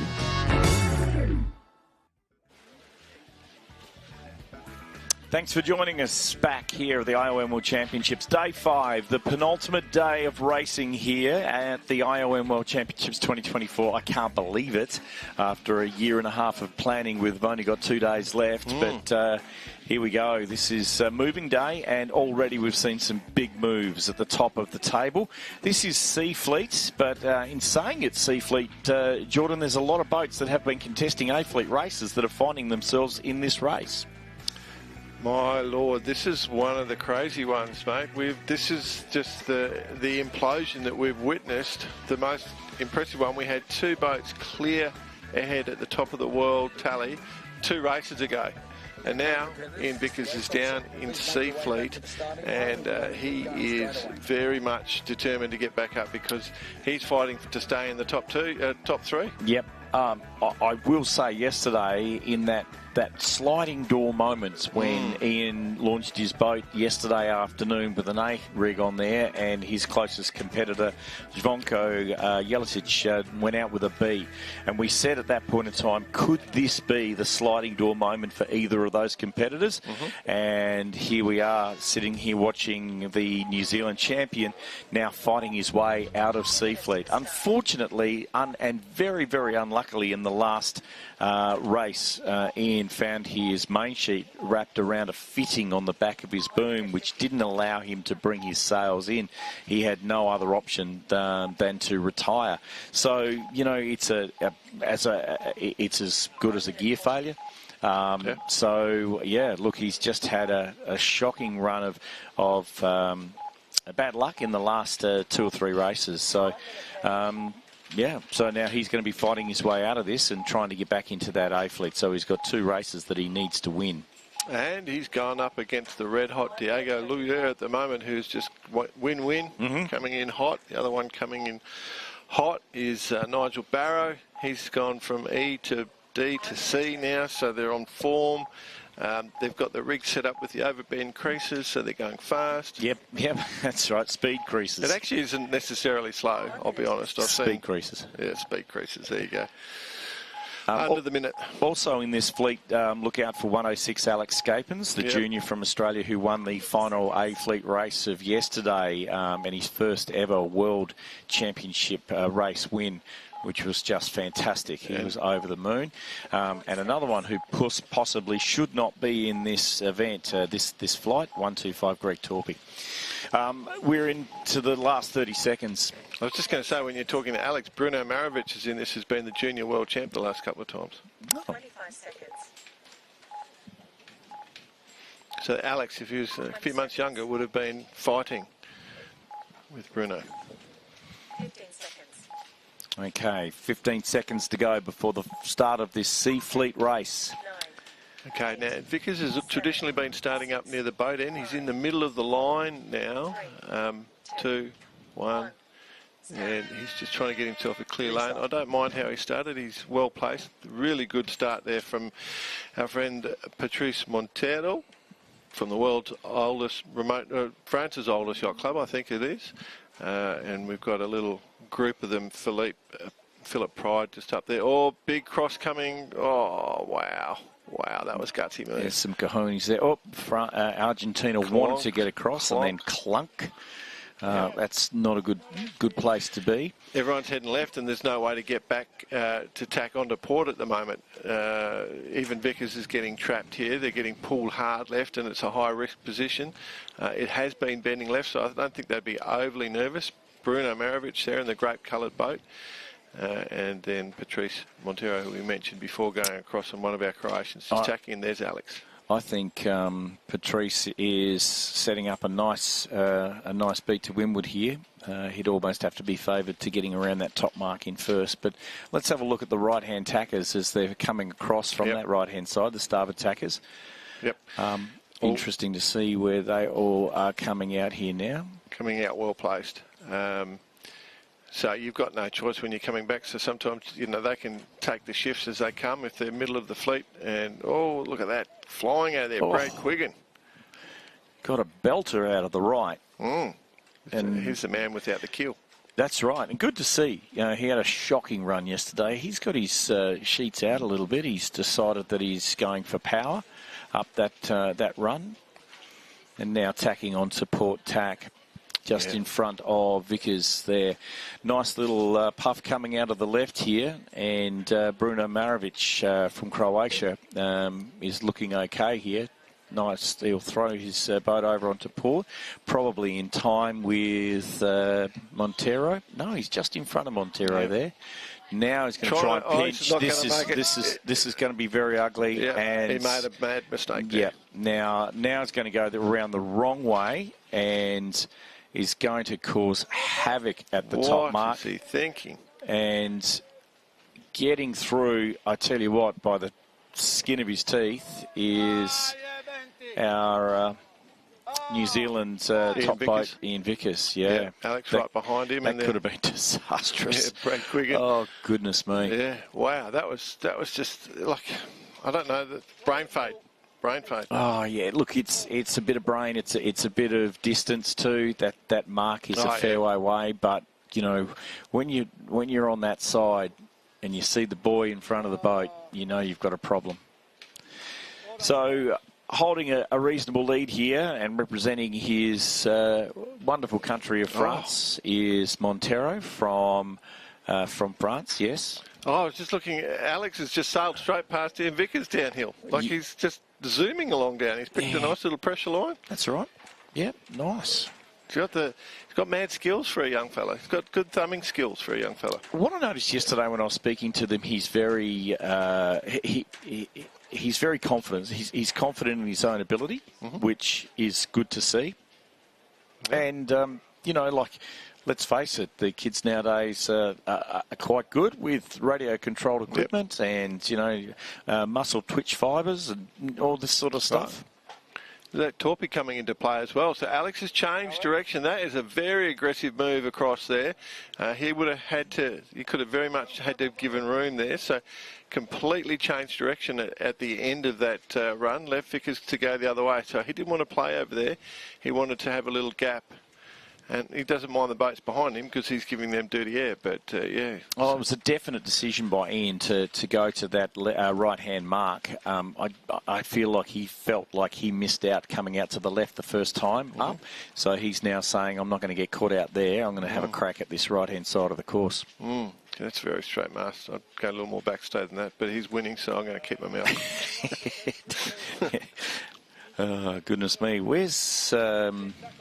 Here we go. This is Vickers coming back from the right-hand side. Alex Scapin's just ducking his stern as he's coming back on starboard. And it's a very close cover from Alex over Greg Torpy. Just sitting underneath now. Torpy's gone bow down just to try and grab a little bit of clear air. Brad Quiggin, he's going well. I wonder if the dropping of the keel helped him. He's just rolling into another little tack, so he did have a spare keel. He had to reweigh. They've been really good with the competitors to make sure, if it's a genuine reason, they're right there for them. Everyone trying to make the best possible sailing event happen. Alex is really, he was struggling a little bit this morning. I don't think he was happy with how he was set up. He's gone and made some changes, and he's definitely starting to charge. His boat looks a lot better. He was A-Fleet, like he won the last A-Fleet race last night, so he's woken up today and not necessarily going as well as he could, and now he's starting to come back to it. So let's see if he can promote himself. Patrice is looking very calm right through this. In that last shot, as both those boats were relatively the same angle to us, I feel like Alex has just got a little bit more twist in his jib, heading upwind. The winch shear. You are not going to let that go, are you? I'm just having fun. Did you not see all the commentators? I did. I saw everything. And I noticed that Turdo didn't have a crack at it either while he was on air. He left it alone. Okay, some very close covering here. That, to me, not seeing it before, but looks like... I've got to say, I don't think Ian Vickers has got his boat as tuned as well as you'd like. I think he's just gone a little flustered. He's definitely back in the pack, and he's under threat of not getting promoted here. He's going to have to duck a lot of boats through here. A lot of boats have come through on that right-hand side. And there's a little zephyr, but unfortunately, 3-8 there. Patrice Montero has just touched that mark, so he'll sail clear. Sean Fiddler's come through. And do a turn. Or not. Yeah, or not. Yeah, there's some big changes there. So Sean Fiddler and a bunch of people have got a little bit late. Right, there's another hookup on that mark. Oh dear, Gorgeous Gordon in an unhappy place. Yeah, it's really difficult with a little bit of chop to shoot those marks. You can't come up close hauled and then go even closer hauled to get around just the little chop will stop you every time. Wow, this is quite amazing. So Patrice is just doing a grand job. There's Vickers up the top there, the yellow boat, just sort of mid-left of the screen. This is the World Championship going away, Grant. That's absolutely what it is. If he doesn't get promoted from here, that's it. That's the World Championship's over, because there's only going to be one more drop, I reckon. And there's too many there, isn't there? Yeah. I mean, you never say never, but it just becomes incredibly hard. Montero around the bottom mark for the last time, heading up towards the finish line in this Sea Fleet race. And there's 1, 2, 3, 4, 5, 6, and there's the 7th, that's 8th boat. So Vickers in 8th at the moment, which he's going to have to do some fancy footwork up this last beat to windward to find himself in that position to be promoted. He doesn't have the boat speed at the moment. I think you're his right. rig tune's wrong. And, everyone can do it. So and it's millimetres. It's quarter turns. Yeah. It's just so fine, the adjustment that you need from a boat to be fast or slow. Yeah, there's Sean Fiddler is starting to charge through the fleet at the moment. We're Patrice here has been comfortably leading. He's set up quite a powerful setup, particularly down low, and I quite like that in a rig. But and here's another one coming through, David Lindsay. David Lindsay, when it gets up a little bit, he starts to come into play. So a little bit of these punchier down low setups is what I'm seeing. and we're going to come into the finish, and this is going to be very tense for everybody involved. Yeah, Montero will be first across the line, followed by Fiddler from the United States. 23 is Lindsay from GBR. And then, oh, look, you've probably got 5-1 and then 4-9, 61 up the top. I think he did it. Has he done it? Just. Alex didn't get through, but I think he's done it. Yep. Has he just pulled one out of the hat? He had to pass 3 or 4 boats up that, or 3 boats up that final leg. And that was a millimetre in it too. Wow. Yeah, I think he's done it. Well, wow. you know, can't keep a champion down. Save the world. Patrice Montero, there he is on screen. He's a lovely, lovely gentleman, and I had a good chat with him last night at the debrief, and he is a joy to have here in Australia with the French team. They've all been very, very lovely. Okay, 31 going across the line. Shout out to Louver. He's finished his shot of 3 race wins in a row, and 1, 2, 3, which is Philip Pride. And have a chat to Philip Pride about the Oceania Continentals, which are hopefully happening next year, or are happening next year. We'd like as many boats to be able to get to those championships. It'd be wonderful to make a big championship out of it. Alrighty, Have to get a boat. You need to get a boat. No, I mean, if I'm going to do it, I'll need a boat. Oh, of course you'll. Yeah, I'll get you one. I'll find you one. The IOM World Championships 2024. I hope you're enjoying it. Wherever you may be watching around the globe, it'll be early morning somewhere in the world. And make sure you shout out to us on YouTube. We will be going to a break and back with the B Fleet race in just a few moments. Early we'll morning speak to you then. in Europe. In Europe.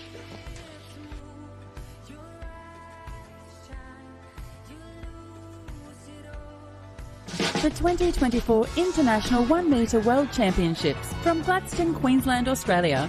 Brought to you by Gladstone Regional Council, Triple M, the Gladstone Central Hotel, Macca's, and Sailboat RC. We are an outdoor family. We love going out and explore the area, going to parks, have a picnic, have a walk. And we actually came from Mackay. A really exciting opportunity came up to work at the Tundun Botanic Gardens. I really loved the Botanic Gardens, and then we had a bit of a look around the whole region, and we really loved it. This weather, it's absolutely perfect. The region has the perfect climate to be outdoors. Beautiful winters, not too cold, not rainy, so it just makes it perfect. I had a really good experience with the people that live in this region. Everybody's really friendly, really welcoming. It's really multicultural as well. Like myself, I'm from overseas, so it's really, really good to feel welcome. When I came, I was like, oh gee, this place is great. So I loved it, and yeah, here we are.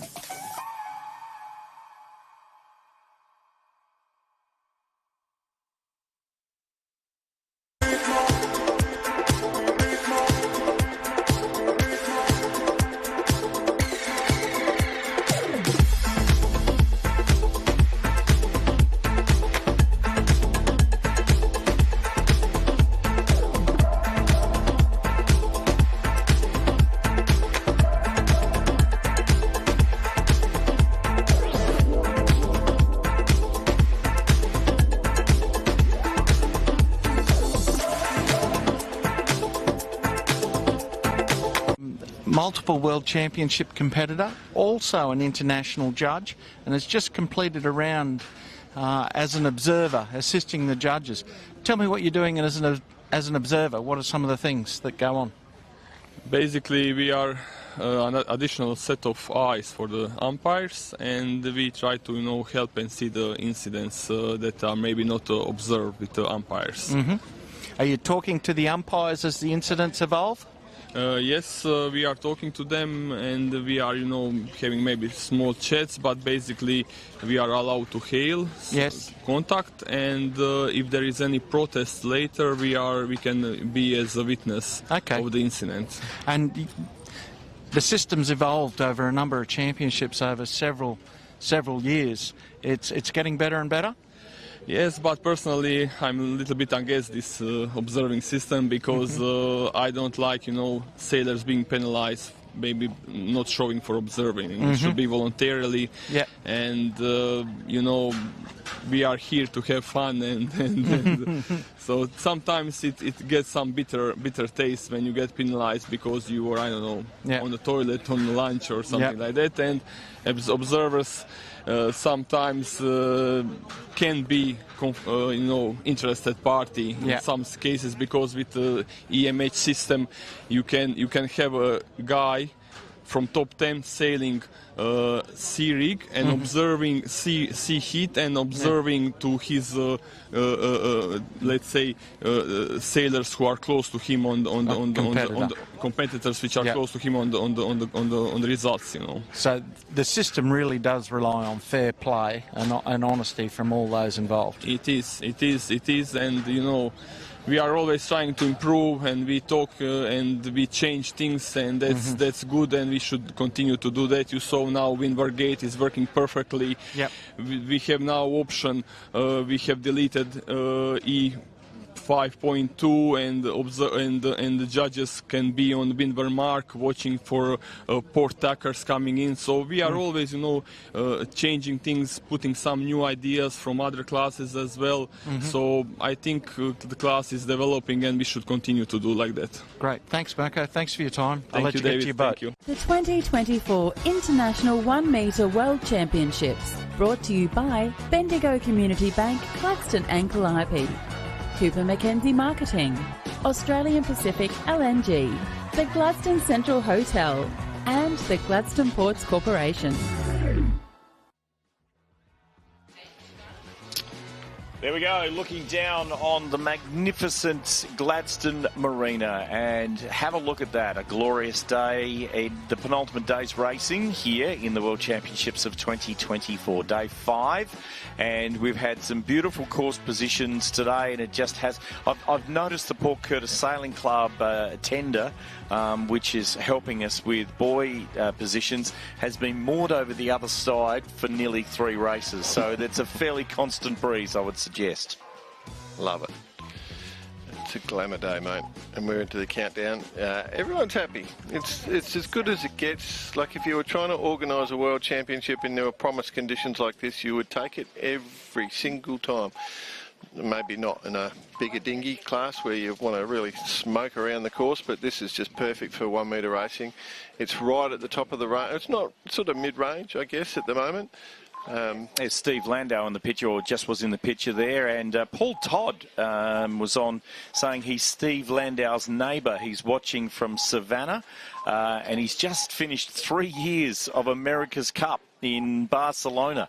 So he's now watching the 1 metres after being involved in the ACs in Barcelona for 3 years. Yeah, right. So he would have been with the US team. I would have thought so. I had quite a few friends on that team, so I'm not. If I can't remember you, Paul, sorry. Do I know you? Yeah, let us know, Paul, if you know Jordan, because he is kind of a big thing. Oh, God, big thing. Tyson Lamond is the chief, the chief technical officer, I think, of that team. We've got quite a few Aussies. I know the skipper, Tom Slingsby. 50 seconds to go. Another question from Clay Hollingsworth. What do barnacles do to sails? A lot is the answer for that one. Yeah, and there are some barnacles as we're in low tide now in Gladstone on the poles, so you just don't want to go anywhere near them. Where he's going. I was trying to work out where that was alluding to. Yeah. You can see them in the background there. 31 seconds or 30 seconds to go. I didn't realise there were any Polish sailors here. No, there isn't, unfortunately. There's something for the next World Championships. Poland, get your act together. We'll see you in the next one. 72, sitting right up on the line there. That is Doug Allen from Australia, wanting to get back in the A fleet, where he had been doing quite a bit of work in the last few days.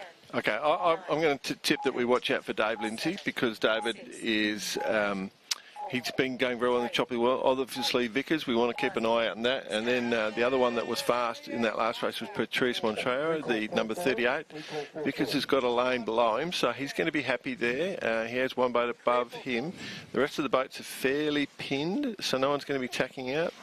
Adam Viney with that Kermit the Green frog-style boat there in the bottom of the screen. And there's Sean Wallace from Australia, ARYA president, and the highest-placed Australian at the moment, heading out to the left-hand side of the course. And you've got some real splitters that have got onto that port tack early, and we'll see how they go. They've headed out on that port side, and it has been paying. It has been paying big. And the boats with number 7s on them, the boats with numbers 7s have been going really well. I don't know what it is, or just whether I'm noticing, and I'm going to say I don't think Mr. Vickers has got boat speed at the moment. Okay, so there's our furthest out boat on the left, and there's our on the right, and there's our boat on the left. You can see it quite clearly, and it's not coming on the screen, mate. No, that's okay. The convergence will be the truth in just a few moments' time. And there's Aaron Farrer from Australia ducking some sterns as he heads out to the left-hand side of the course. So we're seeing the banging of corners, but even then, that's not I think he actually might be coming back on a knock, because there's going to be a lot of boats in front of him, but he's certainly going to turn a few arounds now as we come through. Trying to pick up some, this is Vickers down in the bottom of the, no, sorry, it's another yellow boat. Yep. I think he's just behind those two boats there in the middle of the shot. Yep, you're right, between 30 and above 30. So the boats to that right mark are looking pretty good at the moment. So our first boat's going to have a number 7 in its sail. 177 is Adam Viney, who will head around that right-hand side mark, followed closely by Pierre-Yves Mission from France. Another boat with a 7 in its sail. Yeah. You seeing where I'm going? Yeah, I'm seeing where you're going. I'm not sure. Oh, that was close. And that's a starboard tacker on a windward boat. So it doesn't look like it affected the starboard tacker, so all clear. And that being of Ante Kovanovic of Croatia, sailing his Vis. But that's a nice little break that Adam Viney has over the rest of the fleet at this point in time. Nice set of waves coming down here. If you can jump onto those waves and you can steer on them, you're going to make some gains for these small boats. So we'll respond quite nicely to those. Yep. A little bit of a puff coming down on the left-hand side here. Yeah, our top 6 at the moment: Viney, Mechin, Wallace, Ulnoff, Quiggin and Kovacevic. Mr. Viney diving down in deep here. The power of 7. You don't believe me, do you? No, I don't. Yeah, I know. I can see it. But you know. Apologies. I'm supposed to be more supportive, aren't I? 177, there's a few in there. Adam Viney doing very, very well from Champion Lakes in Western Australia. Yeah. Has travelled some distance to get here and hasn't left the country. Yep. Plenty of pressure coming at him.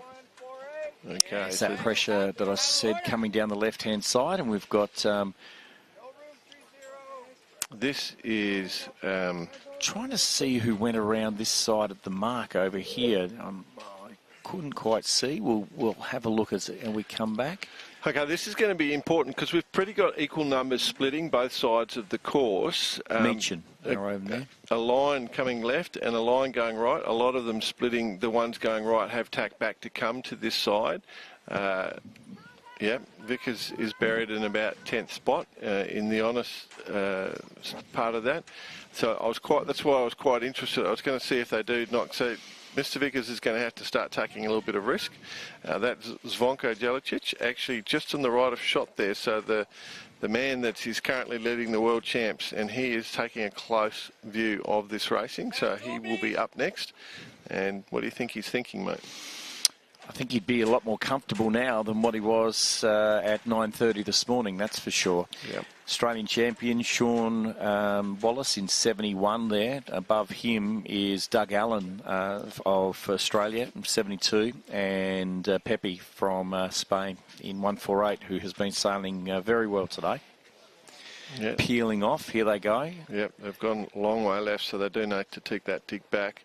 Now, you can see Vickers is starting to take that risk, so he's going to come a long way left. He's lifting right too at the moment, so he can't tack. If he tacks, he's sitting there, he's going to tack. this could be expensive.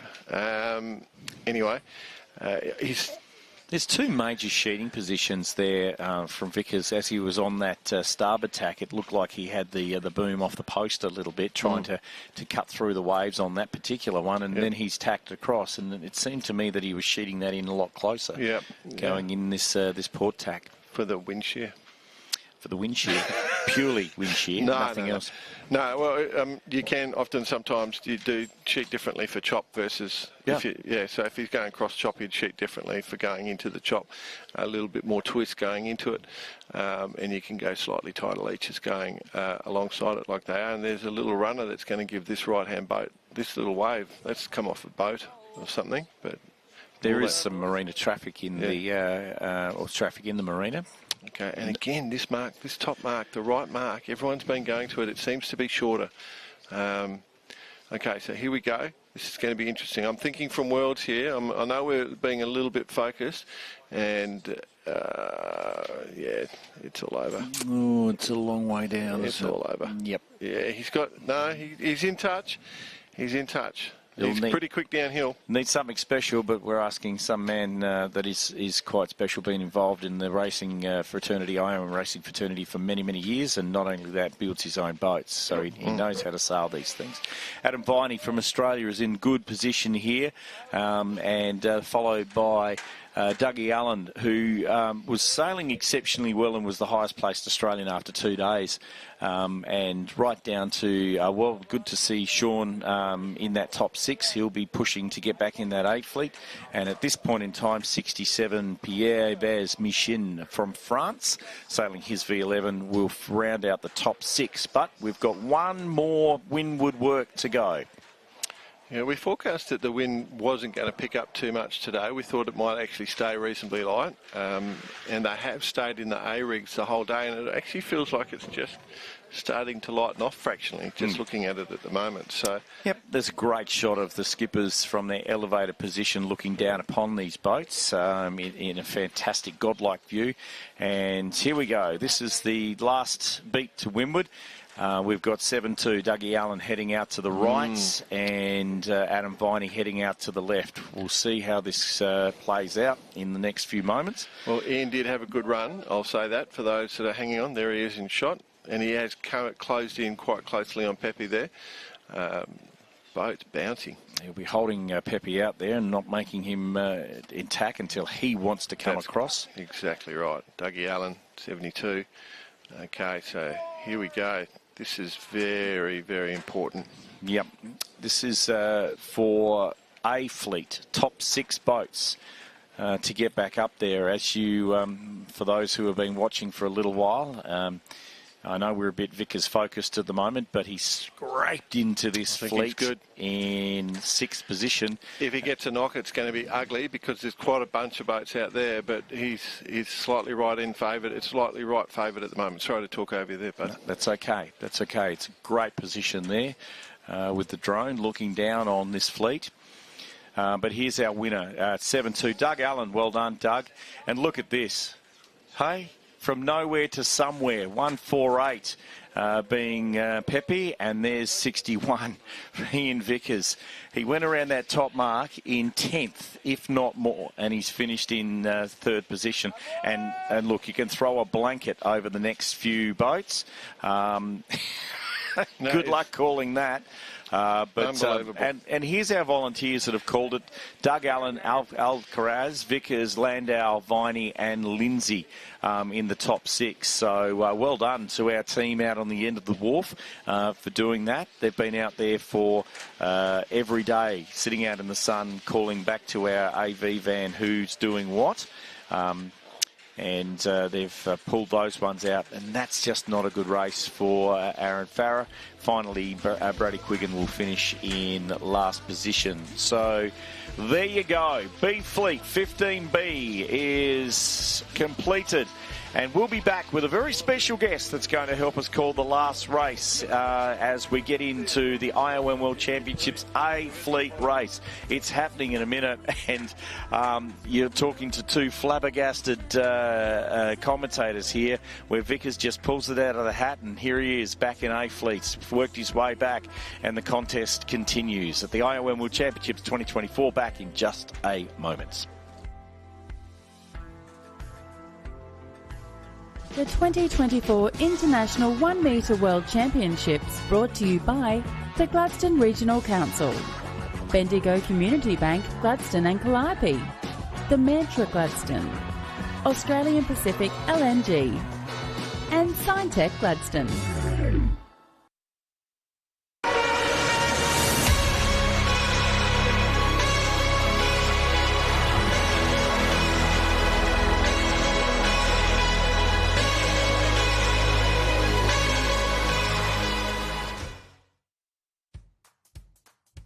The Capricornian is not just a credit union, we're your neighbours and your community supporters. When seeking a financial institution, choose to be part of something bigger, not just big. You do that by chasing a bigger goal, by considering the broader picture, by owning your banking. Be a part of something bigger. Choose the Capricornian. We're here for good. I really love living in the Gladstone region just because of all the opportunities. You know, Friday night I could go down to the GCC, watch a show, have dinner and drinks with friends. Sunday I could go to the farmers markets or a day trip to Agnes. And one weekend I might be brave enough to go down and climb Mount Larkham. I think the lifestyle here is really great. The people here are really friendly. You don't walk past someone without smiling or saying hello, which is really nice. I've bought a house here, which is very exciting. I'm 4 minutes away from work, 10 minutes away from pretty much everything, which is really great. Industry is definitely Gladstone region's superpower, but we do have opportunities here for everyone, from small business to retail to hospitality. There's many opportunities. I think if someone's considering moving to Gladstone, I would definitely say do it. Whether you're young, old, single or married with kids, I think there's a community and a lifestyle for everyone and a very unique landscape that everybody can fit into.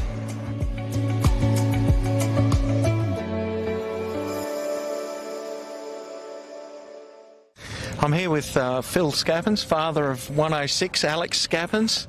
You're here working as a volunteer this week. Aside from being a coach, you got roped out of that, or yes. Were you kicked out of that? Yes, I think I was kicked out of it, actually. Yeah, I think Alex is quite happy that I'm somewhat distracted and can stay away from him. Okay. Tell me, how'd you get Alex into sailing? I got Alex into sailing by basically pushing him into a holdfast trainer with his brother. The only difference being his older brother no longer sails, and Alex fortunately got the bug. And you've done a number of world championships around the world in various dinghy classes. How does it feel to be coming along with your son to an international world championship sailing event? Absolutely fantastic. The level of competition with these small boats is absolutely amazing. But you know, there's a number of obviously parallels with small boat sailing to large boat sailing in terms of fleet management skills, and it's all the same. It's just on a smaller scale. Wonderful. And if you and Alex are doing the 505 Worlds next year, who gets to steer? Oh, definitely it would be Alex, I think, for sure. So you're on the wire. But I'm a bit broken down these days, so yeah, it just hurts too much for me to sail forward hand. There you go. Well, enjoy the week, Phil. Thank you very much. Thanks for the chat. Thanks, David. The 2024 International 1 Metre World Championships brought to you by Gladstone Regional Council, Stage and Audio Event Solutions, The Capricornian, Steel Supplies, and Promotion Products.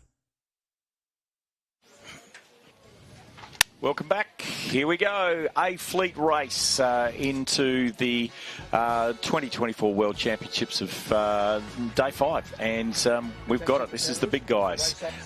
This is the top of the tree. And joining us for this final race of the, I think it's the 15th race, is it? Somewhere around 15. There. Yep. Phil Pride from New Zealand. Welcome. Thank you very much, Grant. Thanks for having me. Phil, good to see you. And yourself. Now, Phil's a bit of, he's certainly the man that's going to be behind the Continental Championships. It is a mouthful, Grant. Oceania Intercontinental Championship. Yes, on Lake Pegasus, which we are seeing a little 15-second ad for it this time next year. Yeah, no, we're hoping to get a really good fleet there. We're certainly inviting the world to come down. Yeah, and correct. It's it started off really as an Inter-Dominion. It was us versus you guys, and it's grown from there to become, I guess, a cornerstone event, hopefully for Iomika. Just about to get going shortly, chaps. Yep, we're 148 away from this A-Fleet race. It's going to be a big one, and yeah, look, it's great to see the big dogs back out there. Being a New Zealander, fellow New Zealander, we've been watching Ian, unfortunately, slide down through the fleets, but he's found his way back. He seems to be able to get into that top six. He does. I started with Ian back in the days of youth yachting. We went to some Governors' Cups and Youth World Championships together. And Ian, he's a sticker at things, and he's lucky that he can just grind on. And this last race was critical. I mean, if he hadn't got to A-Fleet, it would have changed the dynamics of the regatta quite considerably for him. But he's there, and so I guess this race will be the last before we get a third drop, and that third drop will be critical. Yeah, that's fantastic. Okay, 1 minute away from that. Yeah, that third drop is going to be super critical. Let's see how this unfolds. We've got the big dogs here as we get into 15A. 50 seconds to go. We've got Jonko up the top of the line there. Coming back down the line is Rick Castles-Brown from New Zealand. Rick's been performing well. Rick is reasonably new to the sport, and he goes exceptionally well. He is from Lake Pegasus and doing well. Oh, okay. So he's got the advantage. Yeah, this is exciting. When you're looking at this, mate, do you see any sort of different setups and rigs that you like and don't like? Are you looking at that closely? Look, I do. I look at everything because I'm sure mine's just a dog's breakfast. And they're very similar, to be honest. Millimetre differences, but very similar. 10 seconds to go in this race. Everybody's up on the line. Vic is halfway down. We've got... Which is important. Yeah.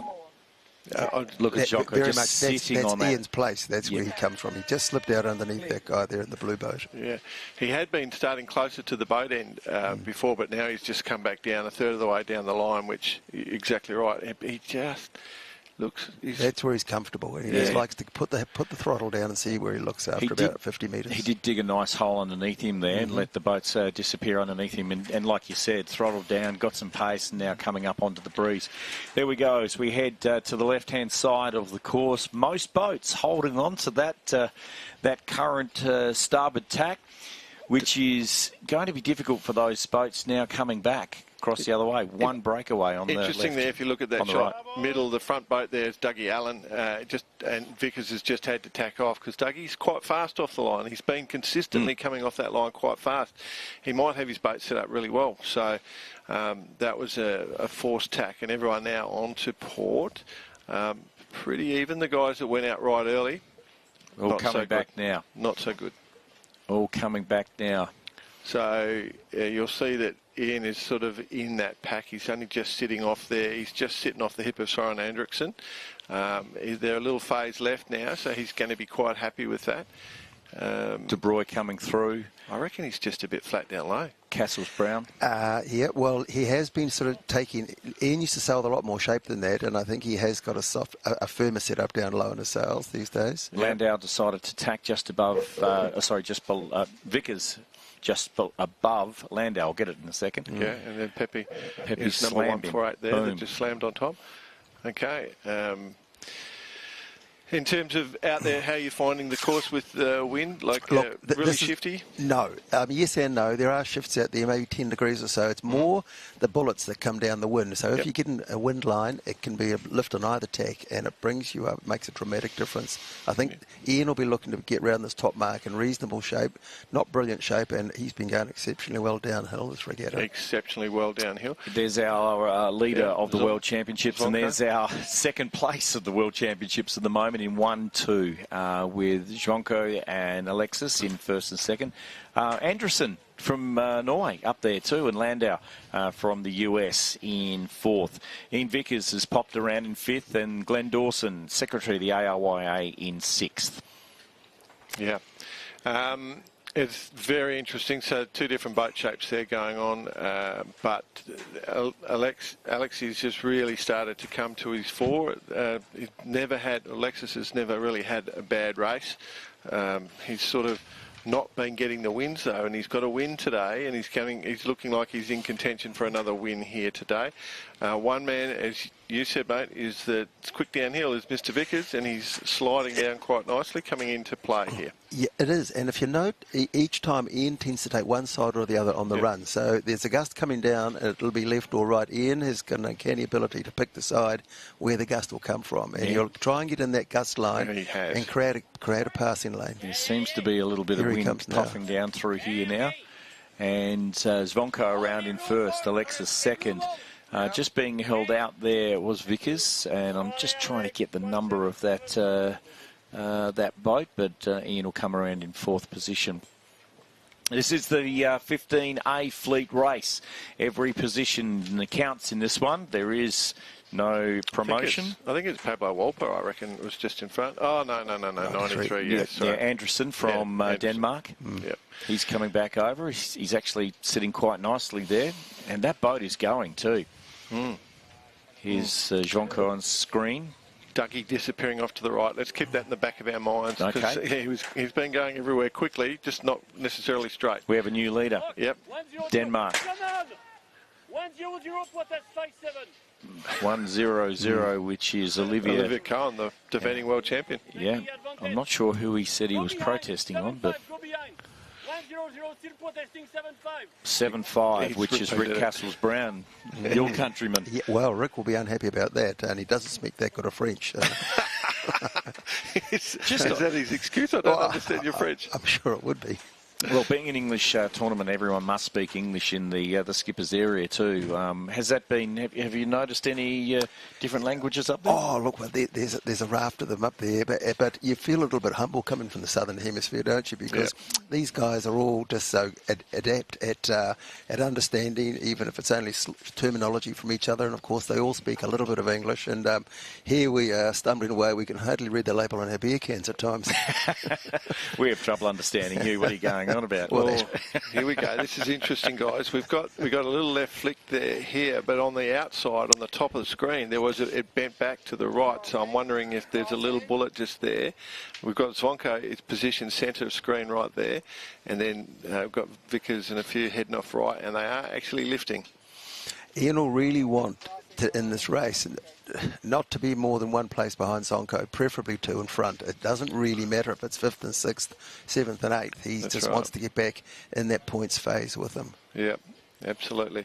He seems to be in phase at the moment, but I mean he's backwards a little bit. So Zvonko he's happy. He's sailing along nice. He doesn't mind carrying a bit of luff tension on that jib, I tell you. And the leech at the main. Yeah, Liga from France, just sitting in front there, and look at that. Watch this, that right mark again. Watch Ian Vickers pop to the lead here, ladies and gentlemen.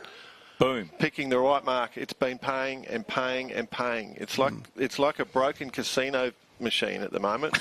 It's just... I wish you'd told me that before the last race. Coming around in second position is Andriksen. This is his best position so far, I'd say, from Denmark. And Alexis Carré in third.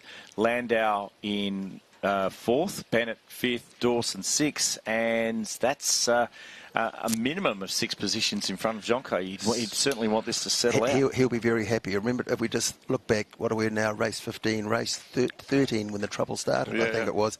Ian was in the same position, had a small lead like this, and they got out of phase. And think just how close he came to not getting out of C's.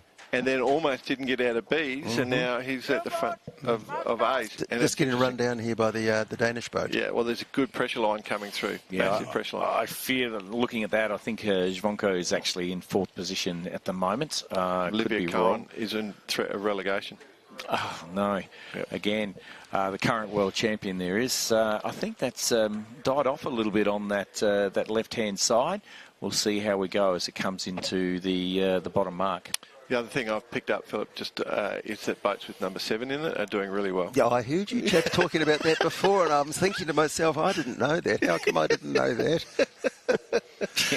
Will, I hope you're listening. Number 76, I'll buy your boat. Exactly.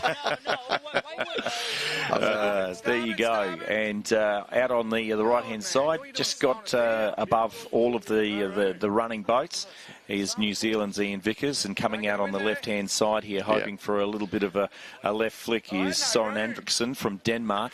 He's all right. It's going left at the moment. I think he's going to be pretty comfortable. So Ian got back to his conservative style sailing. He's not too worried about first or second. He's just sailing the fleet. Very much so. That's Ian's style. He's happy to bank a 3rd and is as good as a 1st. Yep. Best score for Soren this tournament is a 4th, which he did 2 races ago. So he's got a 4th and a 7th in the last 2 races.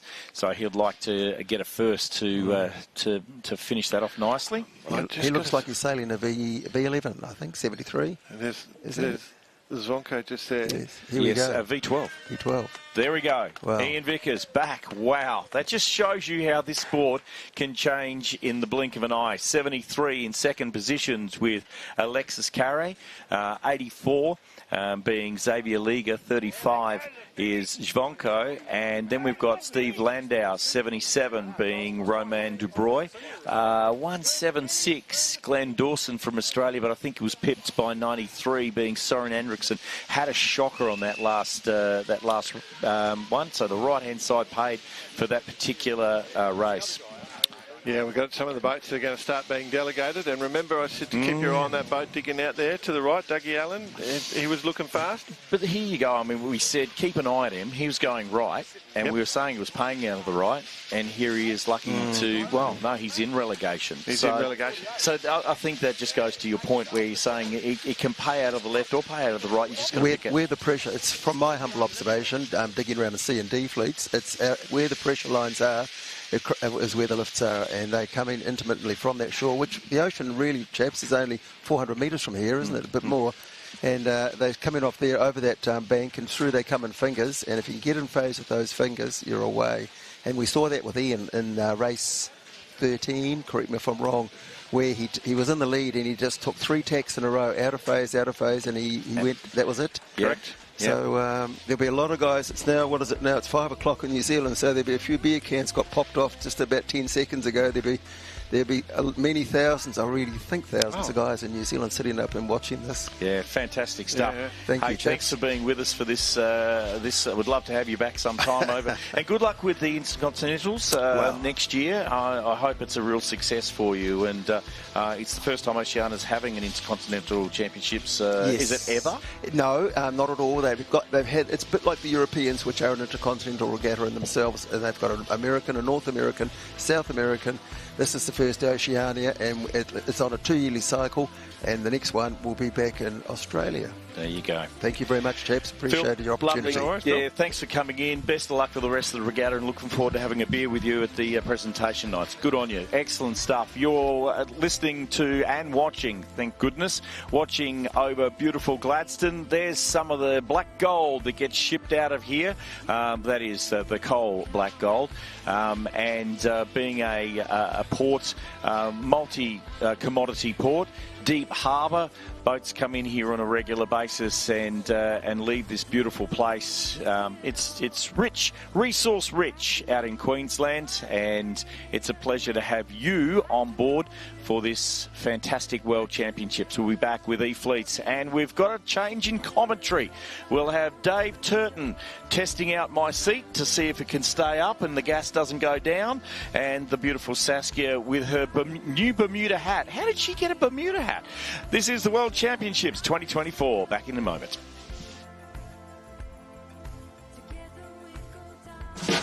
The 2024 International 1 Metre World Championships, brought to you by Gladstone Regional Council, Bendigo Community Bank, Gladstone and Calliope, Anderson's Auto City, and BG Sales and Designs.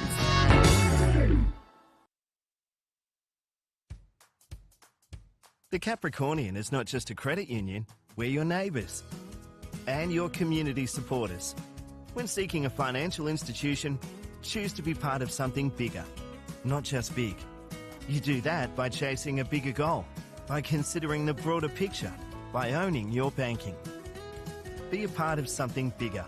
Choose the Capricornian. We're here for good.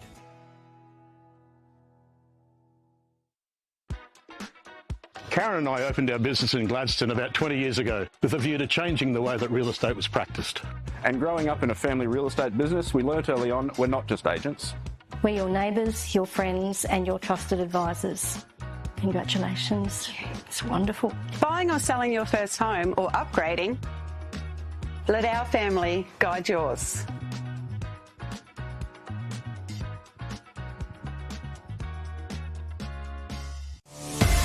Red Ant Radio Yachts is a proud sponsor of the 2024 IOM World Championships in Gladstone, Australia. For 20 years, Red Ant Radio Yachts has been translating a passion for innovation, a thirst for winning, and the love of radio yachting into a world-class range of boats. Sales, components and electronics for sailors and race management alike. Explore the range online today at redantradioyachts.com. You're great at what you do, and your business thrives because of your skills and expertise. But sometimes even the best need a helping hand when it comes to reaching your audience. At Cooper Mackenzie Marketing, we specialise in turning your business goals into engaging marketing and communication strategies. Let us handle your marketing so you can focus on what you do best. Cooper Mackenzie Marketing, proud to be the local design, marketing and communications partner of the 2024 IOM World Championships. Morning. Glad to see you made it. Glad you made it. Glad you made it, mate. With so many reasons to move to the Gladstone region, you'll be glad you made it. Larking around is fantastic. These are, without a doubt, the most fun machines to operate. The town of 1770 in Agnes Water is just like a little country town, but it's on the coast. We literally have golden sandy beaches, rocky headlands, we've got surf, the Great Barrier Reef just offshore, and it's surrounded by a national park. So there really isn't a more wholesome coastal experience that you can find. So we run 3 separate types of tour, a short 1-hour tour. We have a 2-hour experience, which is lunch on the beach, the Larkin Lunch, and our signature tour, which is the day tour we call the Paradise Tour, that visits the Bustard Headlight Station with the sandboarding, scenic views, and of course the majestic coastal area of Bustard Bay. These machines have got all bases covered, and we do it in comfort and style. Everyone can go larking, everyone can experience this to the fullest.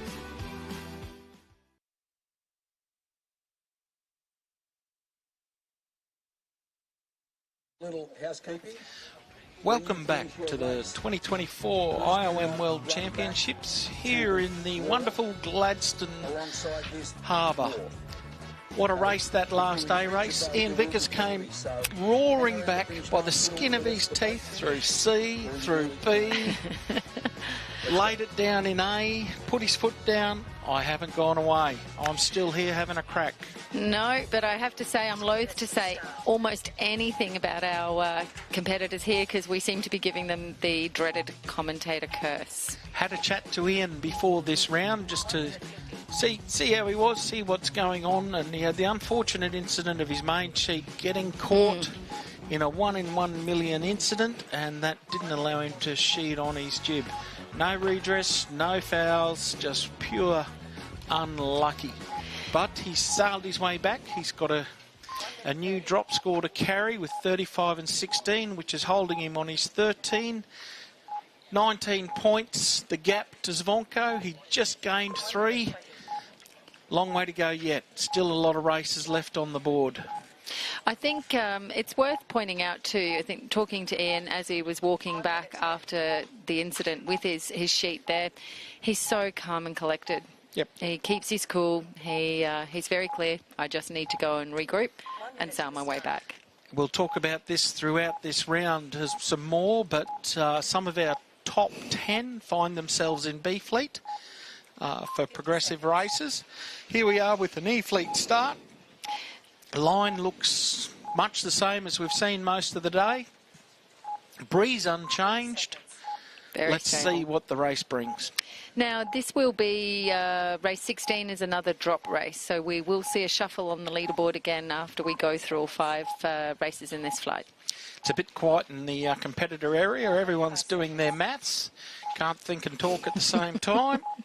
The volume has gone down. Everyone's booked their spot here on the start of an E-Fleet race, holding well back with 15 seconds to go, which is helping the race officer click through the heats. 10 seconds. 1, 2, 2, that's Ben. He's right on the start line there. I think let's wake up our... At the top of the course, we got a late charger in there with no hole. 150 hooking up 85. 66, nice start. Which is Claudio from Brazil. 131 is popping out there on the right-hand side, Irvin Scully. Just heard a umpire penalty. I think everybody knows who's getting that. Right, round they go. You can just see that in the top right of the screen there. A little bit of radical steering down at the bottom of the course, closest to your screen. Number 87, that's Sean Priestley. That's a new boat for him. He was part of our Rule C 5.1A, where he was able to swap a boat because his other one, we were having boat names the other day, his other one decided to take on the Titanic name. Sink a lot. Yeah. Very good. Okay, we've got everybody just who came down the line just starting to tack out now onto port. Coming up towards 3 o'clock, should start to see max breeze now. We can see the fingers of the gusts coming down, coming over the land, which is giving us a flatter racetrack than what we had in the easterly yesterday. Tomorrow we'll probably see the lightest day of our regatta. The consensus is very similar direction to today. We're bringing a new skill set for the sailors to deal with. Yeah, I think tomorrow is going to be a very interesting day if it is variable in the morning. Under the sailing instructions, racing tomorrow will need to be... Oh, okay, that's number 76 is Will Van Cleef. He's actually a lovely man. So Alex Salgado from Brazil with a K2 is protesting Will Van Cleef from the US on a K2 also. No doubt Will's just peeled off in the background there to do his turns. My God. Okay, actually this is quite a chatty race now from a quiet start. Dave, I think we're... Hear the animation of the deck. First around 20. Roberto Lindstad from Brazil sailing a V10 with BG sails and some sails etc. sails. He's got a mixed suit in his rig box. So number 50 for Sweden is Thomas Enwall. He's, you know, we've got a few yellow boats in the race, but he's generally very identifiable with his black camber stripes on his sails. Our top 6, 20 as we called, 66 Claudio, 70 here's Ben, 134 Tim Hand, 122 Ben Harker, 81 our friend Baron Bremer. Yeah, lovely to see. But there's no relegation from E-Fleet. No. But there's a lot of boats, still a lot of the feet quite capable of getting here into the top 6. And as we've said before, I think going from a fleet into a promotion into the next fleet, you're back-to-back racing for a start, and it really is hard work to then maintain that next fleet up. Yeah, we haven't seen anybody sail from E through to A yet, I don't think, in the championship. No. We've seen E to B, but not E to A. And D to A. And we haven't seen an A to E either. No. 70 going around in 4th place, taking the right-hand option. That is, where's Ben? Yep. So we've got everybody. It's fairly evenly split in the decision-making around which gate 3, people 3, are taking. 4, 4, 5, 5. So just looking at the breeze at the moment, it is very stable out there from a gate selection. The mean direction is holding steady, but the oscillations, we're still getting some nice oscillations and some pressure variance through there. It's still quite the opportunity for a snakes and ladders course, as we've seen, with lots of leads changes in the heats going on throughout the day.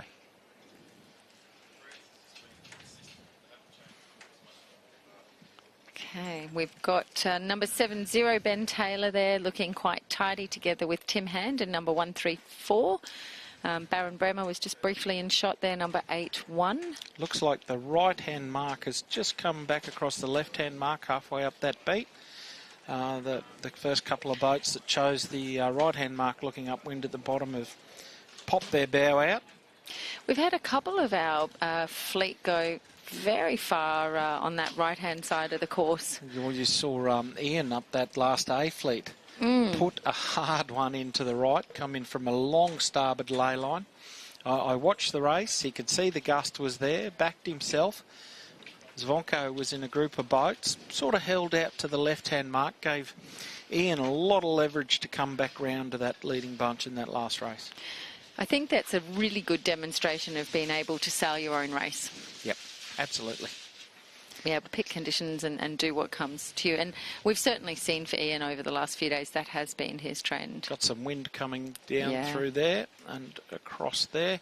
Bit exaggerated on the direction there, but you see the picture. Okay, it's a nice breeze here for Claudio Mendonca coming up the course there. Just starting to get a little bit rattly in the top of that rig. See the rig starting to work as the breeze strength comes up. I like that word, a little bit rattly. Okay, it's Ben Taylor, is that number 70? It is Yes. too. Ben Taylor coming into that windward mark. He's looking pretty good there to be first around. Choosing the left-hand mark, Port Bearaway and down. Oh, we've He's just on. had a big collision. Tim Hand on starboard with Claudio Mendonca, who was a port boat. Now that will change the game for Tim, who is now on port and had a run-in with Baron. And we see this, right? We see one event tends to roll into 2 or 3. It capitulates downhill very It certainly quickly. does. And if you're the innocent in that, you can quickly find yourself, down several positions. Looking for your inner resolve to remain calm and dig yourself back out. Baron still in the top 6. We see Ben's boat here going downwind, sailing nicely. Tad by the lee there, indicated by the jib, having a little rattle and a fluff. Fills the jib, loads the bow out, scoots down a couple of waves. Can't quite decide if he wants to jibe or not. I think he's picking his downwind mark here to see which way he's going to go through this gate. Am I going jibe or shift? He went right last time. Let's see how he goes this time. He's still deciding. I think he's... It looks like he's setting himself up for the left mark, looking It certainly upwind. does. A little by the lee, swings around the mark. Cleanly done. Nice to see Roberto Lindstadt with him from Brazil. He's on a V10, and here comes Ben Harker. Great to see him coming into the top right-hand mark. Talking to him this morning, I think we were chatting, he's already on his next boat design. I think he's just finding this such a rich event for information and tuning. He's seen what he wants to do. I dare say some very astute boat designers have already seen some lines and may have even given him a little feedback. That's pure speculation. All right, so these two are looking very good. They'll be wanting to sail without getting in each other's way up to the finish. Yes, low risk, but you don't want to sail that conservatively. You give it away. Correct. You got to race. You race to the finish. I don't know what Jordan's eating, but it smells incredible. I want it. He hasn't got a bib on, so it's a full risk manoeuvre. The catch plate is exposed below his chest. All right, this is Ben looking very solid in for the win for the 16th race for Fleet E. Congratulations to Ben. So that's 7-0, and we will see Roberto come in and boat number 20 just tacking across the line there. And Zero risk. Well really done. Nice result for Ben Harker. Well done, and well done, Ben. Yeah, very well done. 122. Here we go. Next boat across looks like Barron. That's our top 4. No stress for the top 6. It should be no stress for the top 6 here. Right. And they've made it stressful. Oh, and he made it. 1-3-1, 1-3-4. Made it. Okay, so nice to see Singapore up in the next division too, and Tim Hand rounding out 2 Great Britain boats going into the next round.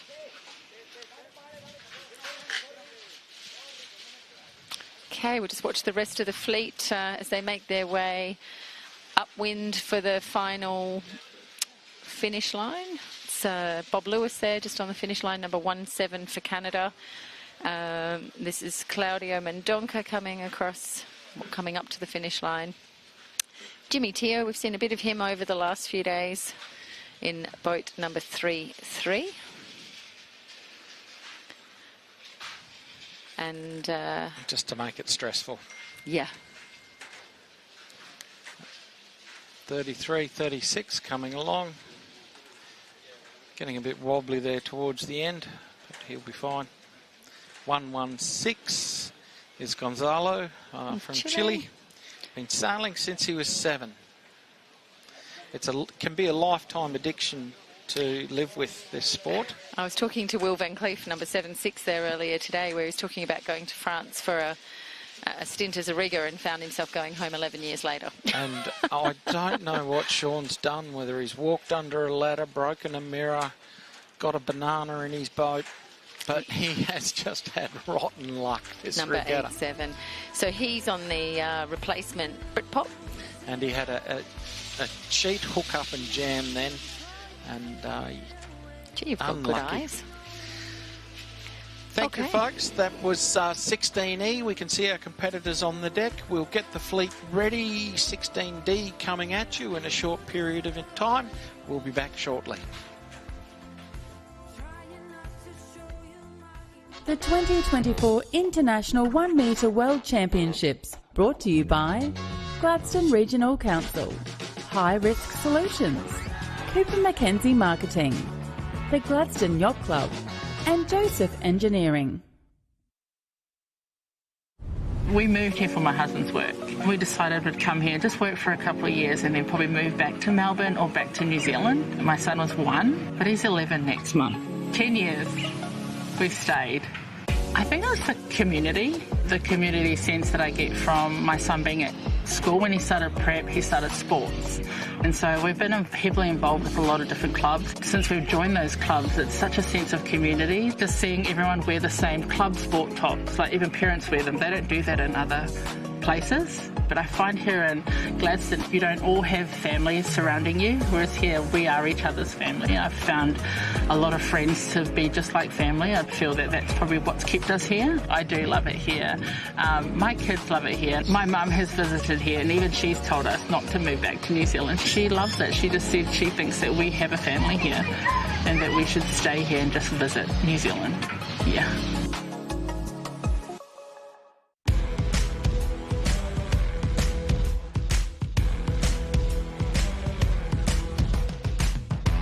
G'day, I'm Daryl and welcome to Gladstone Region Tours. We reveal those hidden secrets and bring those stories alive that make up this wonderful community and region, from our harbour through to industry, right through the Boyne Valley and our rail trails.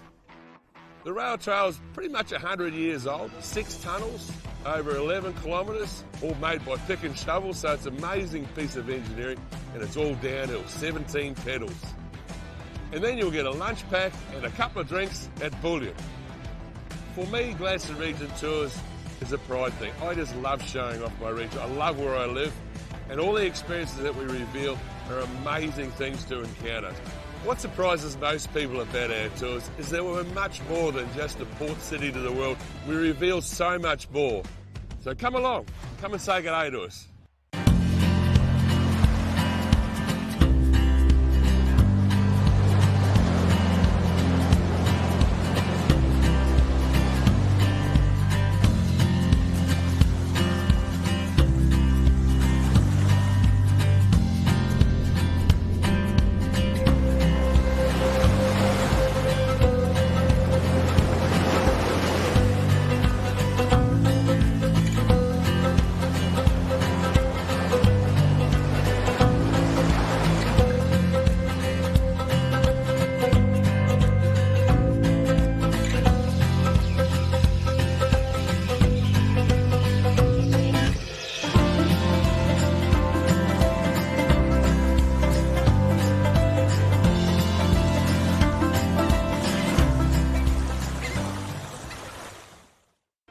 This is GPC.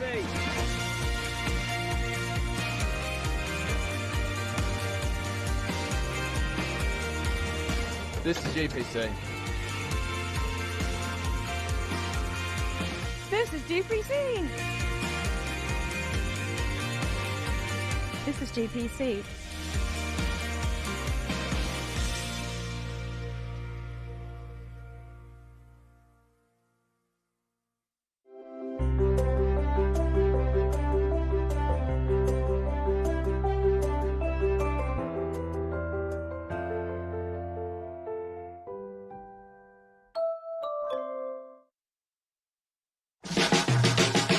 The 2024 International 1 Metre World Championships from Gladstone, Queensland, Australia.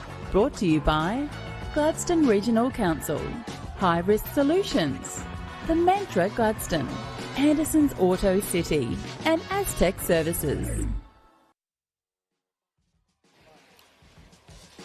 Welcome back to the 2024 IOM World Championships in Gladstone. We were talking before about some of our top competitors finding themselves in B Fleet for the next round. We've got Peter Feldman, who has been ultra consistent until 14. He's got a 16 and a 27 in the last few rounds. Ante an 18 and a 23 in his last round. Sean Wallace with a 28. But super consistent performances today, or the last two races from Xavier Ligo with a 3-3. 1 minute 40. Alexi Carr is having a nice day, 1-5-4. 1-5-2, sorry. Very close to the second best score for the day so far. We've got D Fleet on the water with the countdown underway. What do you see? What do you hear? What do you know? Well, I think just coming back to the overarching standings that we have at the moment, the drops that we're going to see at the end of this make it interesting. You've got someone like Alexis who's got very solid low numbers the entire way, so his drop's going to be relatively small, where you have other competitors who have had the odd race that hasn't quite gone to plan that have got a fairly sizable drop. So it's going to shake the fleet up a little bit in overall results, I suspect. Sometimes you do need a big drop. Sometimes, exactly. So looking at the group that we've got out here on the water now, again, we're seeing real mixes that we sometimes don't expect to see with different people in different fleets. I think Ben Harker is going to find he feels pretty good. He's starting to get his boat feeling like he wants to. We've got Graham Cross. He's been up and down and had a good look around all the different fleets over the last few days. Yes, he has. Looking at the start line there, no change to what we've seen so far. It's a tad to the boat end, but it's only a fraction.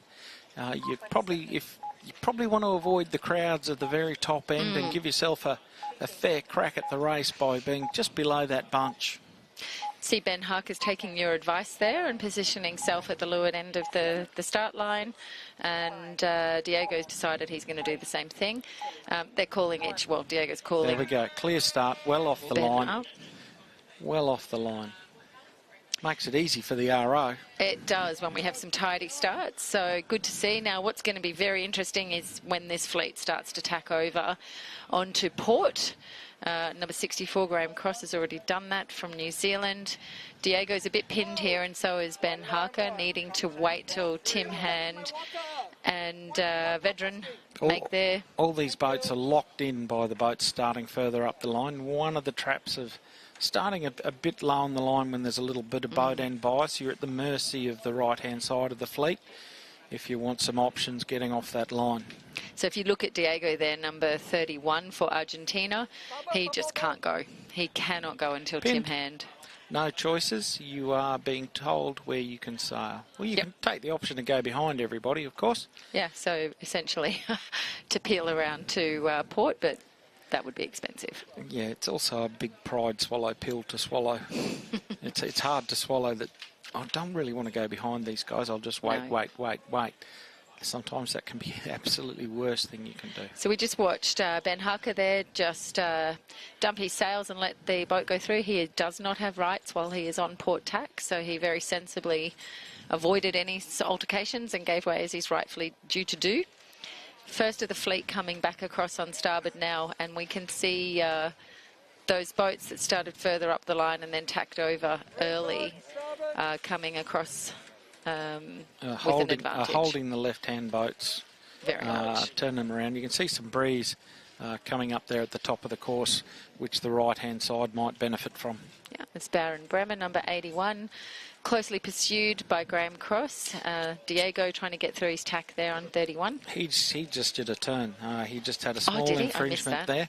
And straight away into the turn, as you should. Coming into the top mark for the first time. It's Chuck just giving away there to Ben Harker. Is that Ben Harker? No, that's Mike Cameron from New Zealand. First around, 158 Young. In a venti. Yeah, so see how, just a reminder to everybody, you can see why there may well, bit of bump and grind over, somebody suggested that as a boat name, over on the left-hand windward mark. I can guarantee you there's been a lightweight Sharpie named Bump and Grind. Our top six, Mike Cameron in second, Chuck Milligan in third, Gordon Maguire fourth, Paolo Capa fifth, and Ben Taylor in sixth around the top mark. Let's see how they hold their positions coming down the run. Paolo is another one that's taking full advantage of his time in Australia to tour the fleets. He's been up and down. Yes, a number of sailors have got to meet everybody. That's a nice way. It is a very social bunch, actually. I've got to say, the after sailing debrief is it's a really nice dynamic. I can assure you the banter is strong under the tent. It's not exclusive for sunset drinks, but here we go, leading into the mark. Nice solid lead, sailed well downwind. I have to say, Yoongjak Jin does excellent downwinds. We always see that consistency there from him. It's a skill. Mike Cameron coming around in... Did he touch that mark? Yeah, it's spinning like a top. He's going to sail back round it to do his 360 and have another go. Probably lost 2 places doing that, just looking at those coming around on the right-hand downwind mark, which is the one top of screen. Front bunch, the second part of the front bunch looked like they favoured the right-hand mark looking upwind. Let's see, as the beat progresses, who wins in the upwind lottery? Right. So Young there. Boat sailing nicely up in. You can see he's just steering the boat up. Jib's telling him that that's as far as you're going, son. Bring her back. So is that Phil Pride over there, 123? Gorgeous Gordon there, 172. Chuck in the middle of the screen there on the orange bess. Yeah, it is Phil Pride in 123. He's had a bit of a rig reset. He's had a couple of bingles this race. It's stretched his rigging and it's undone all his settings. So had a bit of a recalibration in between heats. We were talking earlier that, some of these sailors can adjust their rigs every race. Some of them are replacing their shrouds, more frequently. Others can do it in a season. I suppose it depends on what happens. And he was mentioning he'd been fairly well comes down to your personal level of OCD. And some people replace sheets throughout the day because they Their belief is they're stretching. It all comes down to the rope and the equipment you use and what you do to your equipment. You'll find motor skills in this because these are very fine pieces of equipment. Very. The adjustment and trim is a finesse. So we still see Young having a very solid windward here. On port tack, making his way up to the mark for the final time of this race. Bit of a gust coming down on him. Yeah, he's looking at it. He's here. looking at it. It's going in front of him by the looks. Just going to pass. Well, it's another one, but he may miss both of those. Starting to rattle as he sails into the next gust. Retrim, adjust the helm to get it lined up and smooth through the water. Decides I should be on the other tack with this one. But I anticipate he's coming into a starboard ley line of one of our top marks. It's him crossing just in front of Chuck. He's trying to get up there. You can see him just encouraging the boat ever so gently to climb to weather, lining up Gordon, who's given him right away. Gordon's had a really good run down there, up to the windward mark. I shouldn't have said down, I should have said up. He's been beating well. He will appreciate that comment very much. Right, we see Young Jung-Jin coming into the mark and around very cleanly. Gordon second. And Chuck third from Bermuda. Thank you very much for my Bermuda Ben hat. Taylor in fourth, taking the opposite side, having to negotiate some upwind boats. He's on port jibe. Upwind boats are on starboard going upwind. They're the right-of-way boat in this instance. Oh, we've just had a slight collision there. That's Diego. As we do every race. There's always a collision. There's always a mark touch. He's done his penalty, taken it very quickly and cleanly. It's surprising when you've been looking at the drone shots how much they're oversailing the top mark. Yeah. It's 1 length, 2 lengths. It's not 1 length. It's generally 2 lengths. So many boats giving that mark plenty of room, not taking the risk. That's a depth perception because it is hard to see where you are on that mark from where incredibly. That's one of the platform is. hardest angles to see because you're straight at it. You've got no cross reference. It's pure distance judgment. Yeah, and better to take the safety measure than. Here Yang's coming down to taking the right mark this time. Yeah, he's predominantly taken that left-hand mark, and he's cleared out on the rest of the fleet. Certainly on Gordon. Comfortable. Which is, Gordon's boat downwind isn't slow. No, it's Ben Taylor coming in. I believe Ben's going to take the left-hand mark while Chuck will take the right-hand mark. Gained 1 spot down that run. Let's see if that can translate for him into the finish line. But you only want to be in the first 6 for this heat, so you get to have another go in a short period of time. So that's Phil Pride just going around the mark and heading up, taking the right-hand side, as is Vedran. Closely followed by Baron Bremer, and we also have Roberto, who we saw in the previous race. Is that Paolo? I just saw come around 130. But no, just watching Ben in 70 sail upwind, and he's going, "Where's my lefty? Where's my lefty?" He's in right-hand air all the way up. Here we have Yuang coming up 158, back onto port tack. Boat looks nice, trim looks okay, better than everyone else's. He's in front by a mile. And very solid. And we do see that he's working hard to get promoted through the fleet. A mile is figuratively 10 metres in 1 metre sailing. Yeah, actually, yeah.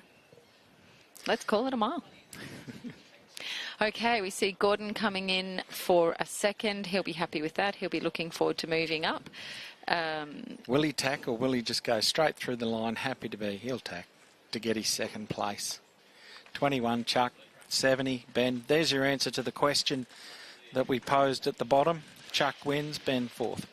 Okay, I think we're going to see Barron. He's going to need to pinch up a little bit just to lay this finish line. Oh no, he's done that he's quite comfortably nicely. now on the lay. That is 5. It's a race for 6. 20's tacked right on the line. Oh, who are you going to call that? That's a photo finish. And Phil Pride might have snuck the bow bumper across there. We'll leave that one to the finishers. So that's a tough one there. And let's see if we can have a bottom of the finish line pile up. All right, let's call it. We've got 63 Argentina. That's Graham Cross just tacking across there on 64 and trying to find some power. Ian Power, he's found power. He's just crossed the finish line at the same time. Diego, number 31. And Ben, what have you done? What happened to you, Ben? Ben? And it's interesting because Ben, this is a few times now. So he got promoted to D, and he has a good first leg, which he did. I think he was third round the top mark, and then I think it's his downwinds that are killing him. Something's coming unstuck. Is it technique? Is it boat? Is it strategy? Is it tactics? Is it Gary Winton? Collision? Is it unlucky? Right. But that's a trend. That's Heat D, folks. We'll be back in a few minutes' time with our next heat. Go and grab a cup of tea. We'll see you shortly. The 2024 International 1 Metre World Championships from Gladstone, Queensland, Australia. Brought to you by Gladstone Regional Council, Red Ant Radio Yachts and Supplies, Stage and Audio Event Solutions, Queensland Alumina Limited, and Dream Tilt Wireless Internet.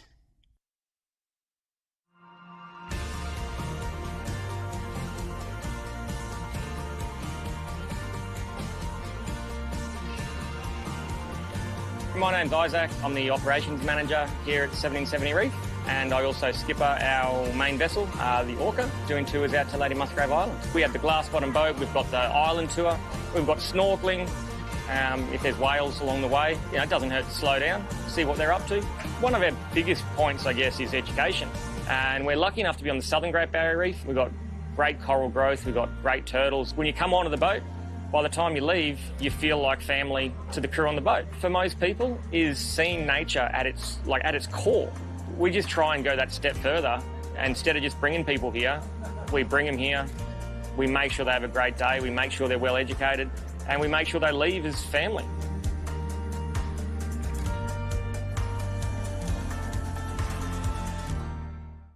Shiny lights and purple sky, everything's so bright. 기다려왔어 지금이야. Turn off your phone and off your mind. Look at you so bright. 멈출 수 없어 지금이야. Oh, I'll take you to the moon. Come on up, enjoy your ride. Oh, I'll take you to the moon.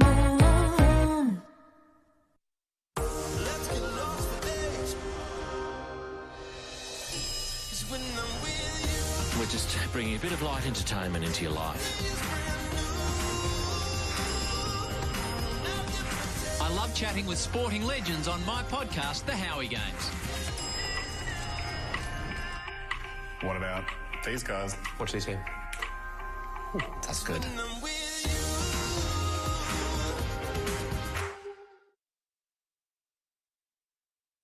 Red Ant Radio Yachts is a proud sponsor of the 2024 IOM World Championships in Gladstone, Australia. Red Ant produce boats for the Marblehead, 10-rater and IOM classes that are highly competitive with many regional and national titles. With a relentless focus on innovative design, build techniques and cost, you get performance without breaking the bank. Explore the range online today at redantradioyachts.com. Now to weigh for Casey Maguire. Here's a try. After I retired from rugby league in 2012, I got an offer to come up when the gas plants were being constructed on Curtis Island. Just fell in love with the Gladstone region, especially out of Tannum Sands there, and we've been here ever since.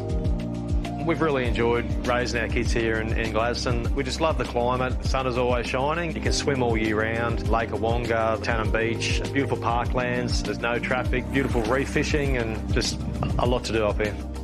Yeah, so we've met a lot of good people here in Gladstone through the schools, through the community sport and the sense of community that, everyone sort of knows each other and we can keep a look out for each other's kids and everyone sort of working together. So if you're considering a move to the Gladstone region, it is a lovely place to live. It's a great place to raise a young family and very proud of where we live. And yeah, like I said, when we came up here, we just really love the place and we haven't left.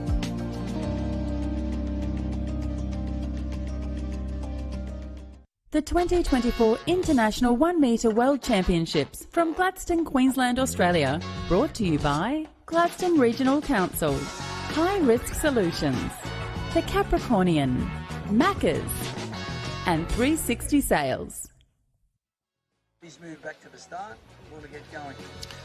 And we're back for Heat 16C. We're rolling through the heats today. At the end of this one, we bring in another drop. We'll see a bit of leaderboard shuffle in the top 10 with the next drop coming in. What do you think? I think we've got some good dancers here. If you're talking about doing the hot shoe shuffle, there's quite a lot of movement, and right now we're going into another hotly contested division. We've got some newly promoted, we've got some fiercely aiming to get back into the B fleet.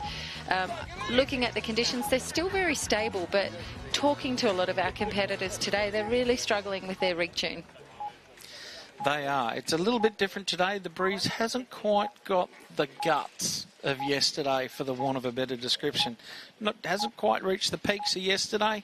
Absolutely no thought of a B rig from anybody. A little bit warmer today, perhaps. We had a cooler start, but it's warmed up, and softer day generally than yesterday.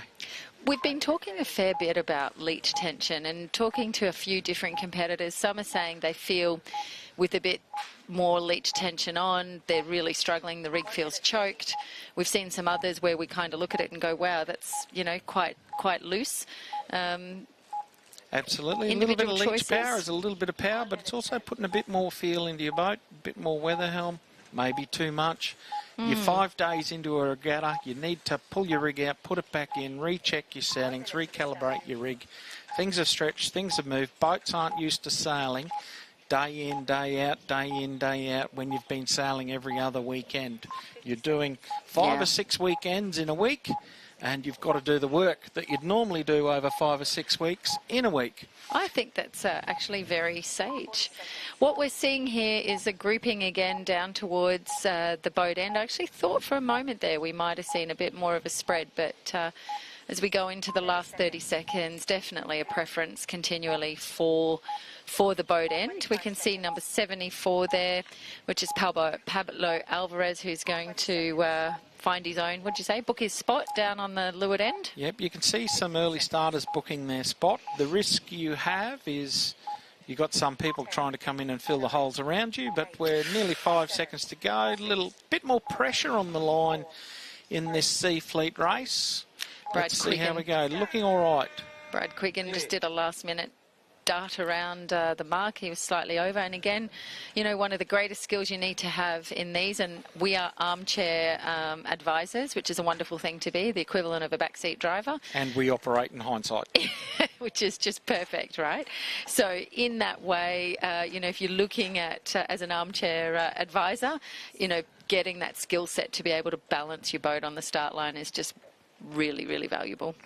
Some people just sit there and practice it with a buoy in the water, holding your bow close to the buoy as you can for as long as you can, going backwards and forwards without tacking, without going into the irons, maintaining control of your boat. That's how you build your skills in holding your line on the start. So we see Sir Gordon's taken his port tack across. He went early, also took a wide manoeuvre around other boats, just, you know, presumably to not have an altercation. That's young Alex Scapins, who had a cracking day yesterday, making his way across on port. Struggling today. It's a harsh sport, this one. It really is. And, you know, just talking to quite a few different people, they're just astounded that what worked for them yesterday they're not the same conditions yesterday, but it's fair to say they are similar. We are seeing, as you've said, those wind lines start to come in. 3 o'clock, it's Fremantle in Western Australia has the Freo Doctor. This is probably the Gladstone nurse. The Gladstone nurse. That's what we're going to call it now. Oh, it certainly is. In summer, it is most definitely the Gladstone nurse. You're looking for some shady spot in the breeze. There we go. Nice breeze coming down the course, and we were just chatting on the harshness of racing these things. Mark Gollison's in this heat absolutely dominated 2A Fleet races yesterday. Sometimes you are too hot to touch, and sometimes you're just like everybody else. Yep. So we're seeing everybody come across and come around. Right-hand mark sees to have our 2 leaders there.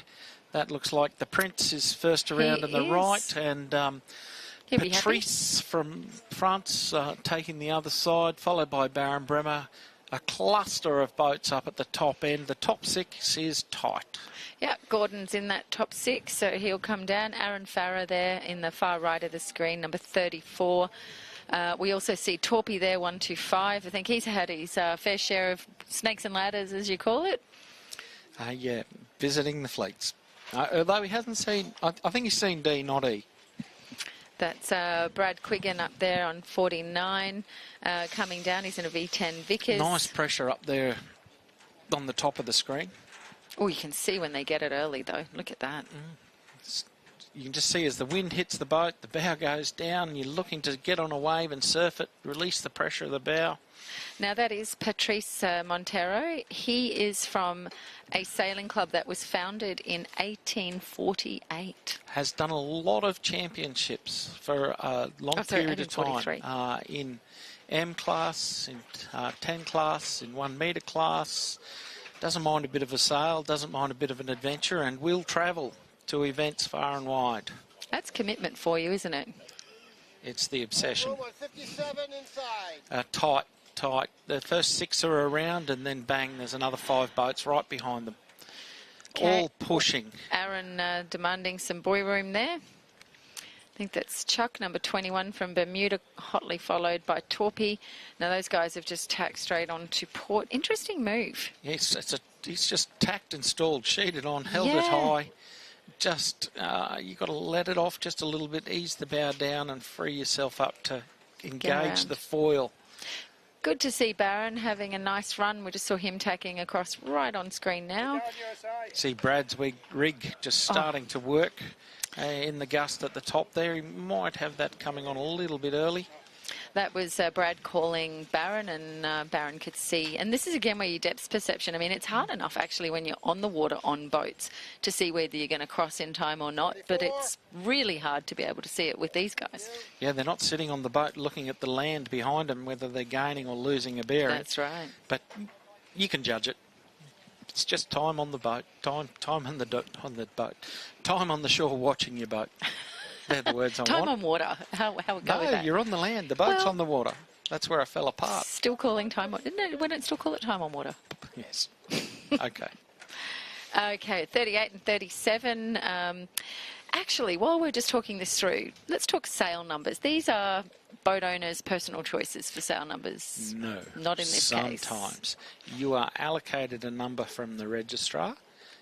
Generally speaking, in some countries they have personal numbers that are available when you apply. Some countries you need to qualify by the amount of sailing you do. Some you just need to pay the money. Some they just say there you go. But generally if you don't use it, you lose it. And when you enter, first in best dressed, unless it's a world championship event, if someone else signs up with 34 before you do, you are asked to put a 1 in front of your sail so that you're then 134 for that regatta. That's fabulous knowledge. Okay. Wild Thing is number 100. There's a story there. We'll leave that one alone. I'm still sailing under my Dutch numbers as it's part of the boat's heritage. So I'm an NED. The acronym there is WER. WER. Somebody who shall remain nameless went and saw it as vacant on the registrar and said, I'll have that. Aha. Okay, so let's not start a new controversy and we'll go back to our racing. We have... 34 is held that first position, left-hand mark at the top. This time around, still 37 in hot pursuit. Which is Mr. Parisian. What a great name. Parisian, and they've cleared out a little bit from the fleets, just negotiating a bit of traffic there. The blokes on starboard are going, please, please, please, please, please, please. You see Barron there ducking and weaving, finding his way through, and done cleanly without any contact. Yeah, so Alex Scapins there, he's in 4th at this current point in time, so they're still required to do another run down. Then up to the finish. And then up to the finish. So 2 yellow boats out at the front. I know that Jordan Spencer's very keen to understand the etymology of boating terms, and many of which have found their way into just modern language, in the English language. So if you've got some sayings that you'd like to share and what they mean and where they came from, I'm sure he'd love to collect those. looking at our two 37-38, they've been having a great race together. One's more mustard and one's more pineapple. Yeah. But they're ducking and weaving. One wants one side, one wants the other. Paddy's snuck across the bow of Port Tucker. He assumedly wants that. No, he's going to go follow it around. So he's changed his mind there. 2 boats around the left mark. He was setting himself up for looking at the left-hand mark, looking upwind, the left-hand mark, but decided on the right one. And Alex, third around. I think just for Brad, fourth around. For number 37, it's worth reminding everybody he was a late entry when Japan unfortunately couldn't make it. So he's here on a borrowed boat. You know, he thought he was coming as a volunteer, and bingo, you come and you race, and he's doing well. The back end of the top 6 here will be tight. There's only 6 spots available, and there's about 8-9 boats here that are going to try and squeeze into 6.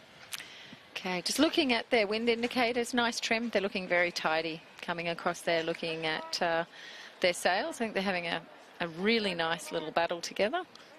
Yeah, Patrice just driving his boat a little more upwind than Paddy. Paddy's boat's just sailing a little bit more, letting the boat sail a bit more there. Patrice just working his boat up to weather just to hold the control position and maintain the lead. And we'll see them come across the finish now. Oh. So Patrice, number 1, the Prince in number 2. Who's going to be number 3? We've got boats set up below Alex. the ley line for 5 and 6. Alex Scappin's third, Brad Quiggin fourth. Here comes Mark Gollison and for 5th, and Barron for 6th. Nice and cleanly done. Aaron Farrer just missing out in 8, 97. Robert Wilson from GBR in 7, 172. Gordon just out of the 6, 16. Francisco, 125. Greg Torpy, 05. Bruno, 102. Lindsay Walker. Oh, just pinching up to make it. Our bottom end of the line shenanigans continue. Difficult waves there. Few love taps. And smothering hugs. There we have Chuck Milliken, and so they were promoted from the last race, and they'll some be dizziness by number 20 there. That's 16 Charlie, folks. We'll be back for 16 Bravo in a short period of time. There's our athletes looking out to their boats going, oh, if only I had done that a little differently. We will see you again soon. We'll be right back with 16 Bravo. The 2024 International 1 Metre World Championships brought to you by Gladstone Regional Council, Triple M, Cooper Mackenzie Marketing, Red Ant Radio Yachts and Supplies, and the Williams team.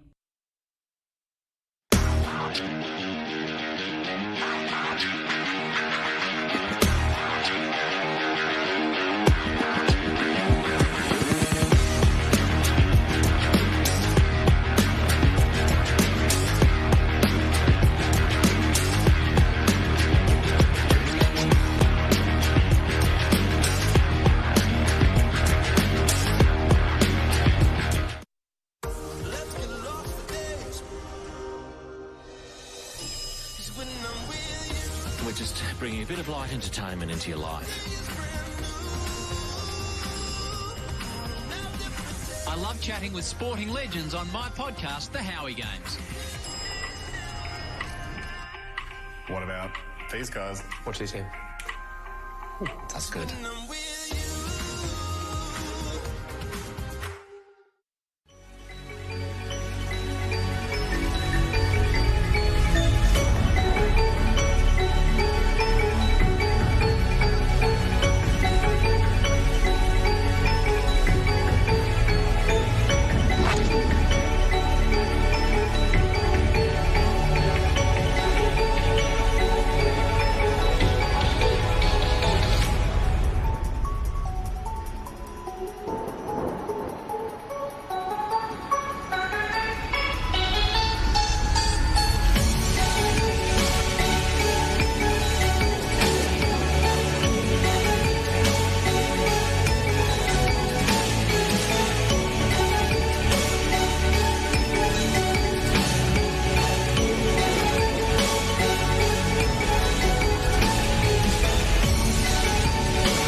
close tonight.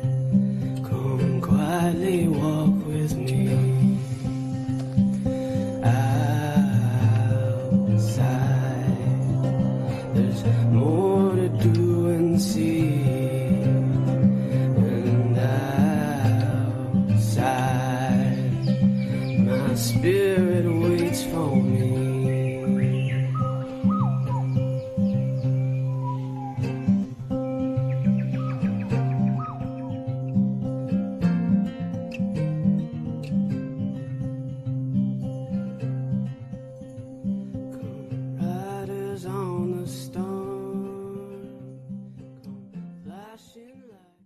The 2024 International 1 Metre World Championships from Gladstone, Queensland, Australia. Brought to you by Gladstone Regional Council, Triple M, The Mantra Gladstone, Steel Supplies, and Avis Gladstone. And we're back. 2024 IOM World Championships in Gladstone. 16 Bravo on the water, just waiting for the countdown timer to kick off. Getting to the pointy end of this round. Excitement abound as the prospect of another drop coming to fruition comes through the scoreboard. Absolutely, and it's certainly heating up in everybody wanting to minimise the points that they are scoring as we get closer and closer to tomorrow, and it goes from understanding, you know, who's segmenting out as the world champion contenders into how do I be part of the top 10. Those that can do maths have already worked it out. Everyone else will wait for the results to tumble through as to what happens. We have some of our athletes here in shot. Young Alex Scappens there on the left of your screen. Eyes of concentration with 1:40 to go. Pondering when to book their spot on the start line. Checking out the breeze. Not seeing the build that we had yesterday. Still fantastic A-rig sailing conditions. And we're not seeing the gusties come in. I mean, we're pretty 10 minutes off 3 o'clock. So, you know, this is where we have seen the breeze freshen over the last couple of days. Our championship leader, Zonko, watching what's going on from the jetty just at the end where the racetrack is, checking out what the wind's doing, checking out what the fleet's doing, seeing what works and what doesn't. I think it's fair to say as we get closer to the pointy end with B fleets and A fleets, you're spending as much time looking at what your competitors are doing, particularly competitor for where you want to end up overall, as well as finding your own spot, whereas, you know, other racing you might just really focus on getting yourself a good spot. Great drone shot there, showing the boat setting up above the windward ley line, waiting for time to click in, a little bit of leeward slide. So hopefully they're not overcooked on that starboard ley line at the top end of the line.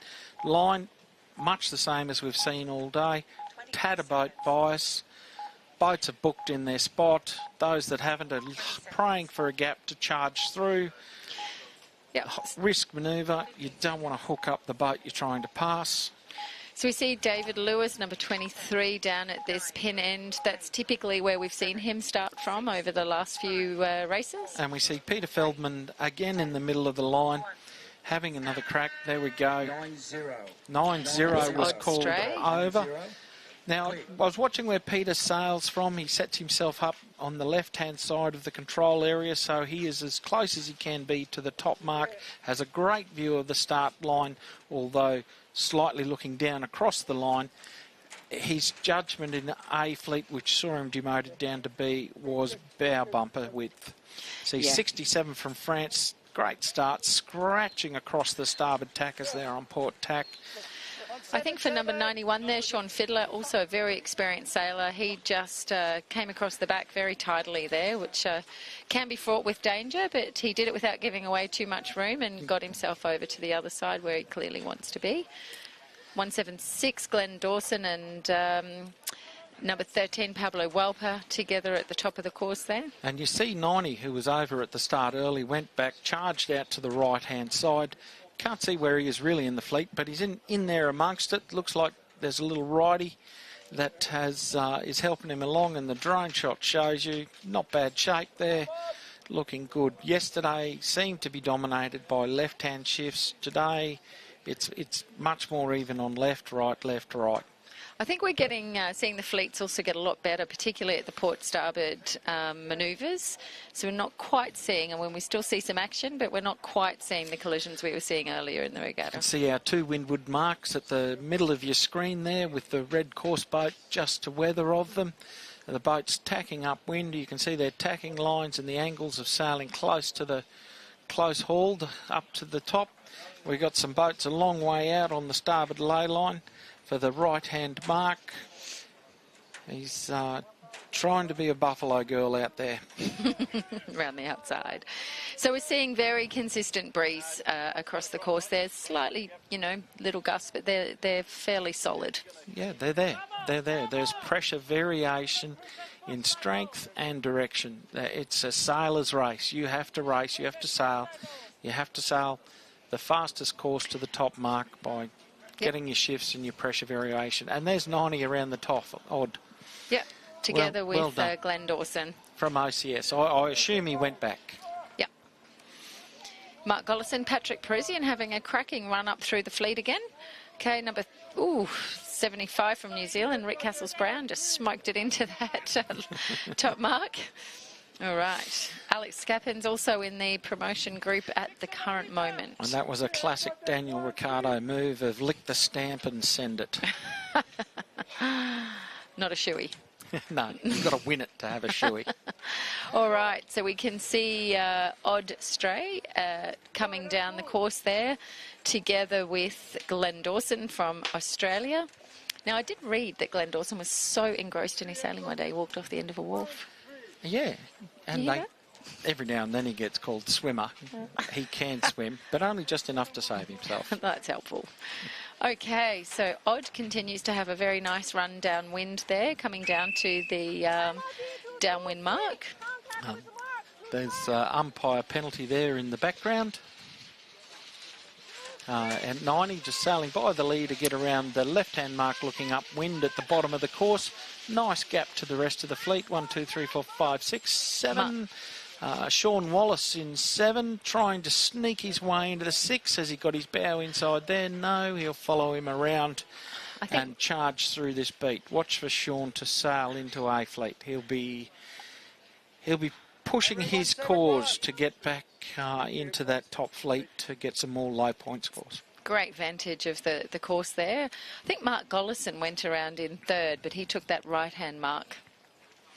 He's just ducked around, so we see our boats a little bit more chop here coming up on port tack. Yep, not as bumpy as yesterday, but there still is bump. We see Baron Bremer has retiring from the course, sailing in. He looks like he has a sheet problem there. Hope it's a quick fix for Baron.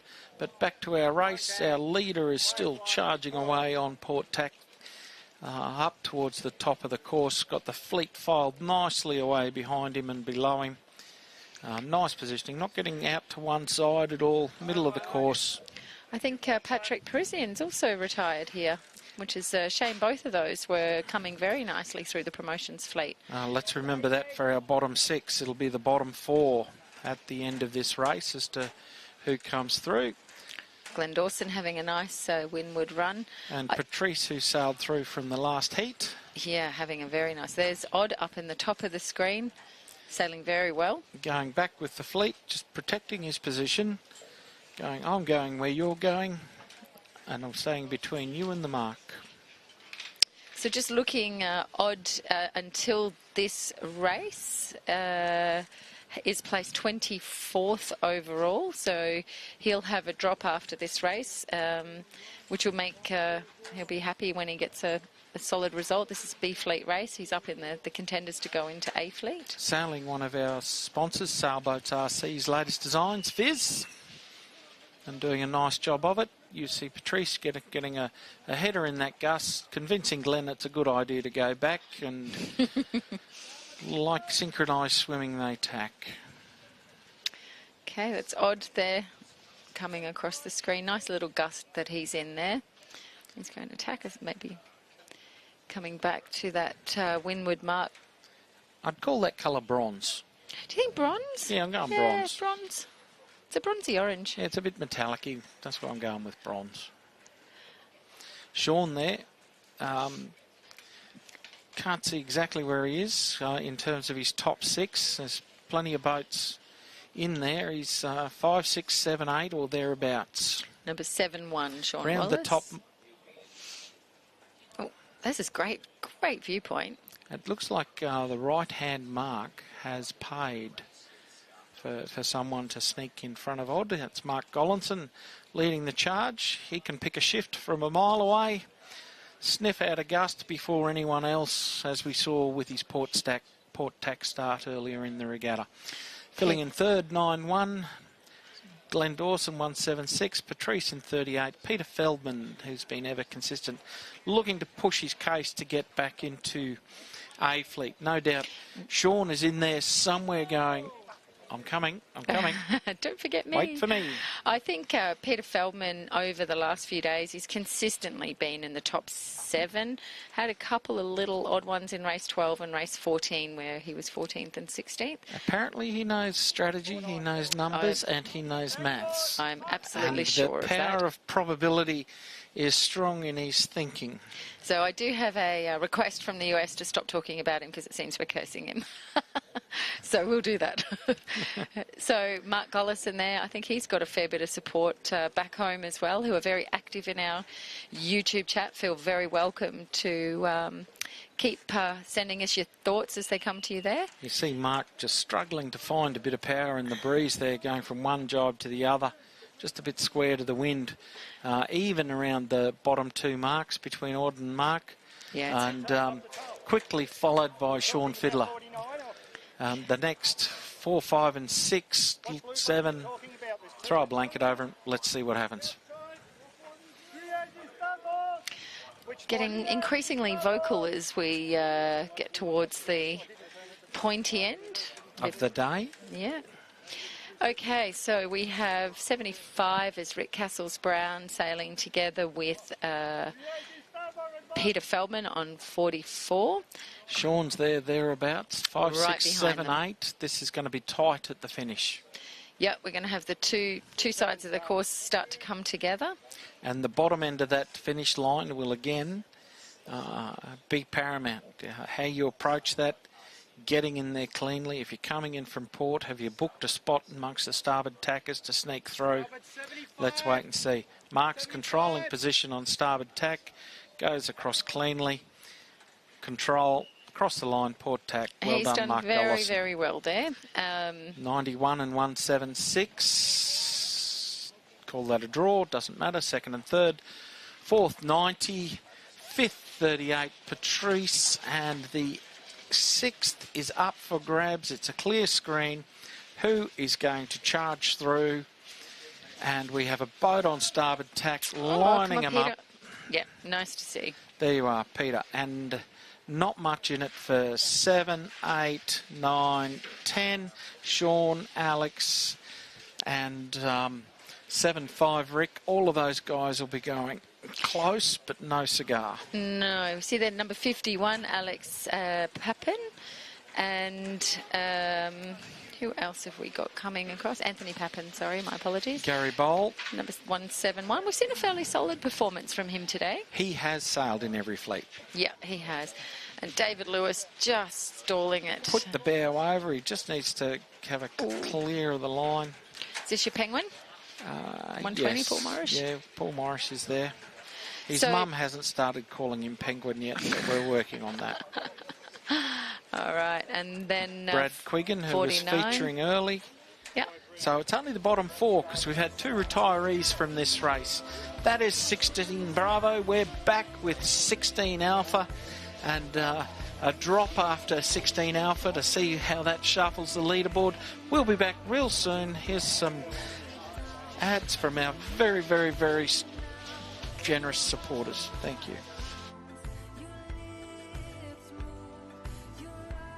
The 2024 International 1 Metre World Championships, brought to you by Triple M, Stage and Audio Event Solutions, Queensland Alumina Limited, and AG Equip.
the 2024 International 1 Metre World Championships from Gladstone, Queensland, Australia. Brought to you by Gladstone Regional Council, Triple M, the Gladstone Central Hotel, Macca's, and Sailboat RC.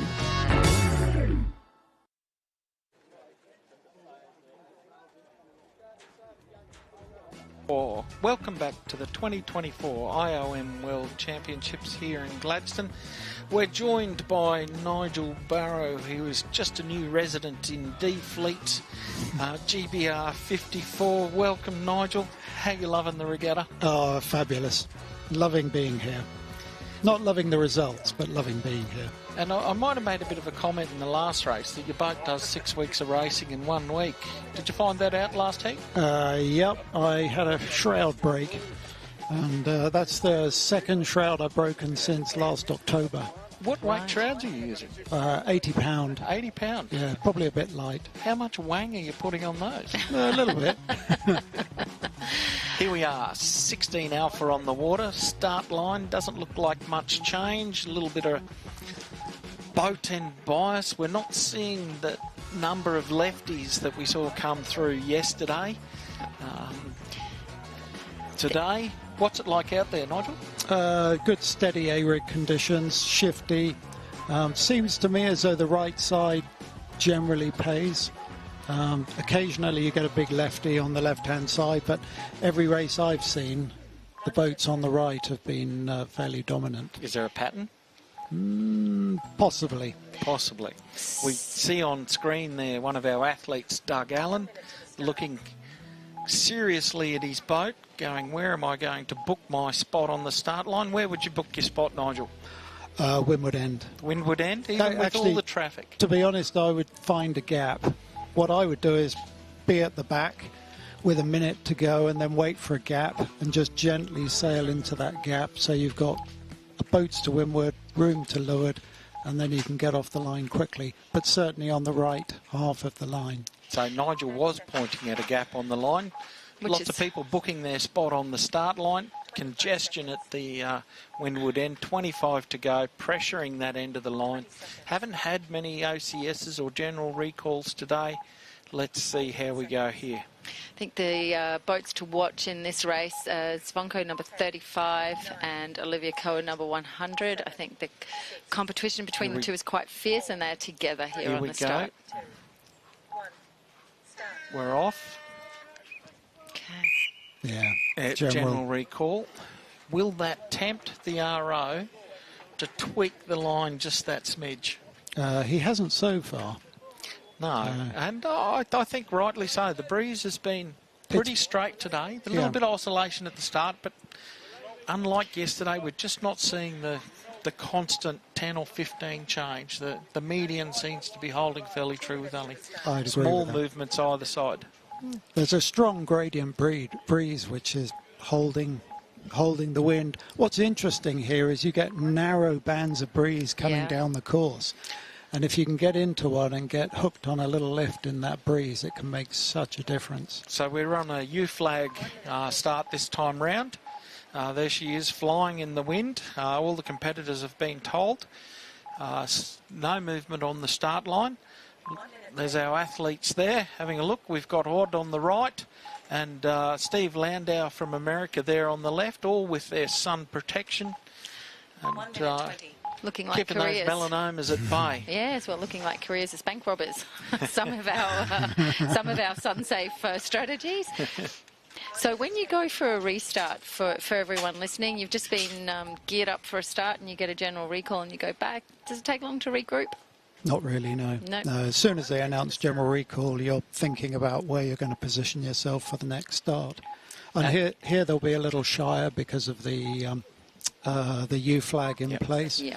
But I would still have the same tactic, hang back, work your way slowly forward, find the gap.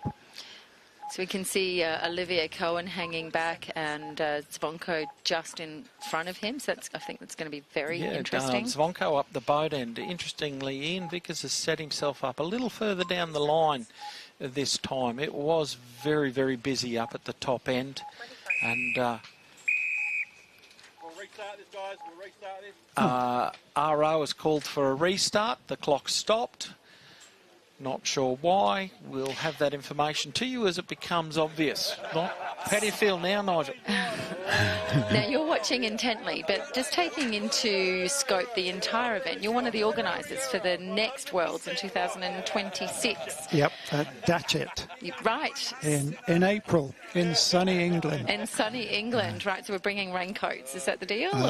More than likely. That would be a wise decision. Right. If you don't take one, it will rain. Yeah.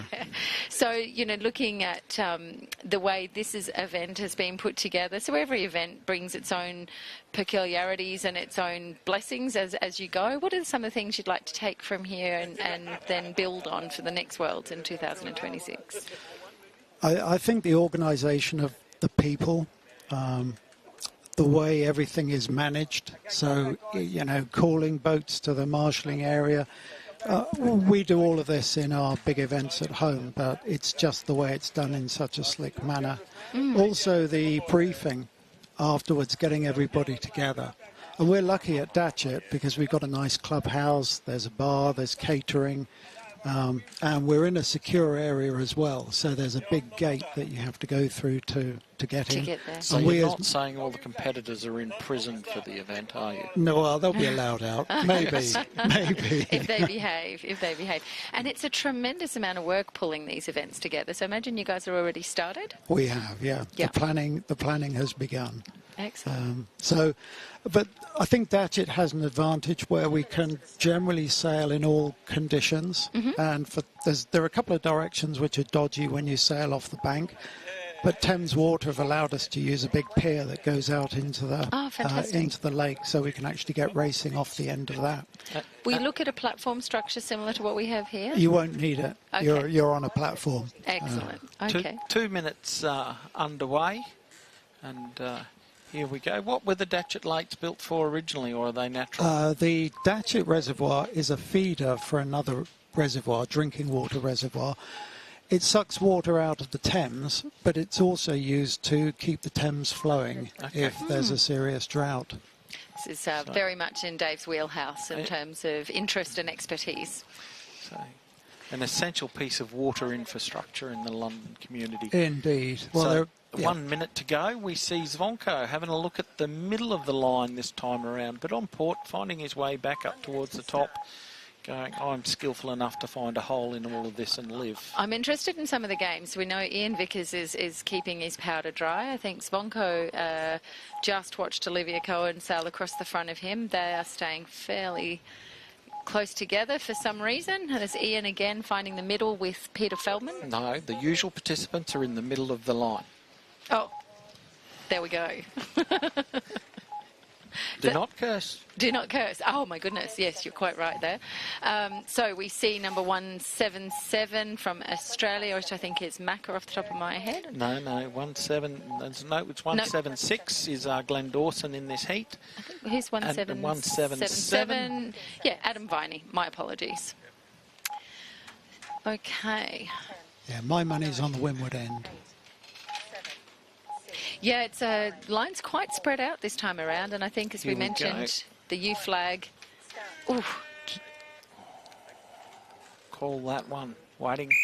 Yeah. Waiting. Had to be. General recall. Huh? Okay, so everybody gets another go. There's a sigh of relief. We were holding our breath then. That was quite, because we can see, but you can't judge. Yeah. So it's you've got to wait for the umpires to make their call. But if you look at the line of boats, the guys on the left have no chance of tacking across. No.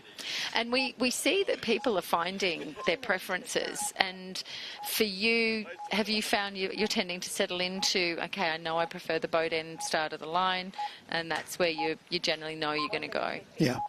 It's all about position. So we've got a battle of the wills between the skipper and the race officer here. Who will crumble? Will the skippers have a clean start, or will the RO tweak that line? And we are under a U flag, so again, this is an A fleet race with a U flag. No one is going to have any interest in being on the wrong side. their mates will go, oh, I don't want to go. Yeah. I don't want to go. It's going to be a very tense start again. So this is our third. But I have seen in the past where the sailors have just collectively chosen to make it impossible to identify everybody to force the ARO to play his card. Yep. But it's the line's good. It is boat end favoured. It does limit the lower end of the line, people getting across. So Let's see what shift we have when the start gets underway. Under a minute. We see our usual midfield line starters who shall remain unnamed, assuming their positions. Oh no, we've got a new entrant. New entrant, 35 there. That's Svonko, That's Svonko. He's been up the top end of the line. High risk now, third start, 2 U flags. You want a clean start because odds on with a boat end favour like this, someone will go. You don't want to be dragged. No, I see number 48, Paul Jones, up in the top of the start line there. How's your week been? Oh, we'll wait for the countdown. Ian's right in the middle, number 61. Third down, 5. Yep. How are they hanging? Hanging off the line. Looks better, looks better. Clear. Start. There we you can go. all breathe. The RO prevails. Now, you're quite right, number 35. Svonko is well down to leeward on this line. So have you found yourself there over the course of this week? What, down the leeward end? Yeah, once in a while. So today, windward end all the time. So you can see here exactly what Saskia and Nigel have been talking about with the bottom end. They're held there. They've got to live, breathe, go as fast forward as they can until the options start to open up to get back to the middle of the track or get to the right track. You see the right-hand side of the fleet's already made an adventure out to the side. 90 odd, they're going, I've had enough of this, I'm diving back. But a little bit of left-hand rotation and these guys will be looking famous. But heart in the mouth, there's a big lever across that fleet as to who's going to come out in front. But split mark, 2 marks at the top. You think that opens up the windward beat a lot? It stops the collisions at the windward mark. In terms of opening up the beat, if you're going for the right-hand extreme of the course, then you definitely want to head for the right-hand mark. Because generally, the further up you get, you start picking off little righty shifts. You can see the right-hand side of the fleet coming back, being able to turn the left side back around. So you'd nearly say there was a little bit of right in that first encounter. Yep. Yeah. Breeze is still very lovely and consistent there. Very tight. Really tight, really tight. You see Zonko just edging ahead a little bit there with his boat speed. Sometimes you just have to be patient and stay circulating and let the race come to you. And we do see with many of our A-fleeters, they are masters of patience. You see the left now starting to come across some of the late right boats, and it's only the leading bunch out of the right that has got across the left. Look at that, he's round now. Yeah. Oh, we've just had a collision there from Mark Gollison, number 55, with Alexis Curry from France. Alexis sitting third overall. Mark to do the penalty turn, which he's done quickly. There's plenty of dancing going up there. There's boats doing circles. I can't decipher what's actually happened there. But our leaders, Mirko Jukas in 80, 48 and Paul Jones, 77 Roman Dubrell. Oh, and we are stuck. So 81 Baron, we've got 3, but number 73. 38 Patrice. Unfortunately, we've got a rigged lock between Soren and 177.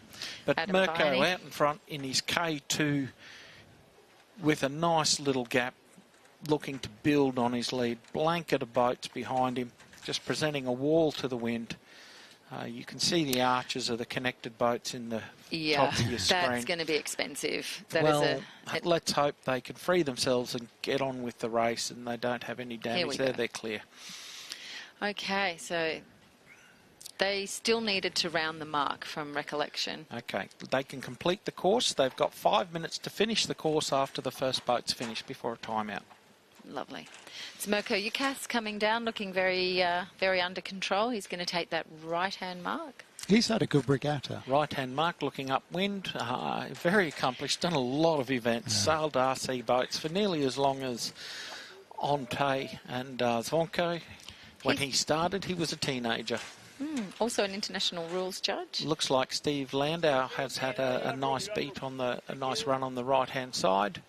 Our leading boat on the left-hand side looks like Paul Jones of Australia, followed by Romain. So for our viewers, as you're coming down to this downwind gate, what are you thinking in your choices you want to make? What are you looking at? What are you thinking? One, where's the fleet? What you generally find if you go around the right-hand mark, you come back, you're punching into the waves of the boats coming downwind. If you go left, you go away much quicker from the mark. So we're calling them opposite, just for your. We call them looking up the course, but yes, we. So when you come towards the bottom side of the screen, you're really punching into that from the boats, and then if you. Mirko coming back to the middle of the course, getting himself between both sides of the fleet.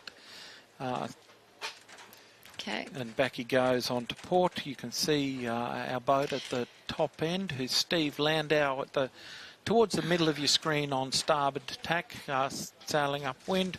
Right-hand side looks to have a little bit of a shift at the moment. And we see our right-hand preference of Mr. Vickers over there coming across. We'll see him come into shot. There he is there, just on the back of Paul Jones.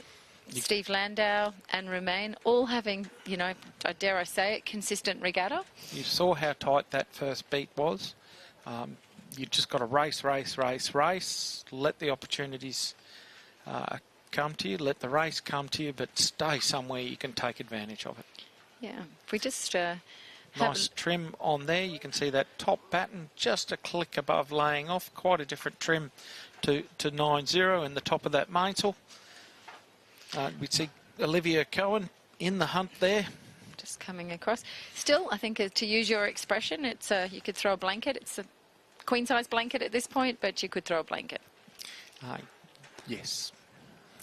Great drone shot there, showing the different angles of the boats on the same tack. The top boat on the left there, winding out on the bottom boat on the left. A little bit of a lefty for him. Right-handers hoping for that lefty to finish so that they can sneak back across. Tacked early on the mark. Yeah, there we go. The port tack. Our leader has overstood the mark, allowing room for our to sneak through. We've got Steve Landau on 80. Steve sails conservatively as a rule, avoids the contacts, avoids the mark touches, sails a pretty clean system. Okay, so I think Mirko is still cleanly in the lead. That's Peter Feldman, number 44, who's just come around, closely followed by Olivia Cohen and Mark Gollison. So you see Vickers has snuck into our top 6 there with a 4th around the top. Pretty much par for his style. Zonko's down a bit by the look of it. Yeah, he is. Number 35. We're looking for him currently, just checking some of the other cameras, but I'm not seeing him there. So that's Mirko from Croatia, just doing his last downwind run down to the downwind gate. Steve Feldman. Mirko's led Steve from Landau. the first top mark, still just scratching onto a leave. Steve has his Polaris going through the water nicely. There's not many of the Polarises here. Have you had any exposure to that design, Nigel? Well, it's the same as the Juana Gear Alioth design, just made in fiberglass. Okay, that's interesting. And proving to be quick. And there you go. Steve's first around the mark, taking the left hand looking up. Mirko taking the right hand looking up. The ingredients are in the bowl. It's been stirred. We're just about to serve the pudding to see who comes out in the lead. Look at you go. Look at you go. How creative are you going to be by tomorrow? Brain dead. Right, we're seeing, so Peter's pretty easy to spot with his black boat coming around on the right-hand mark there.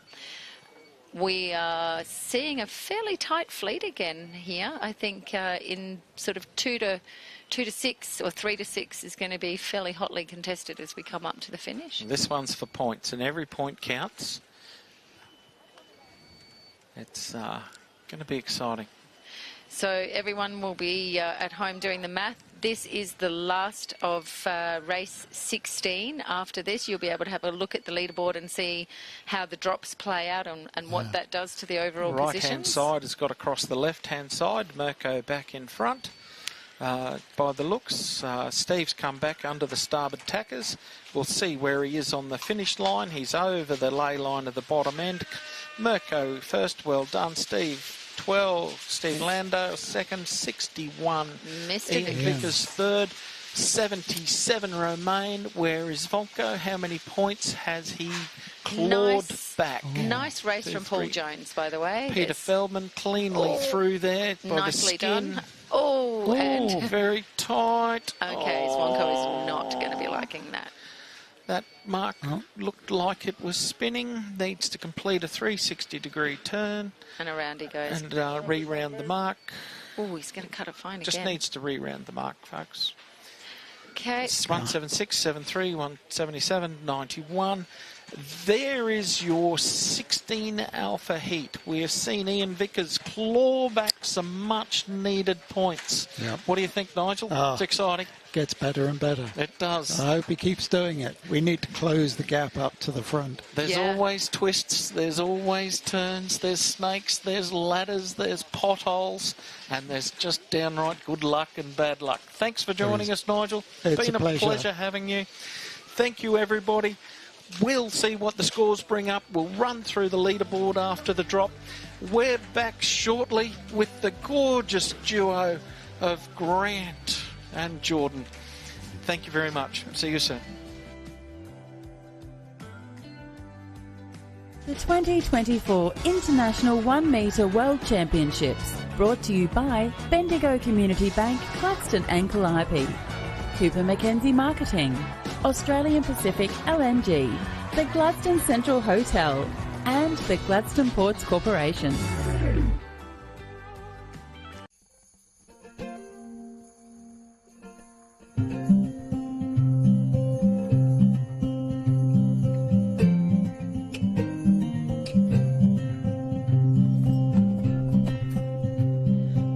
Spirit in the sky, great spirit on the sea, come fill my dreams tonight, come quietly walk with me.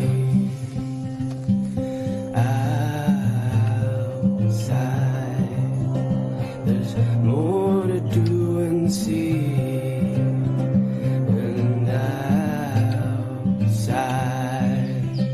My spirit waits for me.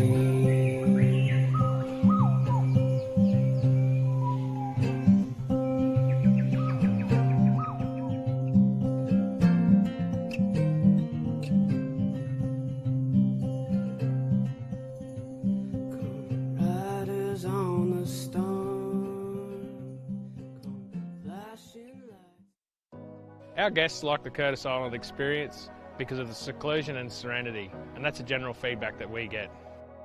Departing from the Gladstone Marina, 60 minutes later you're landing at Curtis Island, where you can four-wheel drive, fish, camp, hiking, mountain biking, and generally enjoy the beaches.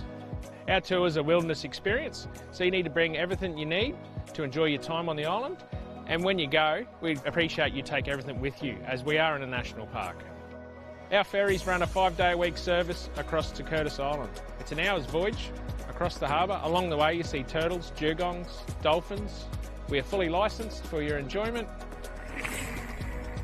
Curtis Island has over 60 kilometres of mountain bike trails, world-class design and built. If your style is not camping, our ferry can take your car and your caravan, your camper trailer, so you can have a few more luxuries once you get to the island.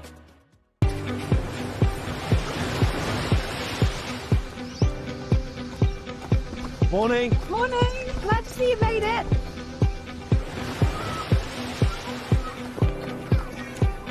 Hello. Hello. Glad you made it.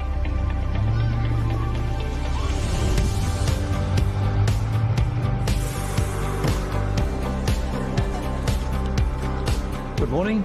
Can I please have a... Skin latte, extra shot with a hint of vanilla. Thank you. And don't forget your cookie. Lovely. Thank you very much. Glad to see you can finally make it out here, mate. Glad to be here. Let's get to work.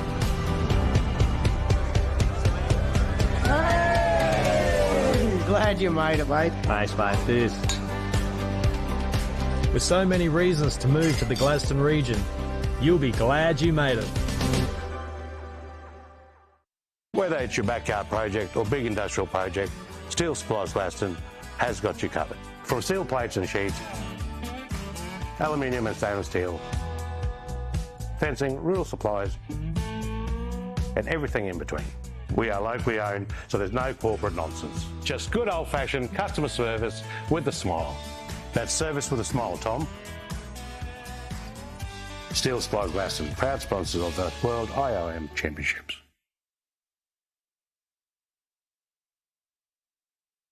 The 2024 International 1 Metre World Championships brought to you by the Gladstone Regional Council, Bendigo Community Bank, Gladstone and Calliope, the Mantra Gladstone, Australian Pacific LNG, and Signtech Gladstone.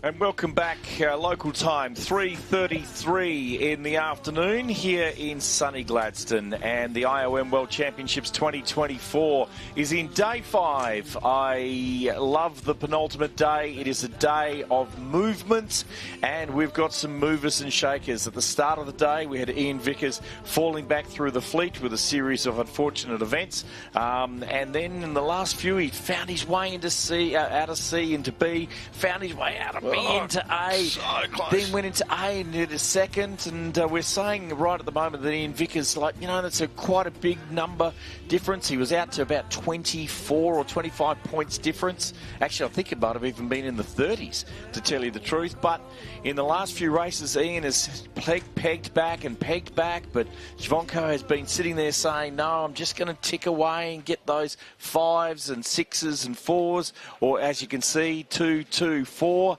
And then, boom. 15 points, his biggest drop yet. And now we'll have to fight it out of B Fleet. So, twists and turns. Day 5 is certainly throwing it up. Jordan Spencer, good afternoon. G'day, Grant. Yeah, it's very interesting. It's just a massive form change, if you look at race 13, 12 for Vickers, 13th, if 13, race 13, 16th, race 14, 35th, and then bang, a 1 and a 3. So it's all, and now Zonko's just picked up that 15, so we are looking at a very interesting day. It's a 9-point margin, so 36 to Zvonko Jelicic. Ian Vickers 45, and of course Zvonko has the Barkarati reverse curse, so he's feeling pretty confident. And then Alexis Cade is on 60. Wow. This is exciting stuff, and we've got another day of racing to go. This has got more twists and turns now that I'm trying to say a motorway in Canberra. And I know I've driven Canberra a few times, and it certainly has twists and turns. Joining us on the chair is Australia's junior place competitor and someone who had a fantastic bucket list moment yesterday when he won a World Championship race. Alex Scapins, g'day. Thank you very much. Yeah, I'm good. Well, good to be here. It's great to have you here, mate. It was a fantastic day yesterday. You haven't been, you've been down in a couple of the lower fleets today, found your way in C Fleet, I think at one stage, but you've been fighting back and fighting your way through. How was that? I think you sailed last, it was an A Fleet last race? B Fleet last race. Been in C, once today or something. Got out and then... Got close to getting A on that last race, I did. Just missed it. It's always that finish that's always hard, because everyone's just charging at you, so... Yeah, you got to make the right move, no mistakes. No, that's great. So tell me how you feel you've been sailing. I mean, it was a highlight of yours yesterday, but overall, are you pleased? Definitely. I feel like I'm happy with most of the races, but as you know, you're your greatest critique. You can always do better, especially after yesterday's win. I sort of set a bit of a benchmark, and now I'm like a bit like, how do I do that again? I just want to point out, that's one hell of a benchmark. Yeah, but I'm learning a lot, because back home we don't actually do sort of fleet racing like this, so it's a whole new ball game, and the new top gates are brand new for me. So yeah, it's all new, but I'm loving it. How do you approach that? I mean, you've never sailed gates at the top. Are you putting yourself in the middle of the fleet to make a choice, or what's your mindset? Sort of got a game plan at the start, but then a lot of it changes halfway through, obviously, because it depends where you start on the line. But I sort of make that call halfway through that first work, and then I'll be like, okay, I want to go the top or I want to go the bottom. But yeah, it just depends on what the wind's doing at the time and where you are positioned with the other boats, surrounding boats. Yeah. But yeah, I've just been sort of pinned a little bit down on that bottom today, so I need to next race lift it up a bit and get out there clean, and yeah, go from there. It's interesting, Alex. Like, one of the things that I would suggest, mate, is the win is a good thing because it tells you that you can do it. Definitely. And then the other second thing is, you're early in your career here and you're making mistakes. And if you're learning from them, that's great because, you'll take all those mistakes out of your future regattas. So you're becoming a weapon without even worrying about it. That's it. That's it. So, maybe a few little notes for yourself when you get home of things to remember next time. But what do you reckon will make the biggest next step for you, bud?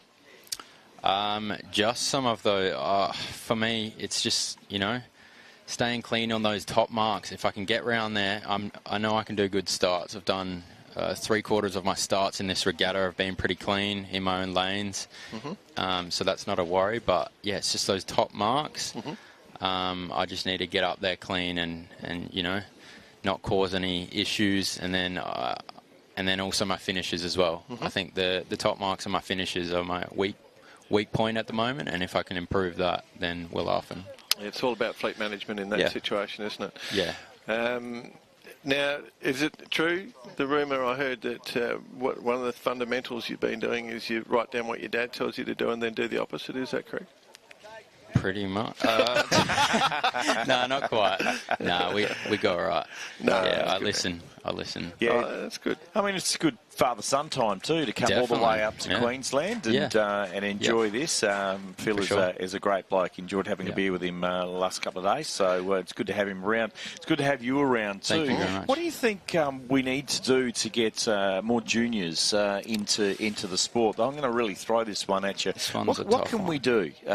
Because there's a few areas that we can improve in RC sailing. We'd love to see more female participation, but we'd love to see more junior participation as well. Yeah, it's a tough one because a lot of kids, I think, I don't know if they understand what is really involved with the 1 metre sailing or radio sailing. You almost got to, just offer to bring them out one day, and then they end up, telling all their friends and going, "This was great fun." Come out, and then before you know it, you've got all these people buying boats. But it's easier said than done. Yeah, true. So I don't know. Maybe if we really push it on social media, more the Instagram side of things. I know we're strong on Facebook, especially the 1 metres. What are you saying? We're a little bit in the older. Not quite. I will say that my last boat, my last V10. I had one of they look like an Xbox controller. Sure. The old Xbox. That's a point I was going to make in a second, was it's very similar to gaming, and a lot of kids love gaming. So, or even flying drones as well. We could call it virtual gaming. We're in the real world. Yeah. Well, I did listen to a Bar Karate podcast, and you were talking about the E-Series, the America's Cup E-Series, and how hotly contested that was. And they're sitting in chairs, they're racing, AC-70s as simulators. So, I mean, we've gone past the point now of being, it is still fun, it's a game, but these are now simulating sailing, aren't they? They're taking the next step. Well, apparently it's pretty accurate when you go to the sims. Alex is right. We just work out how to communicate to the youngsters, and like people like Alex will be doing that for us, because he's in connection with the youth. Yeah. Those evil. Because he is one. Yeah, the vandals, we call them. Yeah. I think we got to. I think the smartest approach would be also. Like the junior sailing teams and stuff like that. People that actually, because you got to like sailing at the end of the day. Yeah, that's right. So maybe they're the ideal audience for that. I reckon the 1 meters get all the Youth America's Cup and all the Women's America's Cup competitors, and they have they invite each of the nations out to and have a challenge match and see how they go. I reckon that'd be a good one. That'd be fun. There are, I do believe there's organisations, I think, and look, I'm going to say this. I'm not 100% sure, so take this with a pinch of salt. But Darwin Yacht Club has actually bought a raft of DF95s and using them to learn to sail, to be able to get the understanding of tacking and where the wind's coming from without even having to go out and sort of putting themselves in it. So getting that sort of mental perception of putting yourself into those situations. So that's perhaps something that major yacht clubs could look at is having a fleet of radio-controlled yachts, whether it's IOMs or DFs or whatever, to assist in sailing off the water. Definitely. I think one of those things, whenever people inquire, the public walking around watching us race, they always go, how much are these things? And you say, $6 grand casually. And then they're like, oh, okay. Yeah. But that's where the DF class sort of comes in, I guess. But you get your money back, though. That's what I tell people. Unless you're Will Van Cleef. He's about to give you his boat. Is that right? What about your tune, mate? Are you happy with how you've been able to tune your boat? I think it's going all right. I just need to put it in the right spot today. But I don't know. I feel my boat, I know my boat very well, and it hasn't been as slippery as I usually have got it. But yeah, that could be a bunch of factors, and one of them is obviously boat positioning. So. And do you sail in? I suppose you sail down the Padawalunga in definitely. South Australia. Yeah. Is it? Is the water similar to that? A little bit of a disturbed water, or depends. It depends on the day and what the sort of wind direction is. But the thing about the Padawalunga, it has to be either a southerly or a northerly or a southwesterly. It can't be a west or an east because it's a straight line basically. Now, you're coming into this regatta. Let's have a look. I was just going through my little notes I had on you, bud. Pain in the... Oh, no, sorry, that's the wrong one. Sorry. Third, 23 nationals. Fourth, 24 nationals. Wants to beat Torpy. How you going? Yeah, good. Yeah. You're sailing, let's see, what are you sailing, a V12? Yeah, it's a V12, yep. BG sails. How are you finding that, you reckon? I reckon it's a great combo. A bunch of guys out there running the same setup. Yeah.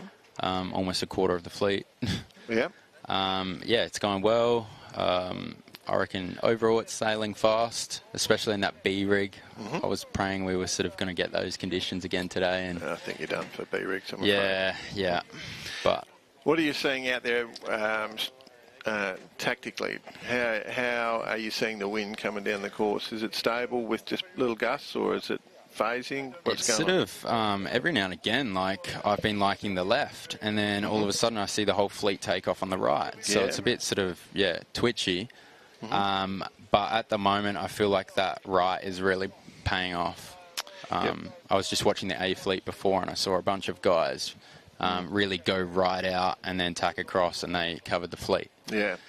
No, there was a fair period there when the left was coming at you, but then I think the gradient fades to right later on in the day, so I'm pretty as sure the pressure comes in. Yeah. It'll be very interesting because a couple of times there we've said, "Oh, watch this boat out right," and then the left has been winning. I know you're saying it's perhaps preferable as the afternoon draws on, but we'll see. I hate hitting sides. There's Bruno in the background here, one of the observers. The other one, he's a junior from Croatia. I just spoke to him before, and he goes, I'm on knock on this tack, I'm on knock on this tack, and I'm on knock on this tack. And I said, you've got to get in phase, you're out of phase. And but it so happens, doesn't it? Like there is definitely a phase. I don't know if you can go on the centre today too much. No. I don't know if it pays off at all. So you got to pick one of those sides and sort of which shift is going to come down next? I think that's the trick of it, which is that's the hard part. You just got to line up on which shift is coming next. I've been guessing all day. But that's what my point about going back to the centre is that if you're taking a lift, you want to take lifts that take you to the centre. So then you've got the choice of whether you go, oh, there's that pressure coming there, or there's that pressure. So you just got that opportunity. We did see in the A fleet a lot of restarts because they were trying to set that line. They've had that. The wind did go back right. The boat end got really strongly favoured, and it was pretty short straight off that. It would have been straight off the boat, straight to that right-hand mark at the top there. But they've moved that a little bit.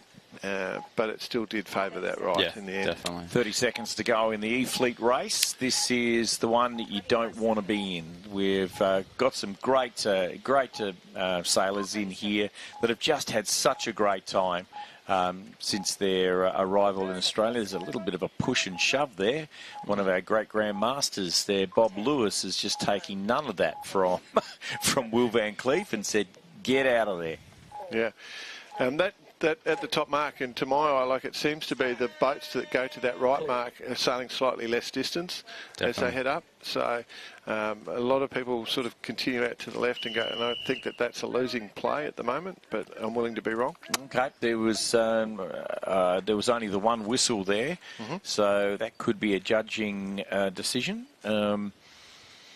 And we've got all boats heading out to this left-hand side. Well, no, we've actually got quite a reasonable split nice and early on. Diego Luer from Argentina.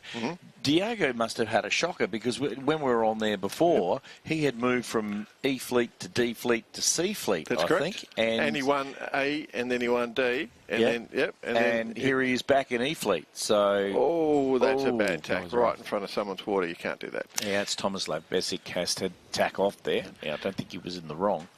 I definitely think that right is the fastest course at the moment, but we'll see in a second. Yeah. See what happens. Yes, there's a little bit of left phase there, but you still you don't want to overstay on it. I'd still be pretty. Oh, hang on, look at this. It's shifted a bit. Yeah, look at this.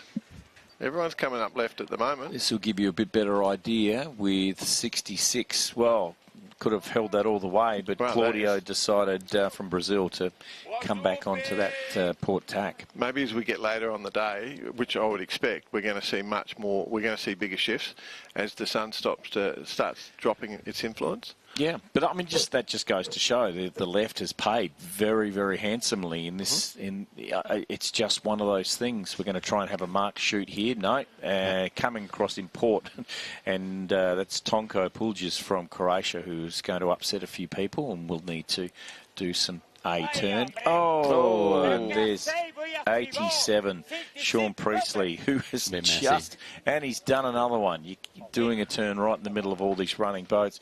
Sean's had a terrible regatta.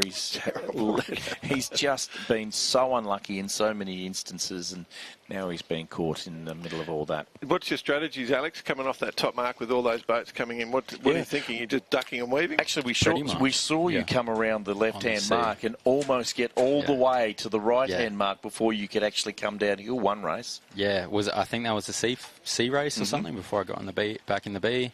I got this puff that took me.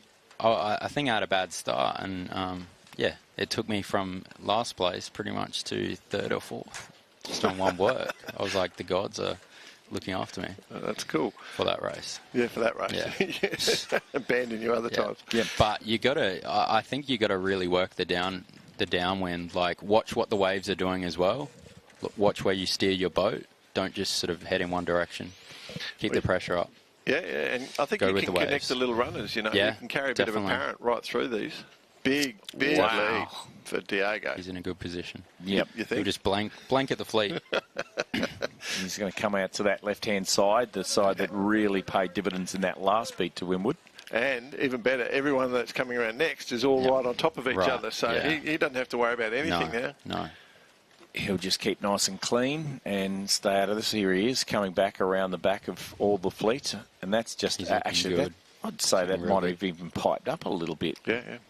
There's a little bit of pressure. His boat's just charging across the water there. He's got speed. Speed lines back in the sail. Anything you particularly worry about when you're setting up your speed on your boat? Like one thing's you're starting to notice. Do you set it up the same way you'd set up a dinghy, for example? Or? Yeah, mostly. I guess it's just, sometimes you find your boom's sort of off, like it's moved or something, and I find that affects my height, and yeah. Do you think, your dad was saying you fly drones for your job, don't you? So definitely. Yeah, so a lot of aerial work. Is that skill set beneficial for? I think so. It has the same feel. Mm-hmm. So when I'm flying drones, I feel like I'm, sailing the boat as well. It's the same sticks, technically. So I definitely think it works. Do you ever call starboard when you're flying the drone? No, it's usually only one drone in the air at all times. And CASA is very happy for you to say that, exactly, actually. Exactly. Yeah. You're not meant to have more than one. Okay, so there's Diego has covered the fleet out there and has gone right out to the right-hand side of the course, and he's got a commanding lead. Extended the lead. Yeah, he went out there with everyone. Yep. Everyone was going that way, so he just said, "Oh yeah, he's still got that crease." I'm sure it's a speed crease. Speed crease. It doesn't look like an overbend from this angle now. Let me ask, what do you feel about that sail now? Sometimes I have that, and I feel like it doesn't really affect me. No. But it's usually from like the eyelet being too tight. Which eyelet? On the mast, you have like the little bit of sort of cord that wraps around 4 times up the mast. Yep. So your sail to mast is with eyelets going up, or are you running a cord? I just have the Dyneema cord, to hold the rig on. But I don't think that really affects it too much. Dyneema. I've never had speed issues with that. Amazing product, Dyneema. Okay, so from Argentina, Luer is leading, and by quite some... Daylight. Got a contact. D-Light number is second. D-Light. Gary McCarthy. Gaz will be happy. Oh, another mark. Oh. Yeah, who won't be happy is Gary Winton from the USA, has just been caught there. There's a big mark touch. I didn't quite see who that was. That left gate, you really got to make sure you're sort of going to lay it nicely, otherwise you'll get caught off on port. It's very crucial. Yeah. Do you often come into a mark or before tacking say, I'm going to give myself a little bit of room on this one and overlay the mark? I think that's one thing I've been doing a lot on this sort of series, because, before you know it, if you don't lay it and then get in contact, that's your whole race done. So you're almost going to make sure. We've discussed quite a bit, Alex, that if you hit that lay line and you get lifted, you're sort of wasting it. So it's best to hit the white. But at the same time, if you get knocked, then it hurts. Yeah, it really hurts. And especially if you're getting to that buoy when there's quite a substantial amount of boats there, you're in a lot of trouble. Yeah. Okay, so this is the last beat to Windward Race 17E. Our special guest is Alex Scapins from Adelaide in South Australia, and one of our junior competitors here at the 2024 Worlds. Brighton Seacliff boy. So Brighton Seacliff Yacht Club, we have to mention, one of the great yacht clubs. Is that right? Were you involved in the Brighton Seacliff Yacht Club? Absolutely. I could understand that. Very good. I remember Alex running around with his little about as high as my knee. You you started off in international cadets, did you? International cadets, yeah. That's pretty much most of my sailing was done in international cadets, and then I sort of moved on to surf lifesaving. Did you go around the wall? Is that? You did? Did you literally just go around the other side of the wall? What do you mean? Well, at Brighton Seacliff, that big wall that juts out, then you got the Seacliff Surf Club. I moved to Brighton, and then I moved to Glenelg. Yeah, not Seacliff. Yeah. Okay, that's what I was just checking. Okay. 31. Yep, Diego Luver is going to absolutely romp this in. That is a remarkable crease in that. Yeah. I feel like it's gotten bigger. as the wind has come up, and we have got a little bit of a puff coming through and down the course at the moment. But we said this last time, Geordie and I, we were saying, I'm not sure about this, mate. So, and he won the next 2 or 3 races. It could also be his mass ram sort of putting more pressure on, but okay. So coming up to a finish. He's done well. That's a Venti. Oh, had a big dump on the main to get around there. Well done, Diego. He's smashed that one. I was saying Will is the journeyman, but I think we've got a new journeyman now. Yeah, well, this is interesting because Tonko's just come through here. Gary was in second when we got to that bottom mark, and Tonko's come through quite nice, but Gary's still going to get promoted, so he'll be happy with that. Yep. Bob Lewis, the great grandmaster from Canada, Canada's only representative at these titles. And here it's going to be very close, but 1-1-2 Sweden, and that's Ulf Lindberg over Ian Power of New Zealand, followed by Graham Cross. 1-2-2 is Ben Harker, and I think the rest of the boats won't mind, because they're going to stay exactly where they are. Watching that, did you pick up anything that you might do differently? Probably just going to start higher on the line, maybe. I feel like I haven't been doing that enough lately today. I keep getting sandwiched out and then left behind. So, yeah, new game plan for this one. New game plan. All right. Yep, get out clean. Don't fear. I mean, we will be watching. Yes, I know. Okay. I know. Alex, it's wonderful having you in for that race. We really appreciate you taking the time to sit with us. Pleasure. And shout out to Adelaide and all your family back home. We will be back in just a few moments with race D, the D fleet of the IOM World Championships 2024 from Gladstone at the 4 o'clock mark. We've got about an hour and a half of racing left on this day 5 in Gladstone, Queensland. We'll speak to you soon.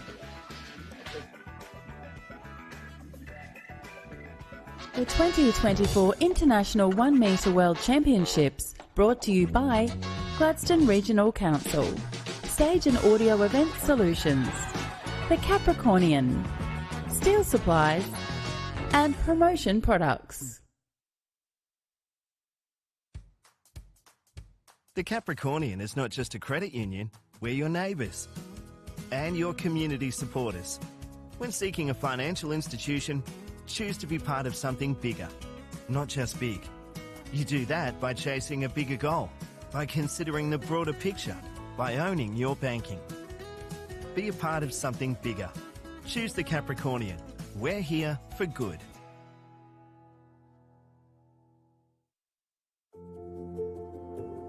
My name's Simon Speck. I'm owner-operator of 1770 Liquid Adventures here in beautiful 1770, which is pretty much slap bang in between Gladstone and Bundaberg. So today we're doing the Sunset Tour, which is pretty much our most popular tour. So that goes for 2.5 hours. So what we do is we do an introduction here on the beach, get everybody comfortable and ready to get in the boat, and then it's a 2.5 hour tour. So we have 2 or 3 stops on the way, and just basically go out to our headland where we try and spot our wildlife. Mainly our favourites are little Australian humpback dolphins. We also get bottlenose dolphins, we have stingrays, we have eagle rays. The watercolour here is amazing. Most people drive in 1770 and see it from the road or from the beach. You just don't get to see the colours from the beach, so we get to sit there and relax and take it all in. This is a really good way. It's a totally different way. You get out to the sandbars and you look back into 1770 and, hey, it's beautiful. It's just a really good way just to sit back and relax and enjoy the moment, I guess. That's what all that 1770 is all about. Wait, Macca's? Here at Macca's, our team are always... Hey, can I get a cheeseburger meal, please? And nuggets. And fries? What's the word? On it. Like continuing to source 100% Aussie-grown beef, chicken and eggs. On it. He's on it too. Donating over 300 tonnes of grocery items to Food Bank over the last decade. On it. Good job, Muscles. Getting your mate Steve to stop pinching your fries? Nah, sorry. We're not on that one. But changing for the better, we're on it.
The 2024 International 1 Metre World Championships, brought to you by Gladstone Regional Council, Bendigo Community Bank, Gladstone and Calliope, Anderson's Auto City, and BG Sales and Designs.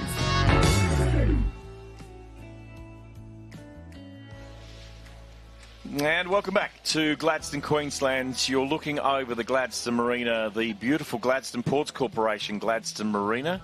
I think it's something like a 5-anchor marina now. It's just won some awards, and it is just a lot of people, a lot of friends who have bought boats back from Hamo or done the delivery trips or the return trips have come into Gladstone, and they have just been wowed by the state and the cleanliness and the way the marina is laid out. It really has been a surprise to a lot of people, and they've then made it a port of call after experiencing the marina itself. Whatever happened, they used to have an old Navy patrol boat just to be anchored there for years and years. Well, that's very much close to Auckland House, where our presentation night will be on tomorrow night.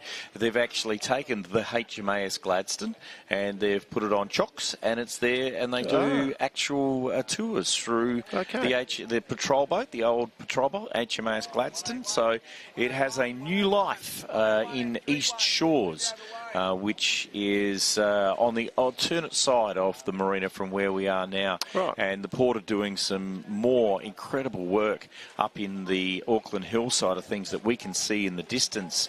New vantage lookouts and all that sort of stuff. All the marina parklands that we're in right now is looked after by the Gladstone Ports Corporation. So not only are they a huge employer in Gladstone, but they also give back to the community with beautiful parklands, free barbecues and the like. It's just sensational.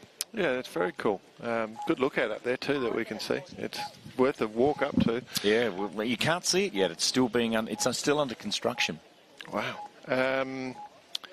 Okay, it looks like there's some good pressure out there. We're into a countdown. We've got a minute and a half. There's plenty of pressure. We did see some phasing left breeze late as we get into the day. I'm expecting, I think it'll get more volatile in the shifts. Friend, we've got a sailor running full speed down the wharf. I'm intrigued what that means, because you don't run very often in this fleet. Could that be 116? No, it was 113. So he's not racing. I was just the Chilean sailor. I was just intrigued as to whether he was running to help someone. I believe we've got a boat that has the pickup boat is bringing an IOM to shore, so I'm not sure if it has anything to do with that. 45 seconds to go in this race, and we do have quite a few boats perched up at that boat end of the course. It just a lot of people are saying and suggesting that perhaps some more port bias. I don't. Like everyone wants to start on starboard. It's just a clean way of starting. It's just very, you love that one cowboy that's going to take a big port tack and get across, but it's just very, very difficult to do so. I think they're asking for more port bias so that not enough for that it's a port tack, but 3-1. Oh dear. And double, yeah, wow. I think everyone will be here. There's a few people that are pretty happy about that. Holy, that was a washing machine. I couldn't get my eyes to focus on anything in particular. There was just so much going on. There's Chuck Milligan having a bit of a smile there from Bermuda. I think he might be pretty happy that they've got a general recall. Yeah. I don't know if you can see the U flag from there. Is it up? I think it is. I can see the U flag. Okay, so the U flag, if we just hold this position for just a few moments, we can see that here is the line. And from there, anyone out in this area here, possibly more so that way. That area there. Yeah. So between the top line, mark. If you're over there, in there, you're in a lot of trouble. You will be disqualified. Immediate. It doesn't come off the ends, though, does it? No. It's that's black flag, isn't it? No. That once it's basically that area. So the difference between a U flag and a black flag is if it's a general recall and you're over the line, and they restart, you don't get disqualified. Mm-hmm. But in a black flag, if you're over the line and then they do a general recall, you're disqualified. Yep. I thought it extended off the ends, but no. It's a triangle basically. Okay. Yep. No, you definitely can sail out around those extensions. All right, 55 seconds. We'll see if the D Fleet has cleaned their act up and playing nicely with each other. Well, they got that incoming tide holding them off the line. Urban Scully just deciding that he just didn't want to quite be there, but he's coming back. He's going to time his run a little bit better. 185 is Ian Power from New Zealand, one of our grandmasters. He's just sitting there nicely. He just said, that'll do me if I can just pop around there for the next 20 seconds. The trouble is, though, sometimes you get a lot of barging on that top buoy. And, it's you want to be there, but you don't want to be there when someone's coming from behind and pushing you out the road. So uniquely at a start line, you don't have to give room at the marks. Obviously, all the other marks, of course, there is room if someone's inside overlapped on you, but there is no room at a starting mark. 7-4-1-3-4 UFD. So disqualification for 7-4, that's them out. No good. Yeah, Great Britain is out. 1-3-4, straight out. Bang. That's what a U flag does. Yep. And we can see Diego already punching out and looking good. Another boat that's been quick recently has been Tonka Bullies. God, I hate getting those names wrong. I feel so guilty every time I say it. But anyway. Yeah, we've only got 76 competitors to worry about, mate. So it's fine. Ian Power looking very good. This is going to be ugly. That was a bad tactical decision there. Oh, this is ugly. Oh, Philip just about getting clobbered. Okay. You can see crew members jumping from boats. Goodness me. All right. So we've got our Swedish entrance from Ulf Lindberg with his Alioth. That's looking pretty decent there. If he gets a little lift, which it looks like he is, he could be... Wonder what that's going to do. Yeah, I think that might be too far away. Around the side. Yeah, but they're the sort of puffs that we're getting down the course. And you hook into one of those, it could be very good or very bad. But a bit of pressure, bow down, get some speed up. That's what you're looking for. Okay, we're back near the front of the fleet here. So Tonko looking very good. Irvin Scully, I think, was right there with him. There you go. We've got Ulf that has laid that mark in that tack. It was beautifully put together. There's Chuck Milliken decided he was doing the right thing, getting out the road, but there's that depth perception. He wasn't sure. Wow! Wow, that's a big hit. That's a big Nigel hit. Barrow just going, oh dear, that's going to be intrigued because Nigel was on starboard and now he's trying to get his boat going and then turns going from Diego there. Wow. Wow. Now, Nigel has said to me, and previously he's broken 2 stays today. Yeah. Wow. And with a hit like that, there could have been 3. That was a bit of pressure. 4 kilos of boat travelling through the water, coming either way is 8 kilos. Imagine getting slapped in the face with 4 kilos. It's not going to be pleasant. So, no, it is quite intense. The Alioth design boat there, you can tell because it's written on the deck. That makes it easy for me. Ulf Lindberg from Karlskoga. I also think that if you have a look at that, they're designed the way that they're 3D printed. They're 3D printed in 3 parts. So I reckon he's painted the blue front, the blue back, and the yellow middle to signify his Swedish heritage. Coming around the mark is Tonko now. Big gust on. Being followed. Look at that. Some opportunistic buoy rounding there.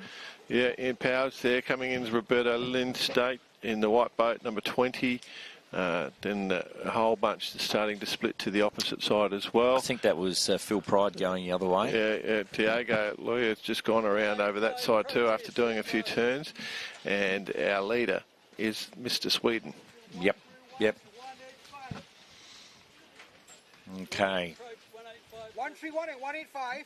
It was Tim Hand as he walked past the commentary booth, just looked at me and shook his head. Wow. Yeah, as if to say that was all his fault. And, Wow. you know, you can't. Oh, another really turn going on. It's very aggressive sailing, the old 1 metre sailing. Intensity is high. I mean, it's also quite friendly if you go out to a local club and you can have a wonderful day down there. I haven't sailed them, I'll be honest. I haven't sailed them. But I'm going to have to give you the controls. Gone down to a club and just chatted and watched and had a grand old time a couple of times. Just You're on the Sunshine Coast. You've got lots of strong clubs around the Sunshine Coast. But the problem with the Sunshine Coast, the weather's not great. You know, it's only perfect there. So. Yes, but that's Queensland all through, isn't it? That's true. We're Queenslanders. 112, the Swedish entry of Ulf Lindberg, who is just a lovely man. Ranked third in Sweden. And actually finished 12th in the US Nationals of recent. So he did really well. And his sailing experience was very, very much involved in dinghies when he was younger. Ian Power from Auckland. Obviously, I'll be in Auckland probably in January for Sail GP. Ian Power is one of the smiliest men you'll ever meet. Yeah. He's just so lovely. So it's a pleasure to meet. In fact, it's been a pleasure to meet all of the contestants. It's been a great event. Certainly a great event. I think Saskia's having a wonderful time. They're all spoiling a rotten. Oh, yeah. I mean, I want a Bermuda hat. How do I get a Bermuda? Yeah. I think Chuck's out there sailing at the moment, but somehow she got a Bermuda hat. Yeah, okay. So, Ulf just laying in. He's sailing a little low groove there. Maybe he's just been knocked. He's going to bring the others back into play here, so watch out for Tonko on the right there. Let's see if he shoots this mark. Yeah. He's trying. He's trying. He's got up and over. He's all right. He's all right. That's good. That'll get him clear ahead with a little pressure just coming down, so he's just got to decide which one he reckons is going to be the powerful one. Yep. And he's just took the edge of it, so I think he'd be pretty happy. Now he's got to walk through the minefield. Here comes this pressure. Look at this. Yeah. Down through here now. Plenty. Oh, 131. Oh, goodness me. It's like stepping through a minefield, isn't it?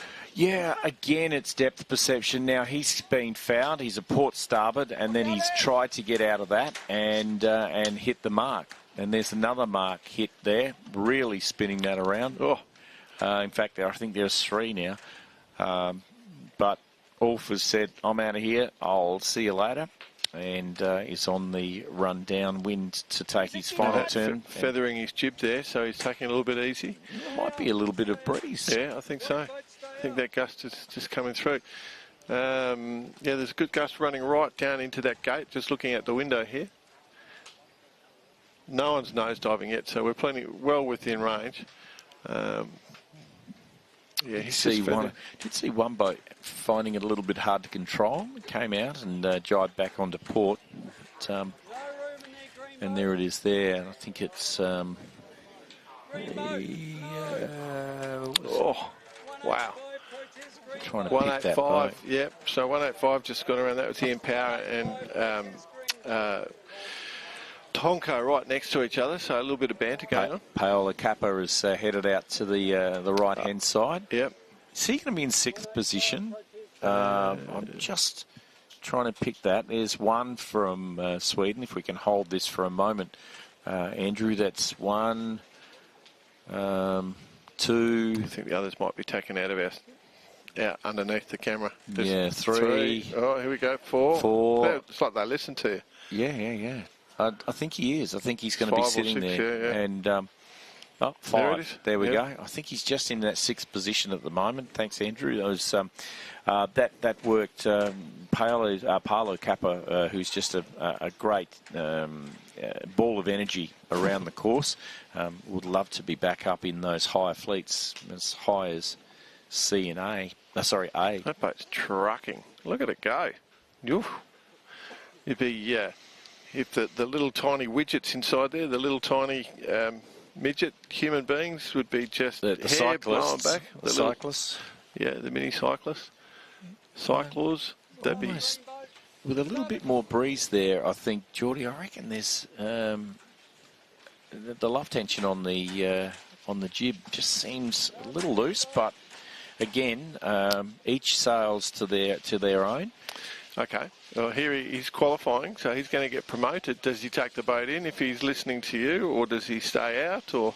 What would you do? Listen to me or stay out? I'd stay out. Yeah, I would too. Yeah. 40 is second across the line, 185. 70 is 4. There's 20 from Brazil, and as we said, Paula Kappa is just finishing in 6th. Yeah, nailed it. Roberto Lindstedt was in 5th there from Brazil, sailing his V10, and been sailing IOM since 2015.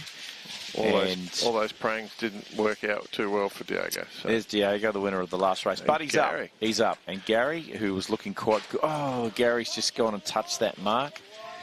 I don't think it matters too much. He's going to find himself inside there. I don't even think he's going to lose a position out of that. 131 is, of course, our friend Irvin Scully. And 21 is Chuck Milligan from Bermuda. Good to see Nigel Barra coming in. So we're getting into close to relegation phase now. Oh, look at that. There you go. It doesn't matter, really. Oh, no. Tack, Jibe, Vesinovic, Pedrick from the States, 57. I think you'll find, I didn't mean to be... That was weird. Sorry, I don't know why I corrected you, because I thought it was a Taiwanese flag. And, of course, finishing off there was Philip Pride from New Zealand sailing his Venti. Okay, we're down to Sea Fleet, and we'll be back in just a few moments. You've got about an hour's left of racing here from Gladstone in Queensland as we celebrate day 5, the penultimate day of racing at the IOM World Championships of 2024. The 2024 International 1 Metre World Championships, brought to you by Gladstone Regional Council, High Risk Solutions, Cooper Mackenzie Marketing, the Gladstone Yacht Club, and Joseph Engineering.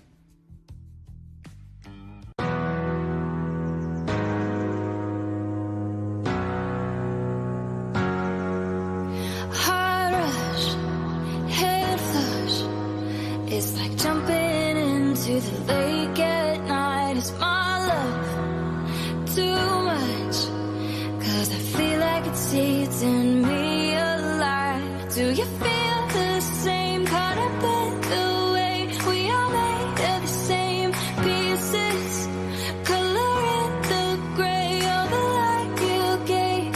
It's pouring out of me, yeah. Jump into the deep end, give you all my weekends, taking all the back roads. We can make the time slow, betting on a feeling. We keep on reliving as the moon is rising. I will keep on finding. Jump into the deep end, give you all my weekends, taking all the back roads. We can make the time slow, betting on a feeling. We keep on reliving as the moon is rising. I will keep on finding you.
So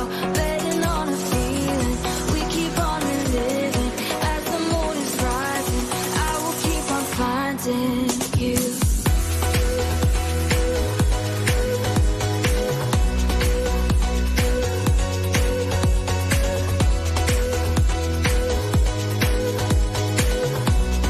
I will keep on finding you.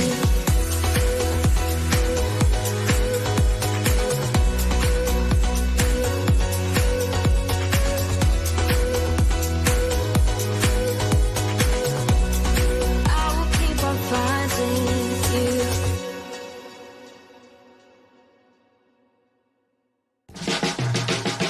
The 2024 International 1 metre World Championships from Gladstone, Queensland, Australia. Brought to you by Gladstone Regional Council, High Risk Solutions, The Mantra Gladstone, Anderson's Auto City, and Aztec Services. We bring you back to Gladstone, Queensland, Australia. There is the leader of our World Championships right now, pensively looking across the fleet. That is the man, Zvonko Jelicic. I think we just call him Zvonko. You've interviewed the man for a bit over an hour. He was very forthcoming with a lot of information, wasn't he? Yeah, he was very proactive, actually. Like, he was... we always worry when we go to Middle Europe, trying to get strong English, but he came forward. He was really happy to chat. He talked about, he's been on fire this last 12 months. He's won pretty much everything he's gone into. It's insane how good a record he's got over the last 12 or so months. And, all he thinks about is model boats, like his RC boats, because he's designing his own boats, doing sales. They fit them out, and, you go to Sailboats RC and you just buy the kit and the latest hot boat turns up. Yeah, and it's turnkey if you want it. Completely turnkey. Yeah, and also he's very good, from what I can understand, he's very good at getting back to people that buy his design. So you go, it's not doing this or it's not doing that, and he's straight away back onto try this, try that, try this. Yeah. Sometimes he can even see it from the beach and say, there's something wrong with that.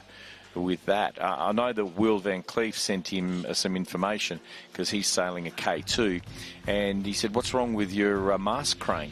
And Will said, "What do you mean?"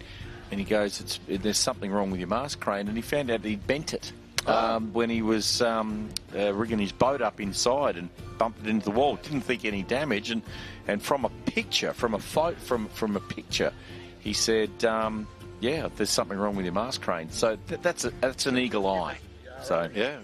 Well, I guess if you look at them non-stop all day, every day, you're going to see every little element of it. Absolutely. All right. Well, we did mention the results. At this point in time, this will be the final flight today. So we are going to just finish off race 17. The last race will be the A Fleet, and that's just been the C Fleet is. You can hear the ticking in the background. It's just started. But Zvonko Jelicic is sitting on 36 points. Ian Vickers has certainly reduced that. That's only a 9-point difference now going into this race, or not this particular race. And Alexis Carré is still in third position. And looks quite comfortably in that position. There are four Frenchmen in the top 10. Yeah, it's very interesting. And they remember at the start there was all the French near the top, and now they've sort of all come back. And it's amazing how flags bunch up, which is a sign that, it's about tuning. Although Zvonko is sort of standing alone, that I'm intrigued. How you share information. Yep. From Croatia's point of view, there's another two in the top 10. Ante Kovanovic is in 8th, and Mirko Jukas in 9th. 1 minute to go in this C Fleet race. It's a bit of a gust on here, mate. I was just looking at, there's a lot of mains flogging out there. And I wonder what the ratio is, when on a sailing boat, that's every time a main flog, it's $100. I wonder on these things, what's the equivalent? Well, I don't know. It'd be in cents, I'd suggest, because you can get a whole new set of sails for $200. So. Oh, really? Oh, well, used to. I haven't been in the game for a couple of years, but I don't think it would be too much more. Okay, where we looking? Maybe $150 a sale. Still, yeah, okay. Still feels pretty boat end biased at the moment. Not too bad. I wouldn't be too scared of dunking down the line a little bit to get a clear lane. Okay, sitting right on that pin is Gladstone's Aaron Farah. He's just going to try and sit there at the moment. He's got a boat underneath him. He hasn't dug a big hole there, but there was some movement, so he might get boat end. And there's the start. General recall. General recall. And Aaron would be sitting there spewing. Actually, I think he had someone just above him, that being Paulo Kappa. So that might not have been such a bad thing. U-flag's definitely going up in the sky. Yeah, they're not taking any more of this. Yeah, they want to finish it. I think they're looking forward to having a bit of relaxation around some of the fun spots of Gladstone, which I totally understand. What race did we start today? Was it race 13? We were 12 from memory. I think we'd done one race. Yeah, we'd done race flight 13. E of 12. Oh, had we? Well, there you go. That's 5 races today. That's my memory. Yeah, I'll take it. And that's a lot of races, considering there's 5 in every heat. So you're looking at 5's 20. That's 20. No, that can't be right. 5's are 25. 17. Maybe it is. Your 5.5s, you've got that one wrong all week. I don't know why. Yeah, why about 5.5s? It's 25. Yeah. Yeah, and you were talking about 35 before. Oh, yeah. You kept saying it's 5.5s. And I'm going, no. Maths used to be my strong point. Yeah, that's right. It is still your strong point. It's just there's inflation that's thrown everything. And old age. Oh, dear. All right, in screen there you can see Paul Morris from Australia. He's got his eye out to make sure that he gets a good start this time. Let's have a look at the way the fleet is bunching up now with 38 seconds to go. Paul's been sailing IOM just for 3 years. There you go. He's done very well. Yeah, he's done very well. He's right there in the world. He's been sailing his whole life. Gary Boll from US sitting up there, and also sitting up there, Ulf Lindberg of Sweden, who was promoted from D Fleet just a moment ago. And that's getting a bit. Also promoted from E Fleet. Yeah, came all the way through. Yep. Here we go. The last 5 seconds will see the boats up online, but you do not want to be over. That's a great start from Aaron Farah, mid to top fleet. Just had that boat absolutely flying along. Down the bottom here, David Lindsay has got off to a 2 boat length flyer too. So nicely placed there in the lower end of the line. Of course, we've got a few boats that are up in the top part of that line. The right-hand side have decided that they're going out for some fresh air. One of them being Greg Torpy from Australia, sailing his own 360 sails with his Venti. Lindsay Walker had a disastrous start, not so good either for Brad Quiggin, so they're escaping out to the right. But that's Lindsay coming in a shot right now on the top right. He had an absolute disaster. And there's some of those gusts that are starting to come down, and boats getting trapped head to wind. Yep. That means that it is strong, because a real technique to pull away when you've got a lot of sail up in the air. So we're going to see some fun downwind if this gust continues. Yeah, Robert Wilson from GVR had a bit of trouble getting through. You've got a lot of sail in the area for the size of the boat. So when that puffs come through, and it really is hooking through there now. Look at it on this side. Big gust. There's a great big gust in here.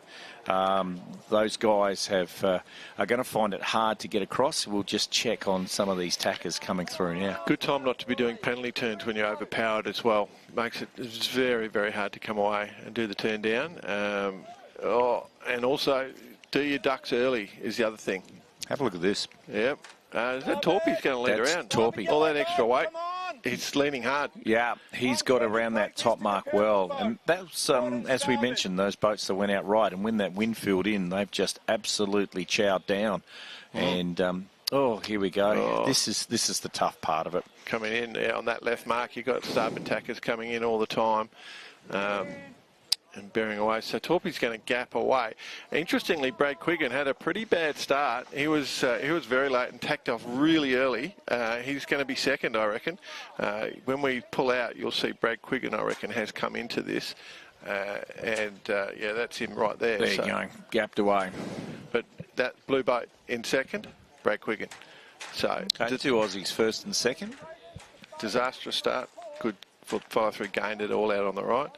Okay, Torpy just trying to get himself settled. He's probably pumped at the moment. He's out there with a nice gap. He'd be loving that. Actually, it could be. They've called it Pablo Kappa. Oh, Pablo okay. Kappa. Yeah. Okay, I'm pretty sure. You know me, I don't lack for certainty. We've also got Baron Bremer up in that top three. The Prince, Patrick Parisian, Adam Viney, and Lindsay Walker, 102. Okay. Moving through. That's good if Barron's got through. That's great for Barron. Someone's doing their penalties. penalties. Starting to sail really well towards the end of this regatta. Jive, mate. Jive, man. Come on. Jive, man. Come on. And there's a penalty. That's Patrick Parisian having to do a quick loop. 37. I'll step below you, Paulo. Okay. Now, I'm interested. This is the boat I'm interested in there. I'm interested to see if that was a complete 360 there, because I don't think he jived back. But anyway, I'm just going to say, you know how I always claim I'm right? I'm pretty certain I'm still right. Okay, 125 is Greg Torpy from Australia. Yep. I feel like Greg's hasn't had the best of regattas. No. He's a rank 2 in Australia, and I would think that, and he's a confident sailor. I think he thinks this hasn't been the best for him. Gee, Baron Bremer's having a great one. I feel like we should be really celebrating Baron here. He's the Death Sailor. He's into the Sea Fleet. He's been down below the Sea Fleet for a bit. And here he's up into the Sea Fleet. And he's got a real chance of making it to the B Fleet. So good on you, Baron. Smash it, dude. Yep.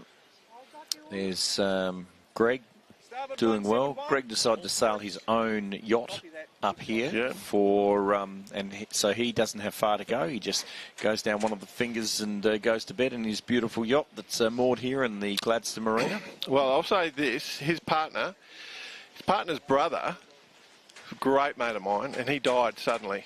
And Robbo, this is our friend Robbo, and he was going to go, Robbo and I were chatting about boats. He was going to buy a boat and go cruising, and he just passed away with cancer very, very, very, very quickly. A real shame, because he was one of the great human beings of the world. And so they just said, you know what, let's get a boat, let's go and do it, and let's just enjoy ourselves, and more power to them, And we miss Robbo every day. So Torpy, effectively his brother-in-law. That's why they're doing it, mate. Yep. There's times in life where that is just the right thing to do. So gapping the field, he's got a nice cover on the field here. 49 is Brad Quiggin. Yeah. 81 there is Baron Bremer, our sailor from the United States. He is just an absolute joy to be around. His name came out of the barrel at the debrief again yesterday.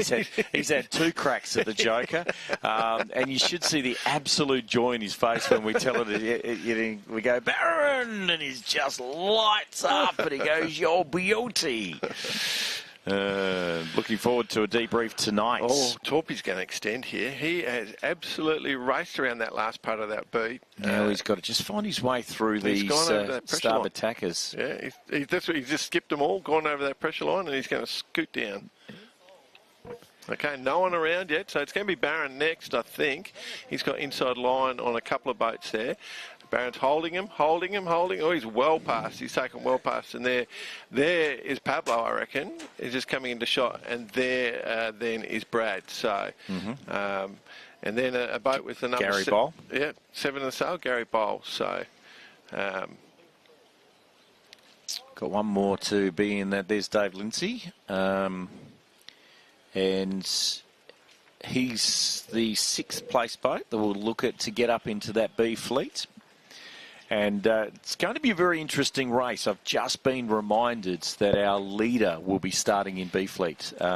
So Zonko will race this B Fleet race just next saw race. Zonko walking back for. Yep. So he's been out studying the wind, making sure that he's going to have the right power on top of his hull, and so he'll be hell bent on getting out of that B Fleet and taking a number there. Okay, I'm not a betting man, but I'm going to bet $100 that Torpy wins this race.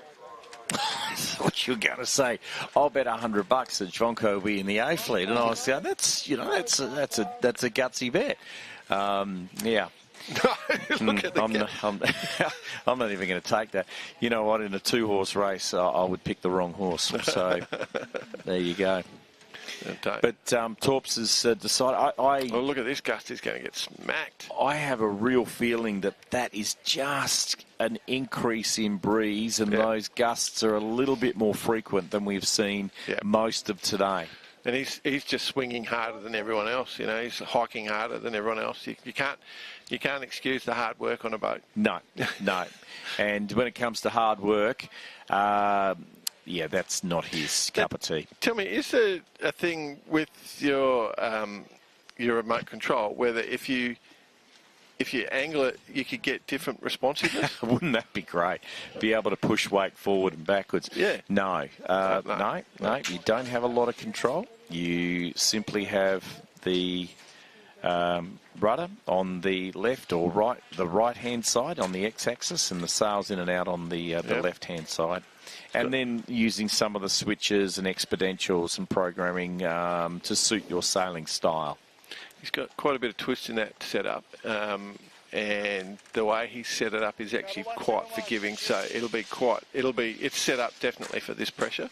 Yep. Just eases off a little bit in the tack and just gets a little bit of power and bow down, pushes the boat along, and then has a great win. Congratulations, Greg. There he is. Look at that gorgeous creature. For those who sail on Wild Thing 100, they know that face very, very well. No, they don't. He sits at the back. Sailing his Venti into quite a big win. There you go. Coming up in second place, Paolo Cappa from Italy, followed by number 8-1, which is, of course, Baron Bremer. Great to see. He'll be up in B Fleet. 171 is Gary Boll from the US, and 49 is Brad Quiggin from Australia in the Masters. I think this person's just given away. David Lindsay, David Lindsay, I reckon 20 is Roberto Lindstedt from Brazil. We'll see if he fits in that top. Yeah, he does. Tops. Oh, Gordon, that's just that moment of time where you go, you kick yourself, don't you? Yeah, that's a big one. Being promoted versus staying, that's a game changer. Okay, 185 going across the line now. Now we're looking for relegation. Ian Power, 97 is Robert Wilson from GBR. See, Bruno Marovic, he started out pretty well, but he just sort of lost his way on that first beat, and it's come against him. And Jung, our friend from China, not having the great one, and that really bad start I called from Lindsay Walker coming to bite him hard. And there's your relegation 6 boats. So Gordon Maguire from Ireland will drop again back into D Fleet 4 today.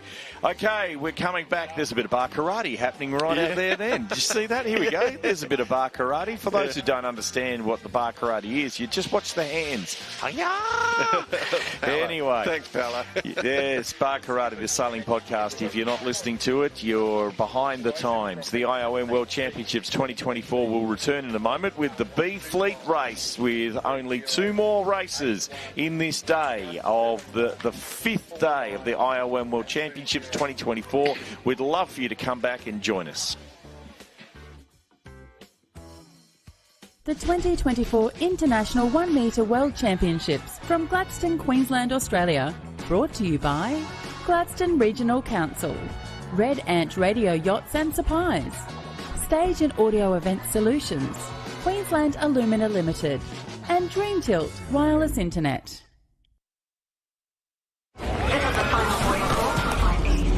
Maybe Glad could go to that restaurant now. Oh, your voice, please.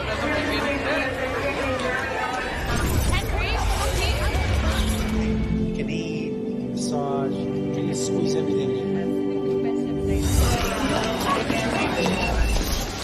Social media, it's going to be you and me. We're going to just chill out this whole time.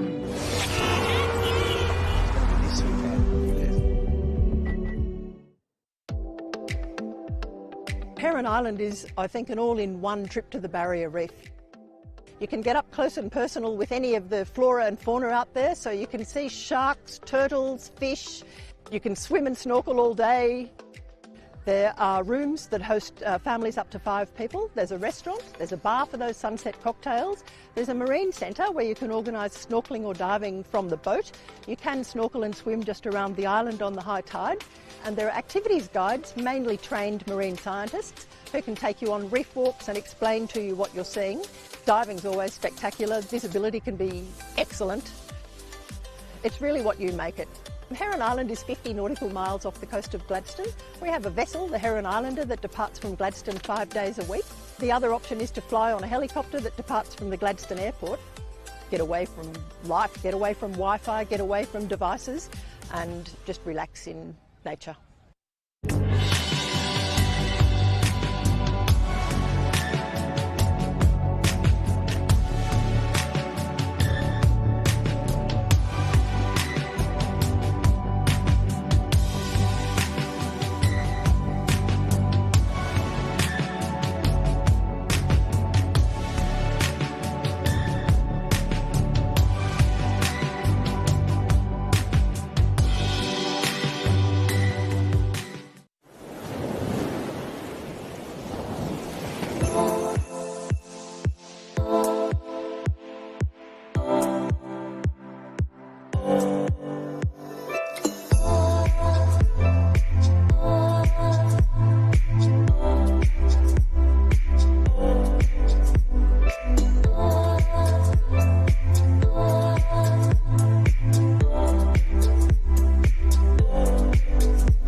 The 2024 International 1 Metre World Championships from Gladstone, Queensland, Australia. Brought to you by Gladstone Regional Council, High Risk Solutions, The Capricornian, Macca's, and 360 Sales.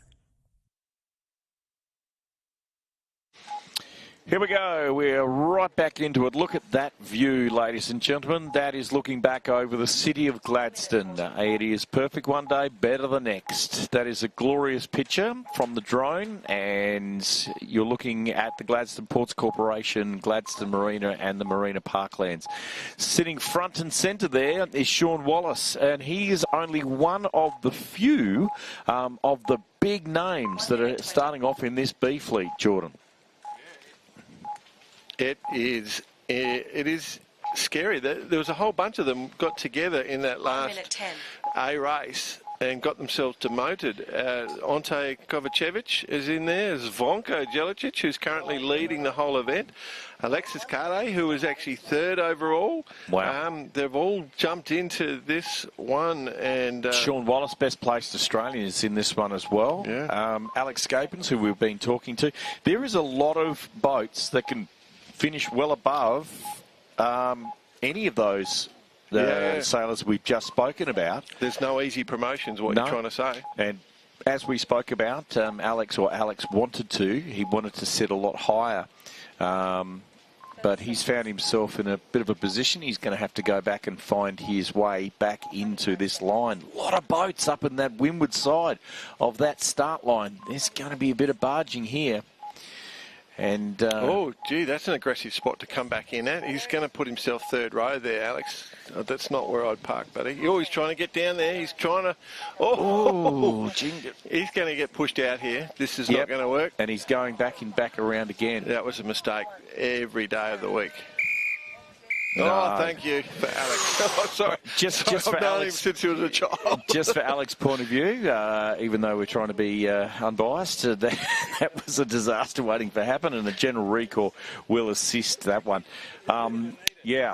Okay, so This is a B fleet. This is an important B fleet race. I've got to say this because this is the last race of today, and if you're supposed to be in A fleet and you don't make it out of B fleet, you got 24 hours, or not, 10, 15 hours to stew in your juices of saying, why aren't I there? Okay. Do you know what I mean?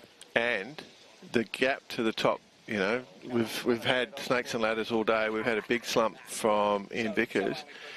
If this man doesn't climb out of first, doesn't climb out of B, that's a more than 9 points that are going to be added to that score. It's going to open the door a little bit, and then we'll have a great final day's racing.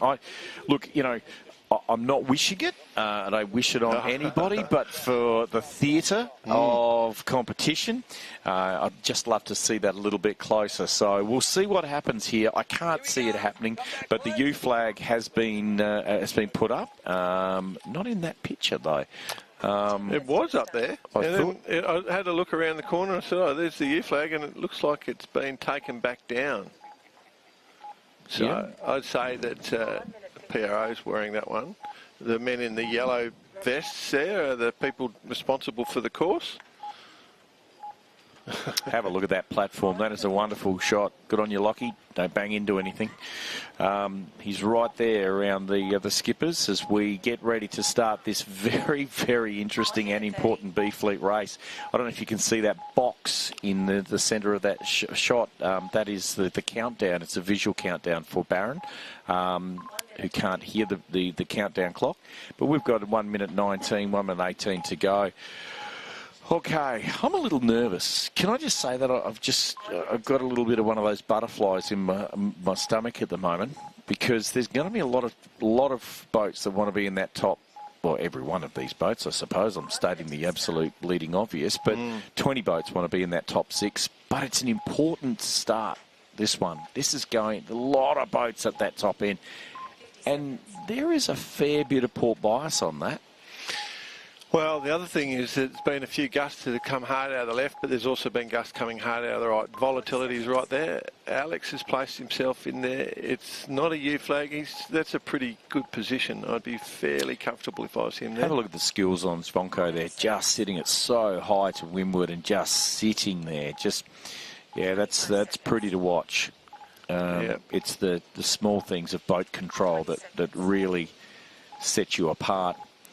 Just slipping in underneath there, Rick Castlesbrown from New Zealand, but they're all up on that line. Big gust just going through the start right as we speak. Anthony Pappen just got squeezed. He's out. Oh, Alex is going to get clobbered. That boat 93 is just going to mess running down the line. Everybody up. That's Alex should have called him. That should have been a protest. Yeah, that's Soren Andersen from Denmark. To tell you the absolute truth, I'm not sure how he's got away with it, but he has. You can run down the line if no one's going to call you out. Yeah, you just force him over. Alex should have just gone in and tucked him, and that would have moved him, and penalty. Okay, so there's that little fail. So that'd be Alex tacking away because he got spat out the back there. It's an interesting point you make. In radio-controlled yachts, it is very, very difficult to, from the racing rules, you're not supposed to hit another boat. You're supposed to make a concerted effort to get out of the way, and then you protest. However, there are so many collisions happening because it's very hard to prove in this sport whether you've pulled away or not. Yeah, you know, so I've heard that argument. There was no contact. Yeah, you'd never hit me. You never hit me. So it's just one of those anomalies that are in radio control sailing. Look at that massive lefty. The Zvonko's just hooked and back down again. There's some wind there. Look at that. These little bullets are just making it really interesting how they're playing out. Here they come, down through here. Oh, I thought you were circling the top mark there for a sec. Some nice little wind ships coming down. Large fleet going out to the left. Here's our boys. Yeah. And there's one boat going out to the right and the rest of the fleet going out to the left. This is going to be interesting because I reckon that right mark has been shorter every day. It doesn't look it there. It's just that he's going to lead. That's just an off yellow. Is it who we think it is? Yep, I think it is. He's going to lead around and see you later. He'll be out there by himself. No, green. Okay, I thought it might have been Vickers for a second. No, Vickers. This is the Beef Oh, Crate. Beefly. Yeah, What am I talking about? This is Vonco. What am I talking about? I'm so used to seeing these people up there. But there's two of the Croatians around, two of the ones that should be probably in a fleet and find themselves in a situation of being in this fleet and having to get out. Nice little puff going down. There you go. Here's a bit of control. He's going to blast away here because the guy in second's just had a bit of a bad set, let's call it, for trying to set up the boat for this downward run. Let's just keep an eye on this one for boat control. For those who are looking at this design and how it fits through the water and place and just acts in the water. Here is the master sailing his design.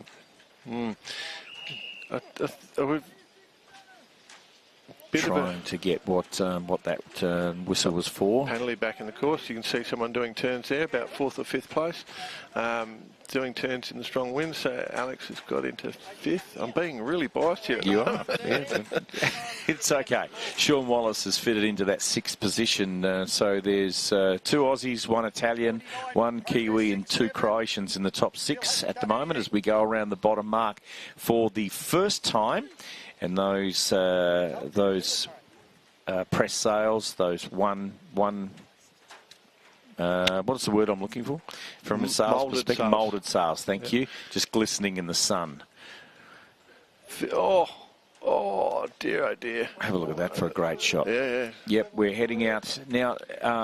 That's for the first. As you can see, how much that wind has come around. Those boats were nowhere near heading towards that wharf in the first part of today, and now they're not going to be able to make that a one tack. There's just no way of being able to do so. It's a great observation, Grant, because often people worry about not having a compass on a boat. If you ever get on a boat and doesn't have a compass, don't worry about it. Just look at the geographic figures, and when you'll come back around the bottom mark next time, you go, am I pointing at that geographic figure? No, yeah. Always used to be the way. Yeah. Yep. And your fleet, it makes you focus on the fleet as well. Yep. There's our Croatian champion, Zvonko, heading out on towards the right-hand side of the course. He likes that side. Oh, look at that, airborne, jumping. He's trying to foil then. Yeah, there just seems to be a lot of buoyancy in that boat. Pumped full of helium. Yeah.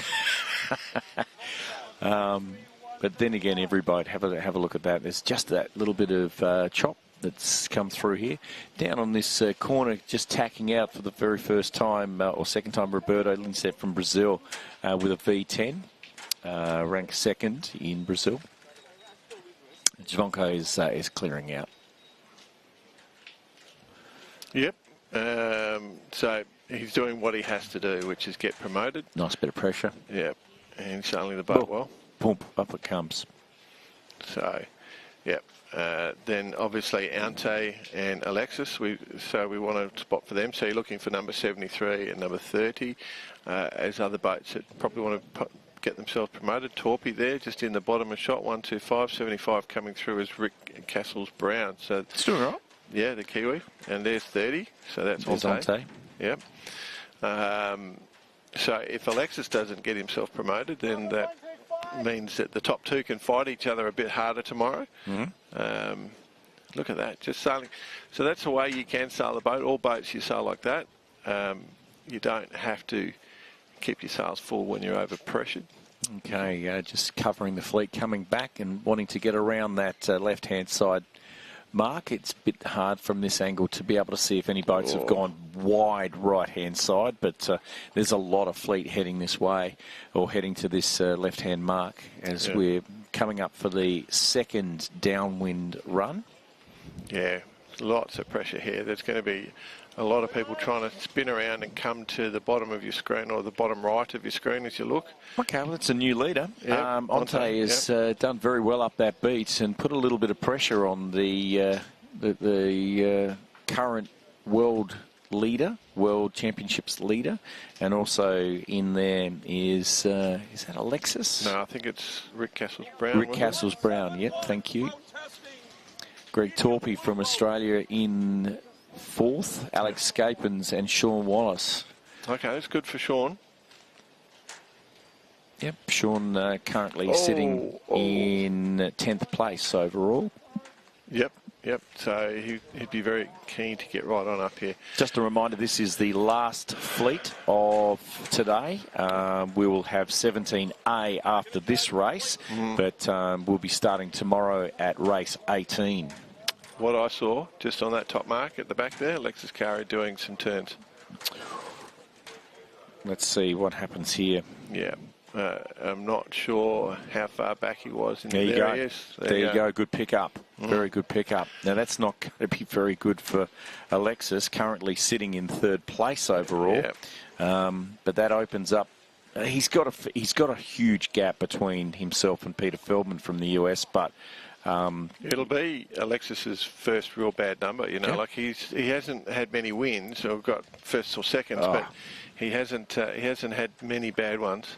He's dropped a 17 and a 12. Yeah. Other than that, it's all single digits. That's what got him into B fleet. Yeah. Yeah. Yeah, that's good racing. Yeah. Okay, as you can see, it's becoming a little bit. The sun is heading down a little bit. A nice yellow glow over the city of Gladstone, and these beautiful sailing conditions. The winds have popped up about another 1 or 2. That's it. Without the drops, you can have a look there and see the consistency. Yeah, that's right. Yeah, exactly. If you go onto the results page after we get off air today and have a look, just cast your eye across the total and you'll see Alexis Carey's consistency would have him in second position overall and comfortably. Without the drops, yeah. Exactly, but that's not how we play the game. It's... next drop is, it was at 16, next one's at 24. I'm not sure if we're going to get there, but we'll get very, very close. I think it will get to race 22, I'd say. Yeah, we're going to fall short. Oh, that Croatian battle is good, isn't it? They must have some great games together. They're definitely sailing very similarly. I think Zvonko's just said to Alexis, yeah, you can just stay back there. You know who's what and who's the boss. Oh, Alex. What's going on here? Fantastic. Oh, okay. Alex Scapins will sit in fourth position there. Torpy will find himself in the A fleet. And then we're going to see Sean Fiddler coming up into the next race. Okay. Okay, so what happened to... here he is coming on to Sean Wallace. He's had a shocker in the last beat, and he'll stay back in B fleet. 20 going across the line there is Roberto Linston from Brazil. This will be all right. If they can flick back, 176 will get across Glenn Dawson. 177 is Adam Viney from Australia. 49 will be Brad Quicken. We're looking for relegation here. 73 coming into shot now. Okay, so this becomes interesting. So how many votes behind? So this is Alexis. Oh, we're thinking this is into relegation territory already. There we go. There we go. And, wow. 51. Yeah, that's... Gary Bowl also relegated. Oh, Alexis Pappen. Okay, so Alexis is going to have to do some work tomorrow to get out of C Fleet. That's where he will start, and that is the current third-placed yacht overall, third-place skipper. So, again, we've got a little bit of another little curveball. C Fleet was the trampoline for Mr. Vickers, so... Yep, that's exactly right there. Oh, wow. So you've got one more race to see today, and that is the all-important A Fleet race. And this is going to be the final race of today's sailing at the IOM World Championships 2024 in what has been a magnificent day's racing. We'll be back with the all-important A Fleet race to finish off this round, this lot of heats in just a few moments. The 2024 International 1 Metre World Championships, brought to you by Gladstone Regional Council, Triple M, Cooper Mackenzie Marketing, Red Ant Radio Yachts and Supplies, and the Williams team.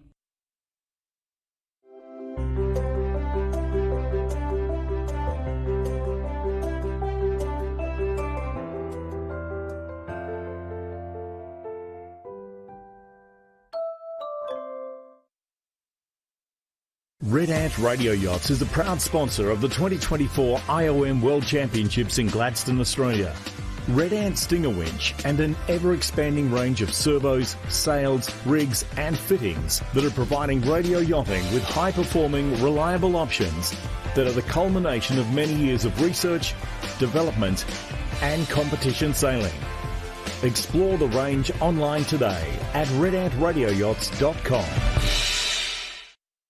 We are an outdoor family. We love going out and explore the area, going to parks, have a picnic, have a walk. And we actually came from Mackay. A really exciting opportunity came up to work at the Toodoon Botanic Gardens. I really loved the Botanic Gardens, and then we had a bit of a look around the whole region, and we really loved it. This weather, it's absolutely perfect. The region has the perfect climate to be outdoors. Beautiful winters, not too cold, not rainy, so it just makes it perfect. I had a really good experience with the people that live in this region. Everybody's really friendly, really welcoming. It's really multicultural as well. Like myself, I'm from overseas, so it's really, really good to feel welcome. When I came, I was like, oh gee, this place is great. So I loved it, and yeah, here we are.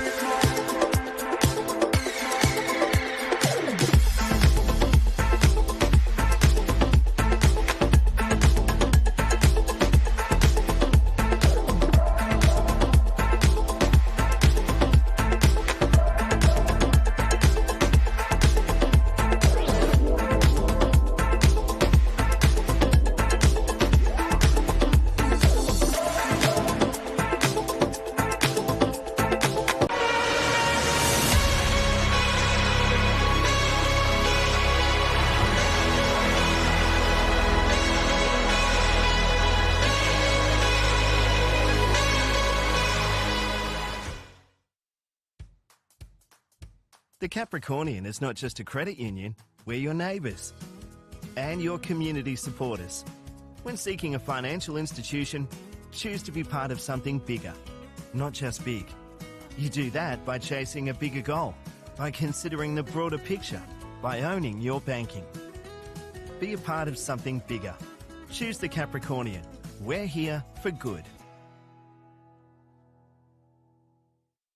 I really love living in the Gladstone region just because of all the opportunities. You know, Friday night I could go down to the GCC, watch a show, have dinner and drinks with friends. Sunday I could go to the farmers markets or a day trip to Agnes.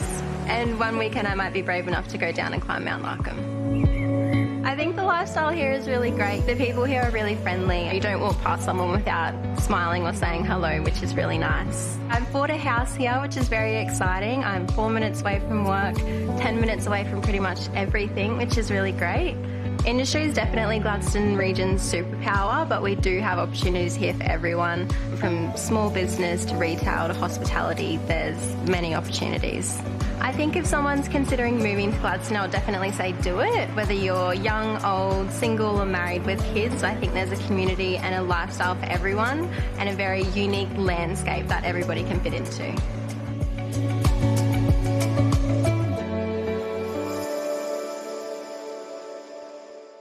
The 2024 International 1 Metre World Championships from Gladstone, Queensland, Australia. Brought to you by Gladstone Regional Council, Triple M, The Mantra Gladstone, Steel Supplies and Avis Gladstone. Joining us as we get ready for the final race of today, and there is a flurry of activity on this wharf now as enough wind has popped up that there's B rigs going everywhere, there's A rigs going everywhere, and I would also suggest that we find either a bigger desk or push that camera back another 3 or 4 feet, because joining us for the last race is Mr. Turt. Gee. Oh no, we'll all fit in that. We're all good here. We're all friends. Anyway, we're here waiting for the final race of today, and there we go. On the left-hand side, Alex Scapins, and on the right-hand side, we've got Dougie Allen, who's found himself into the A fleet yet again, and hoping for a good race. Quite a few Australians in the A fleet this time round. They found the spot. Breeze has gone to the right a little bit, come up a couple of knots. Bumpier water with the longer fetch. Last race of the day. It's going to be a classic. Have we got any Bs out there? Did you see any big Rees? We've got a few. Yeah, it's Zvonko, Ante, they all swapped, and I think Ian's just come down with an A. Swapped on the barge. Yep. And they're looking at the Breeze, throwing it in. So wow, a mix. I can see Ian Vickers sailing out with an A rig. So big move by Zvonko. Is this deja vu all over again? Oh wow! Or did Zvonko and Ante learn yesterday that their boat in the top of A rig has too many slow spots through the tacking? They're not as quick through the tacks and the manoeuvres with an A. You can see Zvonko down there checking his trim, looking at it, giving it a tweak, checking his leach profiles. He's happy. Boat's going in the water. Those little bullets just coming down. Yeah, look at them all coming down through here. There's some classic right shifts in that last race. Yeah, maybe it was just a bit of a gust coming through, because looking at that landscape there, or seascape, it doesn't look too bad. Well, later in the day for the regatta so far, we've seen easing breezes rather than building breezes. Yeah. But there's no groundhog days here yet in terms of the wind and the wind patterns.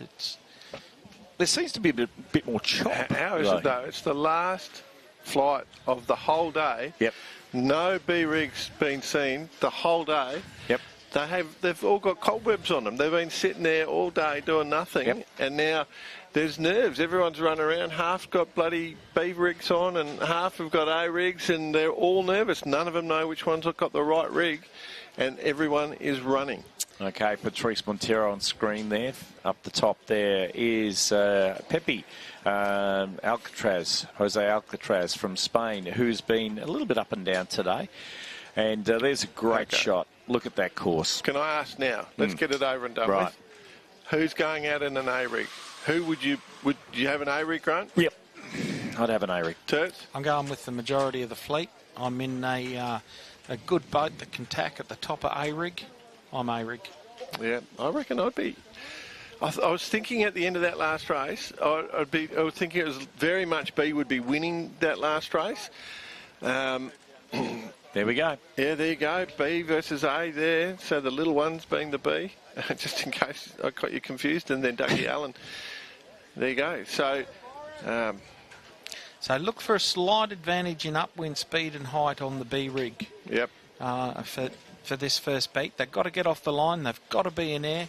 You can just see the difference in the rig sailing. There's Ian Vickers. It's a bit rattly at the top of A rig.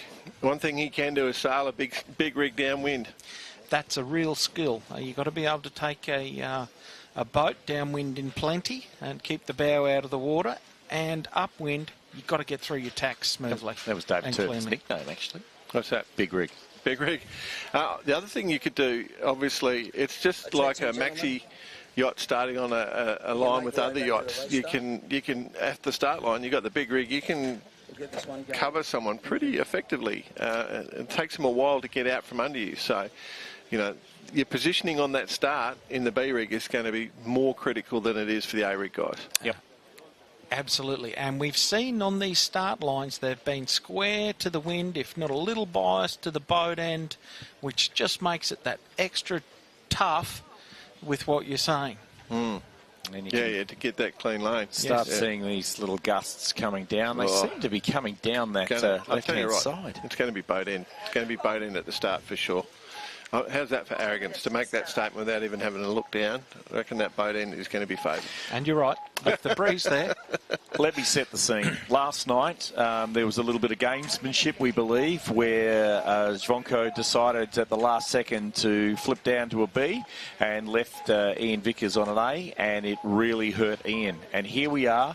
24 hours later, we've got Zvonko with a small rig up, and you've got Ian, the second place boat, with an A rig up. Then we're into the countdown, and Zvonko and Olivia is running his boat into the water. He's not even going to make it to the thing. He's going to have to pass some. How's he going to? He's going to have to just throw it off. Yep, launch it down there, sail the boat. Curious as to whether they let him in the control area.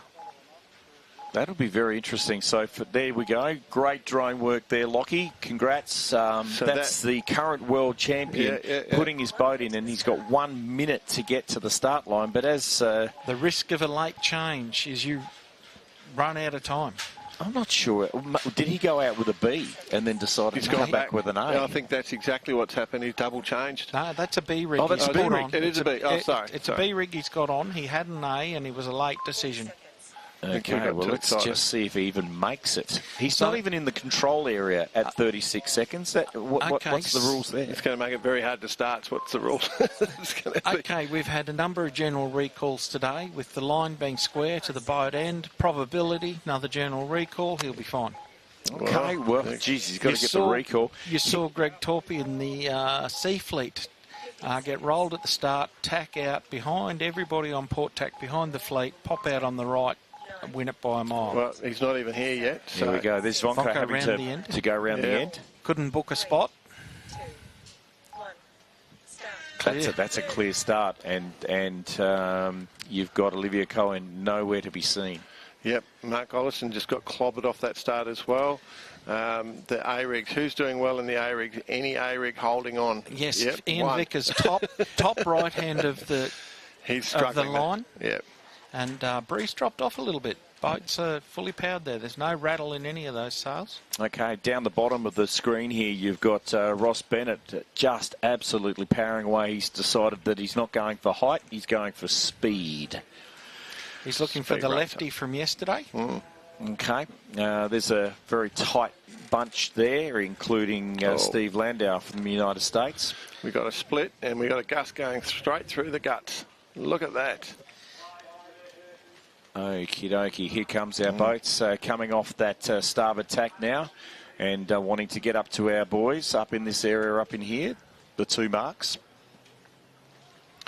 Oh, this is interesting. Yeah, this is very interesting. This is here comes. Sorry, Geordie. Here comes Ian Vickers now back on starboard tack. And Xavier Ligier is just there as well. So from Le Sable d'Olonne, hello to all our friends over there.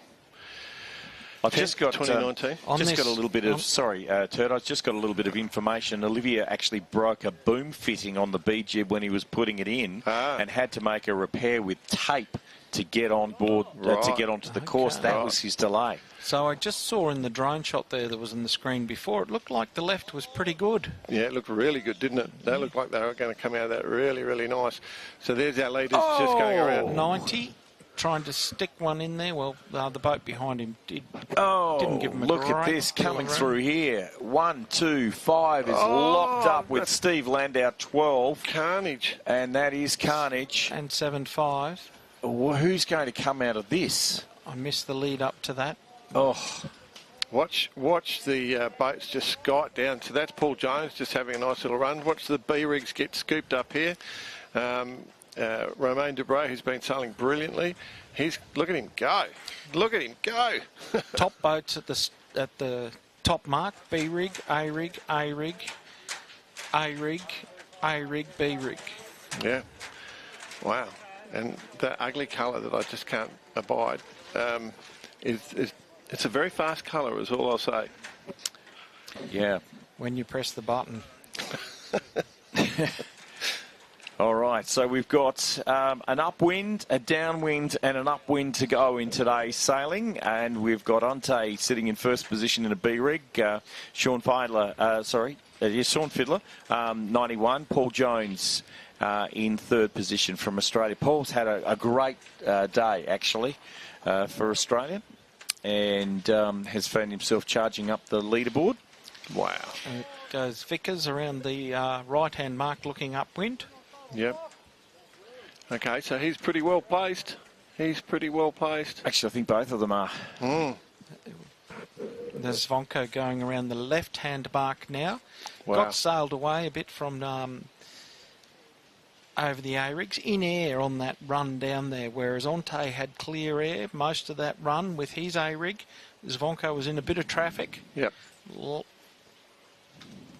Wow. Yeah, Vickers is going across quite nicely. I'm looking just out the window, you know. We've got the benefit of the drone shot, and where that course is set, we can actually see that whole bottom area. What position was Vickers around that bottom mark? About 4th, 5th. Okay. 5, 6. Okay. So he made up quite a bit of room. We've got, on the run, yeah. Yeah. Peter Feldman is right in the middle of that, I think, looking down at the black hull. Okay, a little bit of righty there for those on the bottom of the screen, just getting a little lift on the right, and Vickers on the wrong tack there, so he's not in that phase.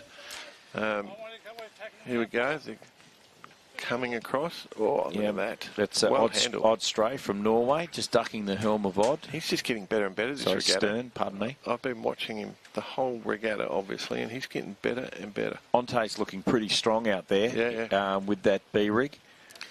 For him to hold that position with the A-riggers, it's going to come down to the benefit of having breeze on the run. Is he going in coming down in a lull and not getting the benefit of any gusts, you'll find it hard work. Okay, we're heading up to the last time to the top mark for today's racing. And there is our current world champion leader, or current world's championship leader, with Zonte in a B-rig, a last-minute decision to get that up. And there's your leader a long way in front. Yeah, and heading to pressure. So what Tertz is talking about is, he's going to tack across to that other mark. So he's just trying to play the fleet here because that is where his nearest threat's going to come from. Okay. And tack right on their nose. Okay, here we go, ladies and gentlemen. This will give us a better understanding of what these positions... Romain just missing that. So that's cleared it out for Onte. He is gone. You've just seen Vickers cross 2 or 3 boats in front of Zvonko. Yeah, Paul Jones coming in. So should be... Is that 91 coming out? Sean Fudler. Yeah, Sean. Or Fiddler. 77 is in there somewhere, right? Here we go. Here we go. Right. Let's start counting. 61 is around. Yep. 48 is around. Yep. 44 is around. And a big puff coming around the top. Poor old Peter Feldman just found the puff. I think he's controlled it. 4 boats between Vickers and Zvonko. Wow, there's still 9 points with drops, so, everything is intense. Yep, Xavier Liga in there too, in top 6. I think one thing we can say, Vickers will fly downhill. And there's there he is big gust on that left-hand side, and he's holding it. It could be Jones and then Vickers. Oh, no, that's Vickers. He's gone past Jones, hasn't he? Vickers is in the mustard. Jones is in the pineapple. Yeah, mustard pineapple. Let's try that for dinner, see what it tastes like. There's a great bar in Brisbane called the Pineapple. Great pub. Okay, coming around for the last feat to windward of day 5 of the 2024 World Championships.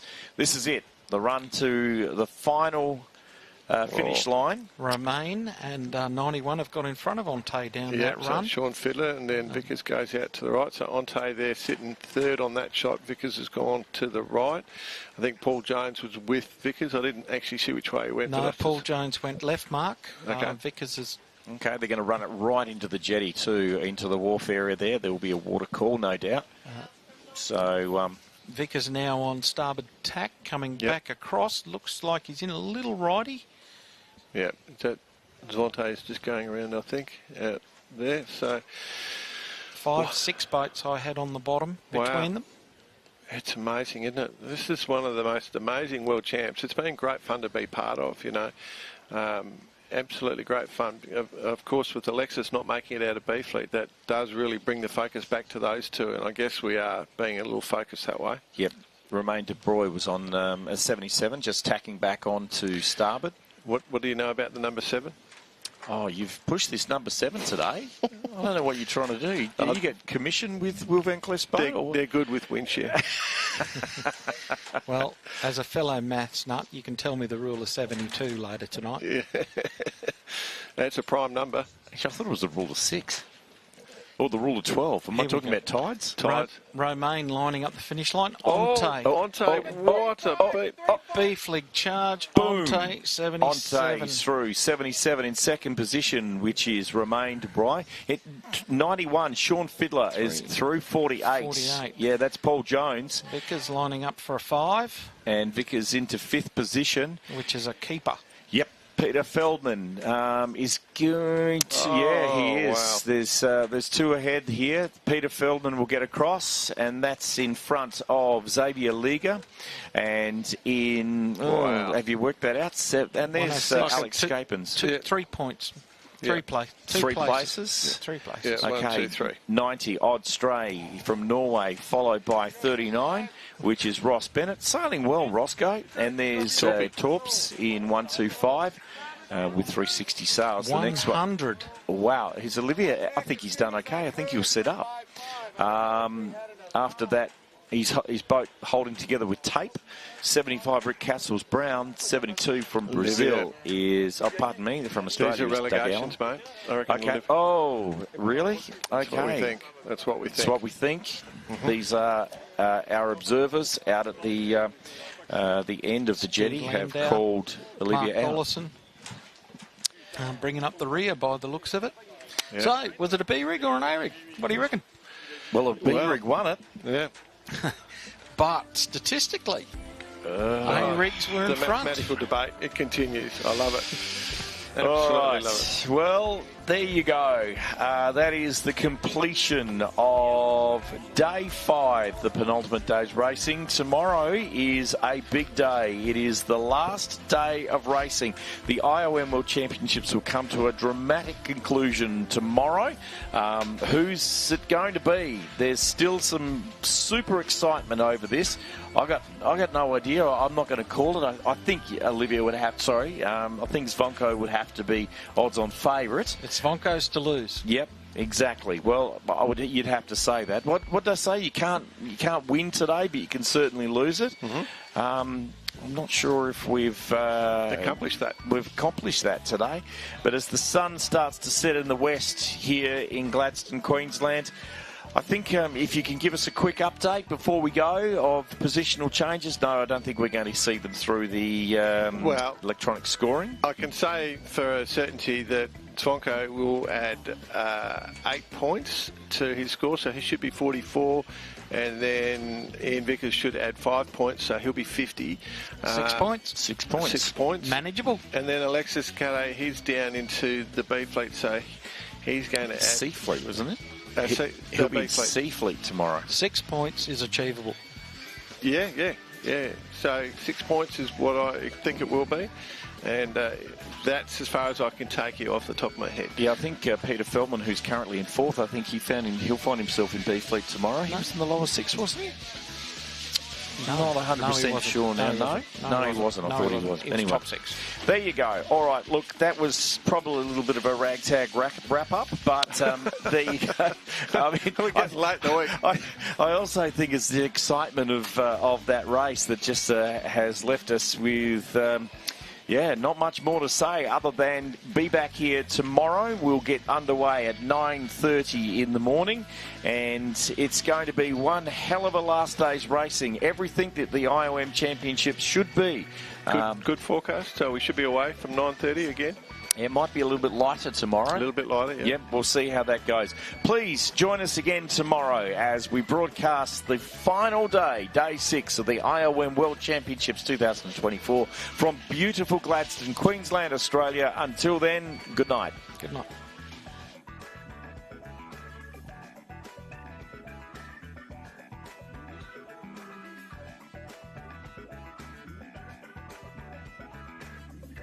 The 2024 International 1 Metre World Championships, brought to you by Triple M, Stage and Audio Event Solutions, Queensland Alumina Limited, and AG Equip.